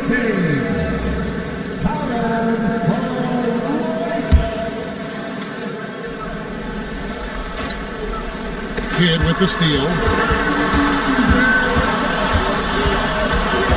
And a little under 2.5 minutes gone by here in the second quarter. Pass to Westbrook. A three-pointer off the mark. And he's been way off the mark this quarter, and it's been ugly. Here's Trapuka. Back to Arenas. From the arc. Malawach grabs the miss. Malawach just got 6 rebounds here tonight. Ginobili the pass to Westbrook. Trying his luck from deep. Rebound by the Suns. Look, bad shooting nights happen to everybody. He's just got to feel fortunate that his teammates have picked up the slack for him. Gets it down to single digits. Arenas has got his second bucket tonight. Agent Zero, a.k.a. Gilbert Arenas on the pick and roll. That is a problem. You have to stop the ball first because Arenas is looking to score. And Milwaukee calls their first time out of the game.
Some numbers for Manu Ginobili. How his last 10 games have gone. Averaging 9 points per game, 5 assists, and 2 rebounds. And he's such a big part of what they do offensively. Yeah, he's just got that nice feel, that sixth sense, knowing where to be on the floor to help his teammates generate points. And he lobs it with the rim. Kevin, he is tough to stop when he gets to the rim. Yeah, Greg, he can get up a few notches higher. Well, and that's exactly how the game is played in the paint inside, guys. I mean, if you can play over the top, I think you got a big advantage. And the shots just continue to say no in terms of falling. Here's Westbrook. A rebound by Washington. Nothing seems to be going his way this quarter. To me, it appears he's starting to lose his composure a little bit. We'll see if he can regroup and get back into a better rhythm. Good job using that big body to carve out space and snatch that rebound. Pass to Arenas. Here's Trapuka.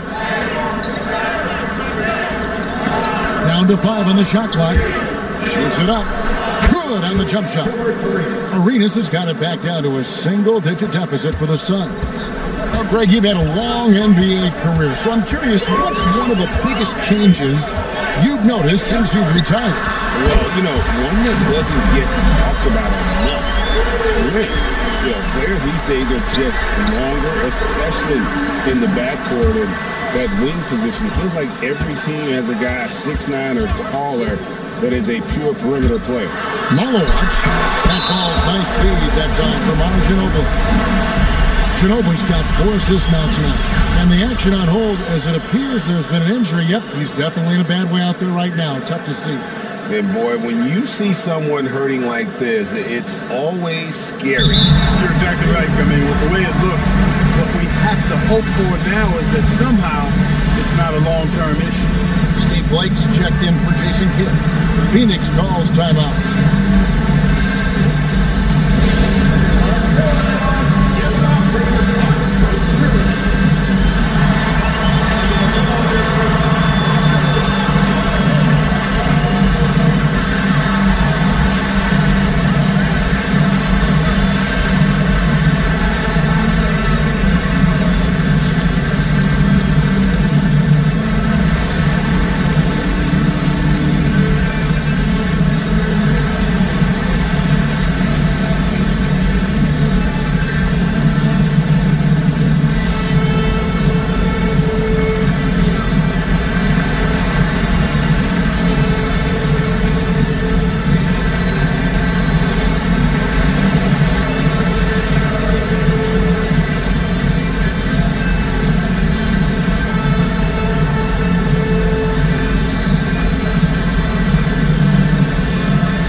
Changing it up here. And here we can check out the score for him.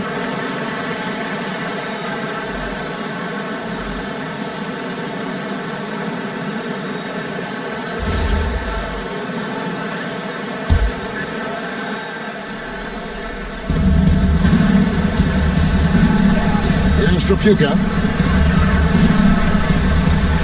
They set the pick. And a wide open look for Arenas. And again, it's the Suns missing. Milwaukee leading by 13. Kempa screen on Brown. Pass to Blake. Outside Kemp. Nice ball movement by Milwaukee. 6 on the shot clock. Fires from the wing. And yes, it's good. Blake's got his first bucket of the night. Suns trail by 15. Here's Trapuka. He's covered by Kemp. On deep, Arenas. Rebounded by the Bucks. Kemp's got 6 rebounds in the game. They set the pick. Lets it go with the 3. And it's Smith with the rebound. The Suns have gone 4 of 10 in the second quarter from the field. Brown wide open. He fired. Drills the three-pointer. Brown's got himself on the board with 3 there. Wow, what a pass there. He made that a very easy basket with that setup. To the middle. And it's Kemp slamming it down. Creating a high percentage look with a good decision on that pass. Outside Arenas. Another 3 for Phoenix. And I like the fact that he really was unfazed by that scoreless first quarter, and now you can see him getting into a rhythm. Ginobili outside. Lets the 3 fly. The shot that time, not on target. Suns trail by 11. Pass to Arenas. Now Fears. Back to Arenas. No one near him. And it's Phoenix scoring again. And really the scoring this quarter has been just off the charts, doing all he can to bring them back. And it's time for an injury report.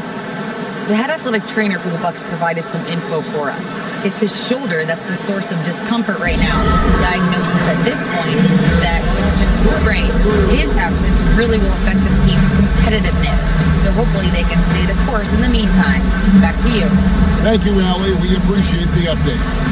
Yeah, it's not easy to maintain an NBA body. It takes tremendous dedication and work. And that's why every team has an expert training staff, they're always available and always doing yeoman's work in helping these guys be ready to perform.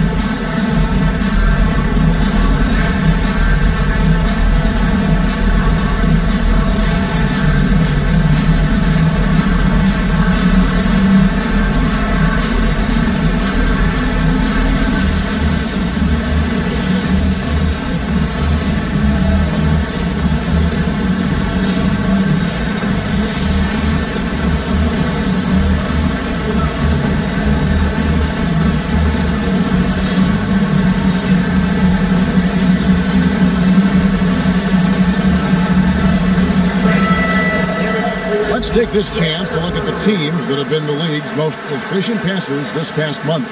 Fourth, the Suns. And what stands out during this recent stretch is just how well they pass the basketball. I mean, this is a club that has become really unselfish. On defense, the Suns, 9-point game.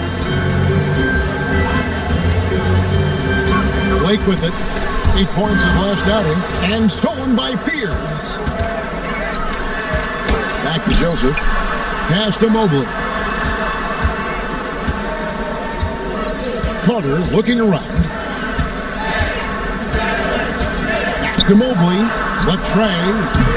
Theo Ratliff grabs the miss.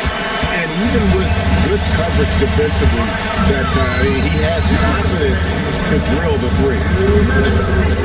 Blake for 3, and it's Phoenix with the rebound. Pass to Fears, and he's fouled pretty hard on that shot, but he's got the chance to pick up the points at the line.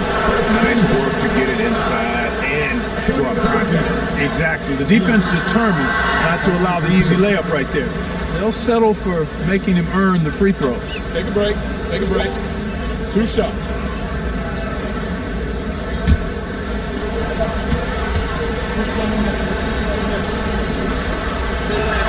And that one falls for Fears.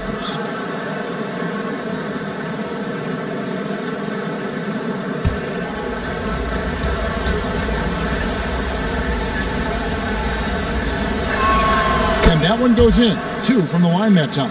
When you send somebody like him to the line, it's pretty much easy money.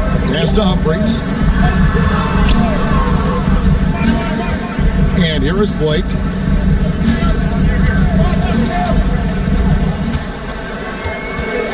Ratliff. That one's off, still out of sync. Not a lot you can say except fantastic job by the defense. Blake with the steal.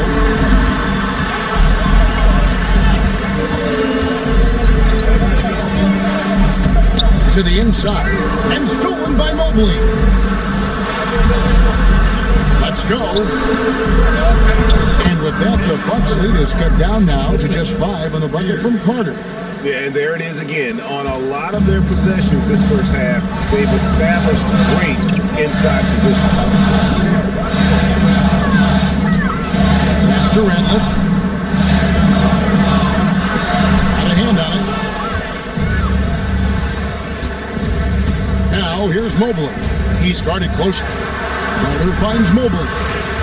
Some nice ball movement here by the Suns. And looks like the illegal kick was set. Yep, that's right. That'll get their attention. And not the most common call you'll see in the NBA, but hard to argue that pick wasn't illegal. Yeah, you know, the officials aren't nearly as lenient as they used to be on that call. As a matter of fact, I know I got away with a lot of those in my playing days, but that was 40 years ago. Something that's kept this game close is the fact that the rebound stats for both teams are almost identical. The battle to a standstill on the boards has really been something to watch. The game's not over yet. We'll see if one of these teams maintains more energy than the other going down the stretch.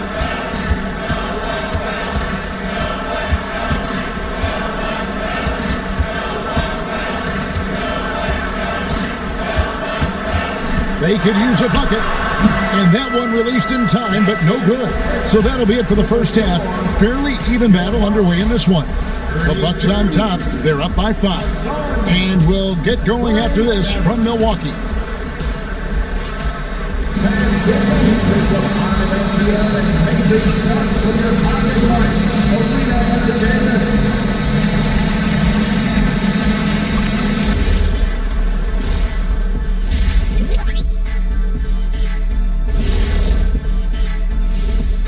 Welcome to halftime, folks. Before we talk about the game, let's check out who won Player of the Month in both the East and West.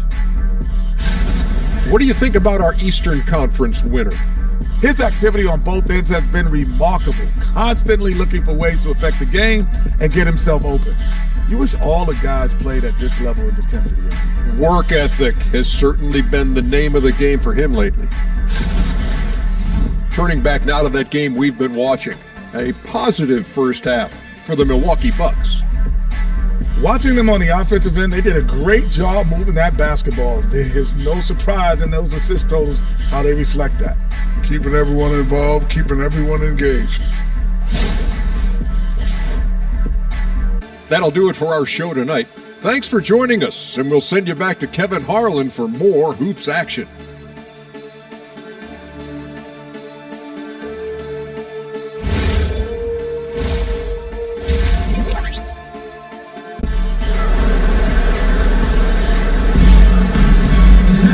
We've got second half action for you, and if the next couple quarters are similar to the first, this one could go down to the last possession.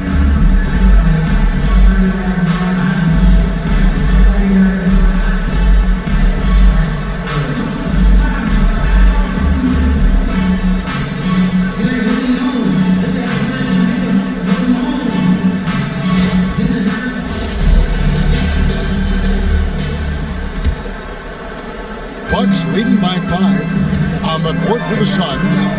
Washington out there with Walton. Then there's Brown. Then it's Gilbert Arenas. And it's Trapuka in at the 2. So it's Phoenix now.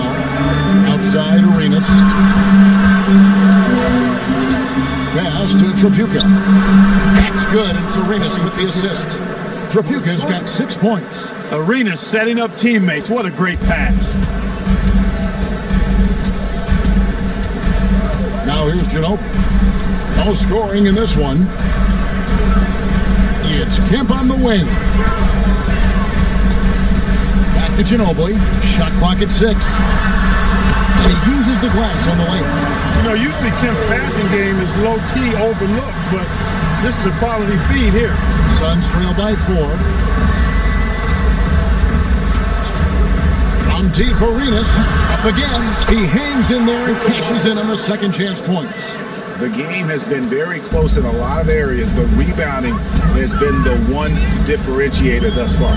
We've seen it time and time again in games. Effort and determination on the glass can make up for a lot of other weaknesses. How about how he sets his man up there, runs it right into the screen, and then gets the basket? Humphries, no good. Phoenix has gone 1 of 2 from beyond the arc since coming out of the break. Here's Brown. Rebound, Milwaukee. Here's Kemp. And Kemp slams it in. Oh, taking it to the rack with power. Hammering down the two-hand slam. Really piling on the lead with a dunk like that. No good from Arenas. Bucks leading by 6. Humphries. He has yet to score. And contact on the shot, so he'll be shooting free throws here. Bringing major energy to the floor. Kemp challenges you. A nightmare matchup. First trip to the free throw line for him in this one. Numbers this year at the line below 70, so when he's getting to the line, not nearly as effective as you'd like. Well, it definitely was a disappointing part of his game this year. Not the numbers he was hoping for from the stripe. And he makes the first. Kemp's combination of strength and athleticism, amazing. He is a walking highlight. The Bucks making a switch here. Williamson's checked in.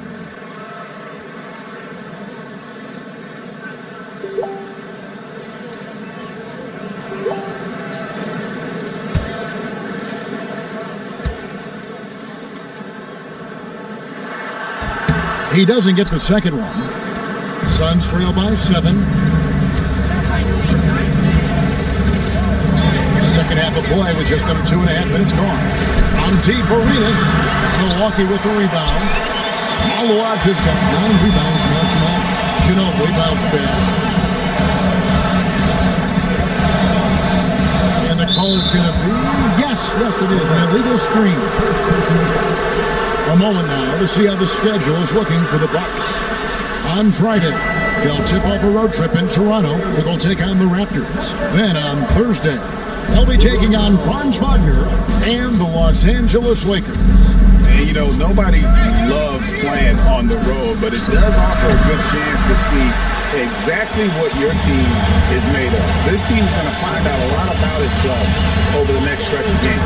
And it's Kemp with the jam. You know, this speaks volumes to Kemp's freakish athletic ability. I mean, he's always looking to punch it off the alley-oop. And the Suns call time here. And the lack of rim protection, top of the list. Yeah, you know, just look at the numbers, guys. I mean, they are being taken to the woodshed in the paint.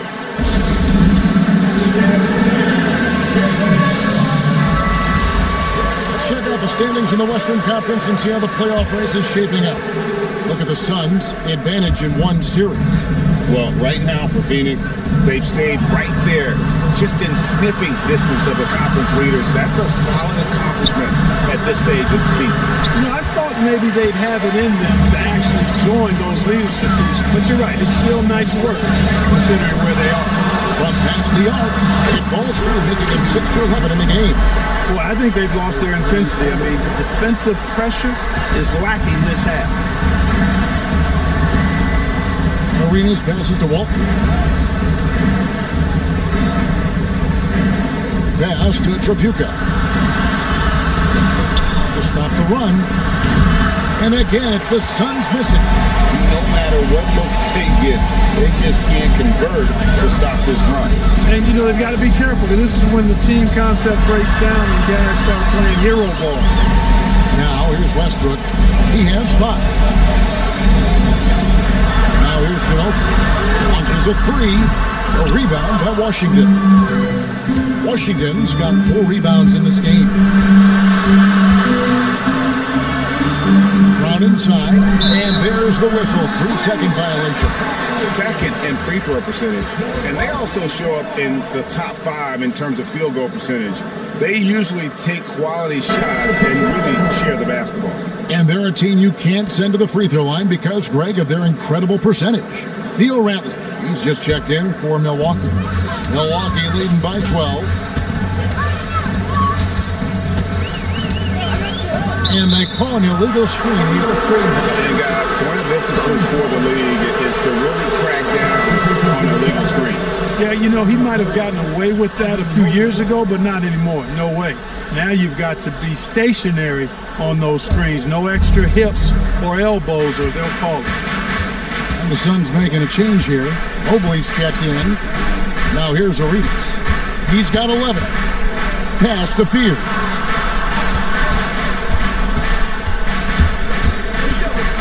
Inside, here's Walton, and that'll be 2 free throws coming up. Officials on the call with the foul. Sean Kemp picks one up right there. You know, he goes about 7 feet tall. Bill Walton is a nightmare matchup, not just because of his height, but because of his skill, too. Plus, he has a really high IQ.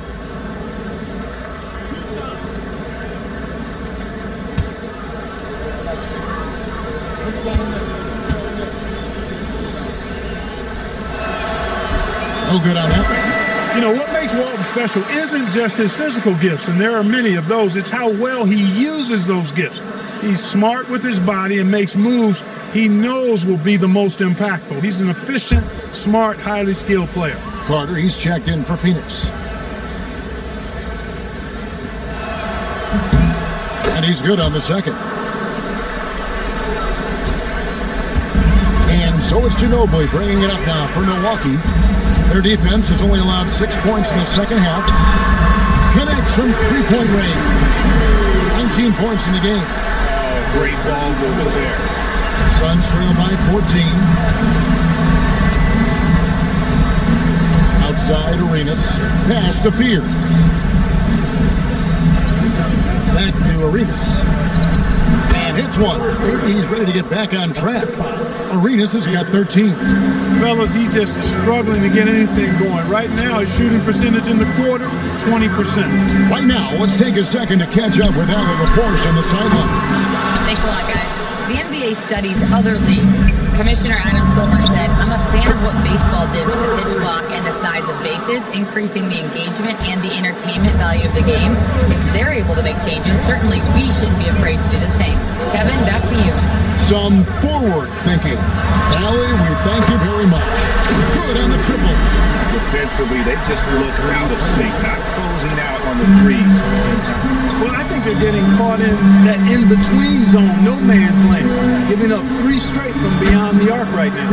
Hands it from downtown. That's now his second three-pointer of the half and his third of the night. And here's Ginobili.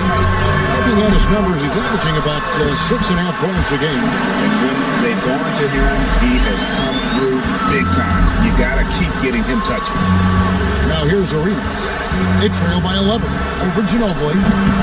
No good from Arenas. Down low, the kick out to Westbrook. Shot from the wing, and another basket for Milwaukee.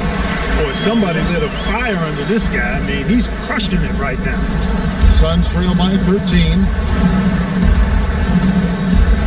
And here's Arenas outside. Arenas can't get that one to fall. And for Milwaukee, they're shooting from the field, 44%, not bad. Lets it go from deep. Rebound by the Suns.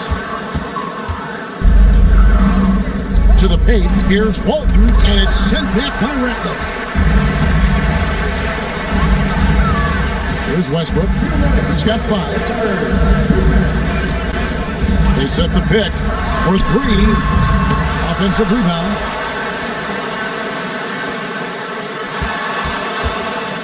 Six to shoot. Right wing. Another shot. Mobley with the rebound.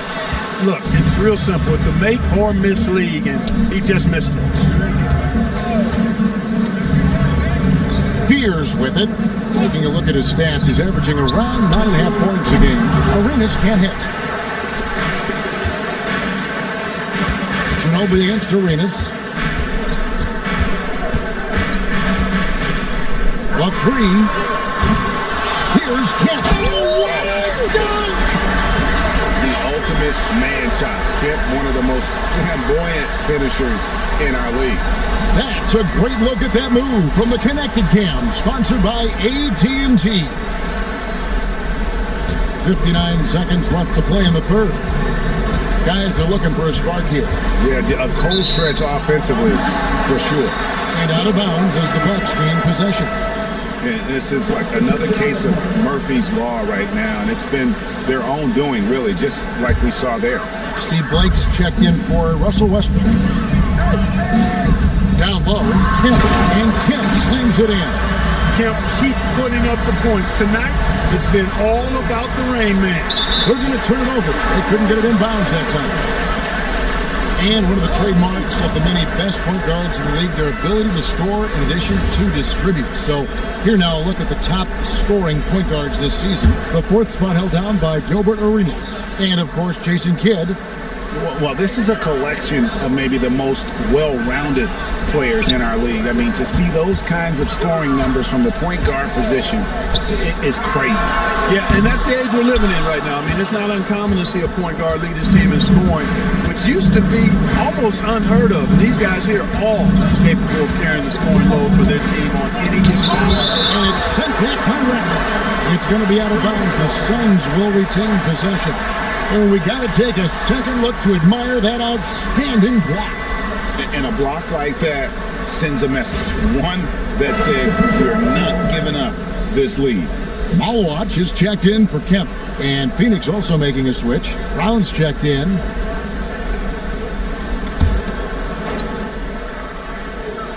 Here's Trapuka. He's got 6. Washington sets the pick for Arenas. It's Ginobili outside. It's hauled in by Brown. Now here's Arenas. Here's Washington. That's in, coming off an assist from Arenas. Arenas has got 3 assists now in this one. And just a step ahead of the D in that possession there, making the pass. Nice assist. Well, through 3 quarters of play, down double digits, it may be difficult to overcome. Bucks lead by 15. And we'll get going after this from Milwaukee.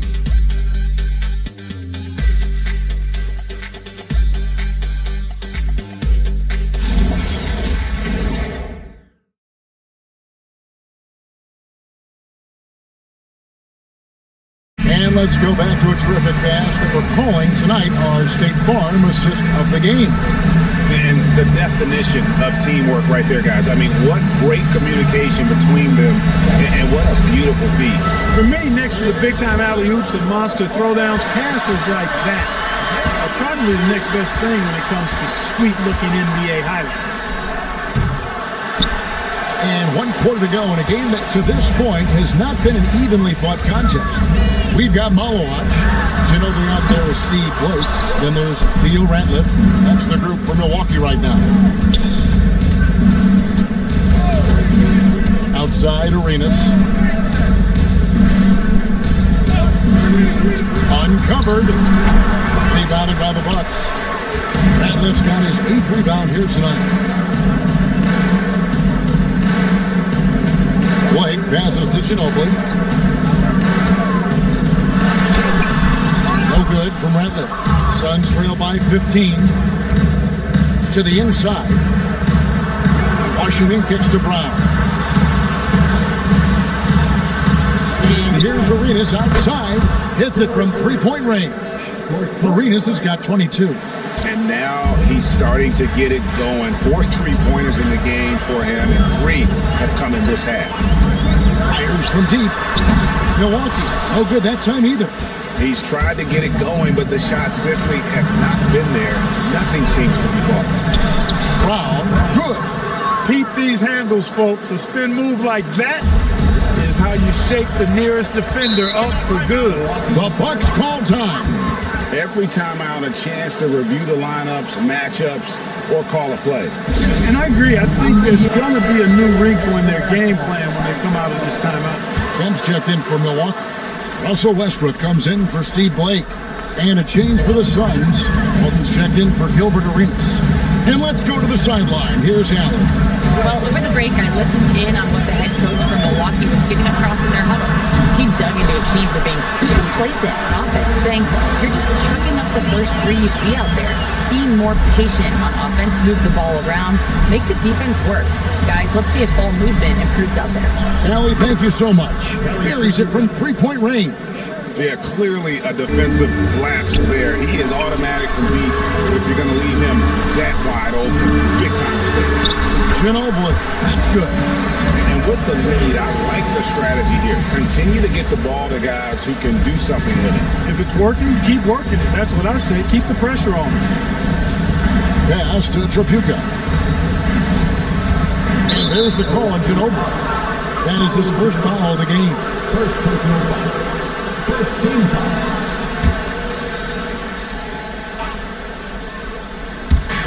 And over 2.5 minutes in the books here in the fourth. Walton has screen on Westbrook. Clock at 6. Pierce's shot is off. Bucks leading by 11. Now Ginobili. Pass to Malowacz. Outside Kemp. And here's Westbrook from the arc. Phoenix grabs the miss. Not his best game, but they're still getting it done collectively. Yep, it counts. After a quiet first half, he's really turned it on. Milwaukee's gone ice cold from three-point land, 0-4 since the start of the final quarter. Kemp a screen on Brown. Fires, high post. Out of bounds, Phoenix will take possession.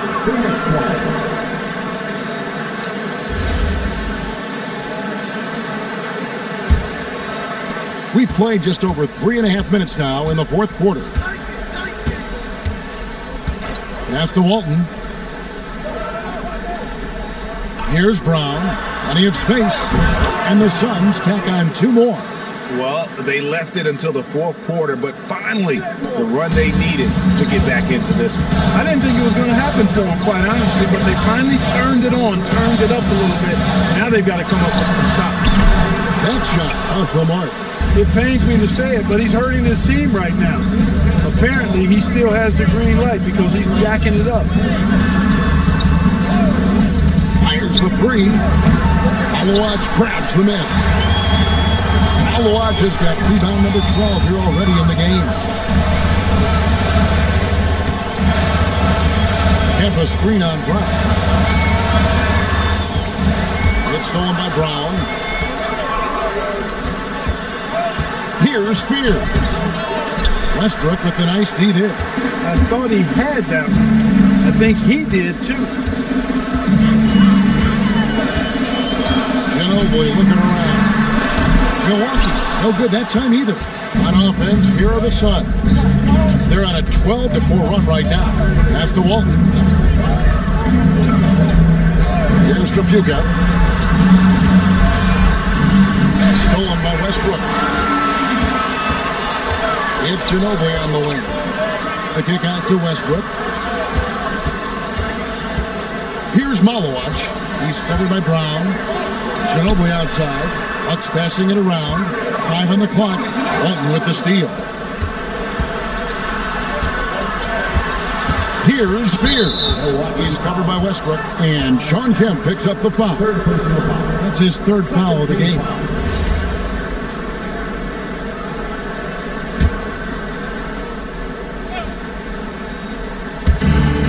Pass to Brown. Here's Trapuka. Stolen by Ginobili.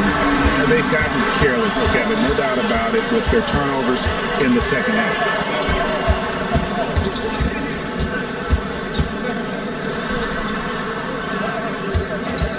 Beyond the arc. And again, the Bucks miss. On offense, here are the Suns. They're on a 12-4 run right now. There's a screen by Washington. And Trapuka gets it to go. You know, he was a non-factor in that first half, but now he's making up for lost time. Bucks leading by 4. And here is Ginobili. From outside the arc, a rebound by Walton. It's almost like he's trying to make things hard on himself. You know, he's just got to slow the game down, try to get some easy ones. Washington sets the pick for Brown. Rebound, Milwaukee. Kemp. And they had some botched coverage that turned into no coverage. Here's Malawaj. Leaves it in off the window. Nothing too fancy, just getting the job done when they need to. Make every possession count. The Suns call time.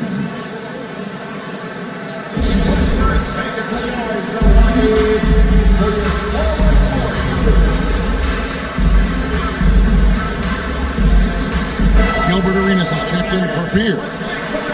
And it's Phoenix's ball. They're on a 15-6 run. Arenas up top. He's off from 3. Milwaukee leading by 6.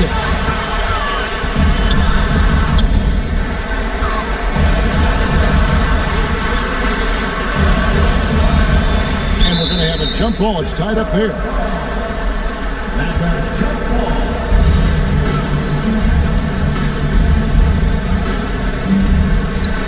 Now Westbrook. 6 on the shot clock. For 3, and it doesn't go. Coming out of the break, he has been ice cold. I mean, walking without shoes in Antarctica cold. Wow. And Sean Kemp picks up the foul. That's his 4th foul of the contest.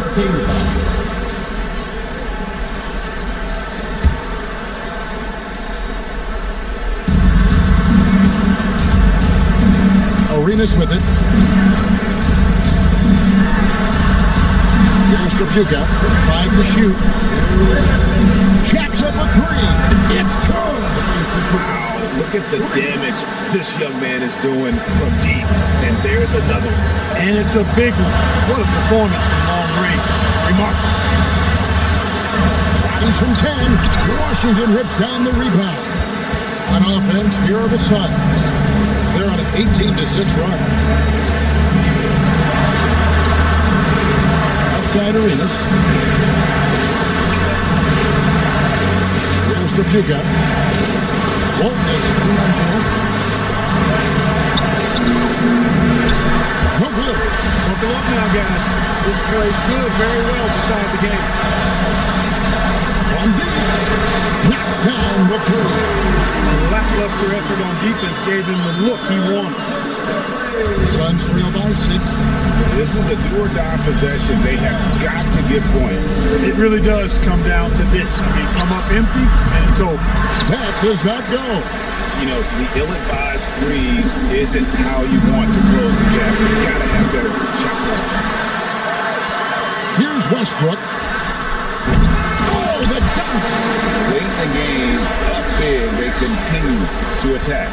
I don't think you want to get loose and sloppy or ease up, but it is time for them to start using that clock a bit. Here's Trapuka. Beyond the arc. And it misses.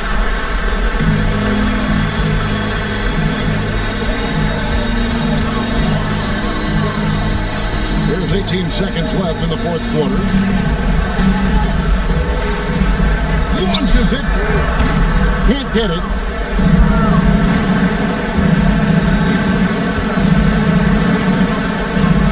Down he goes for 3. And so the Bucks take the win.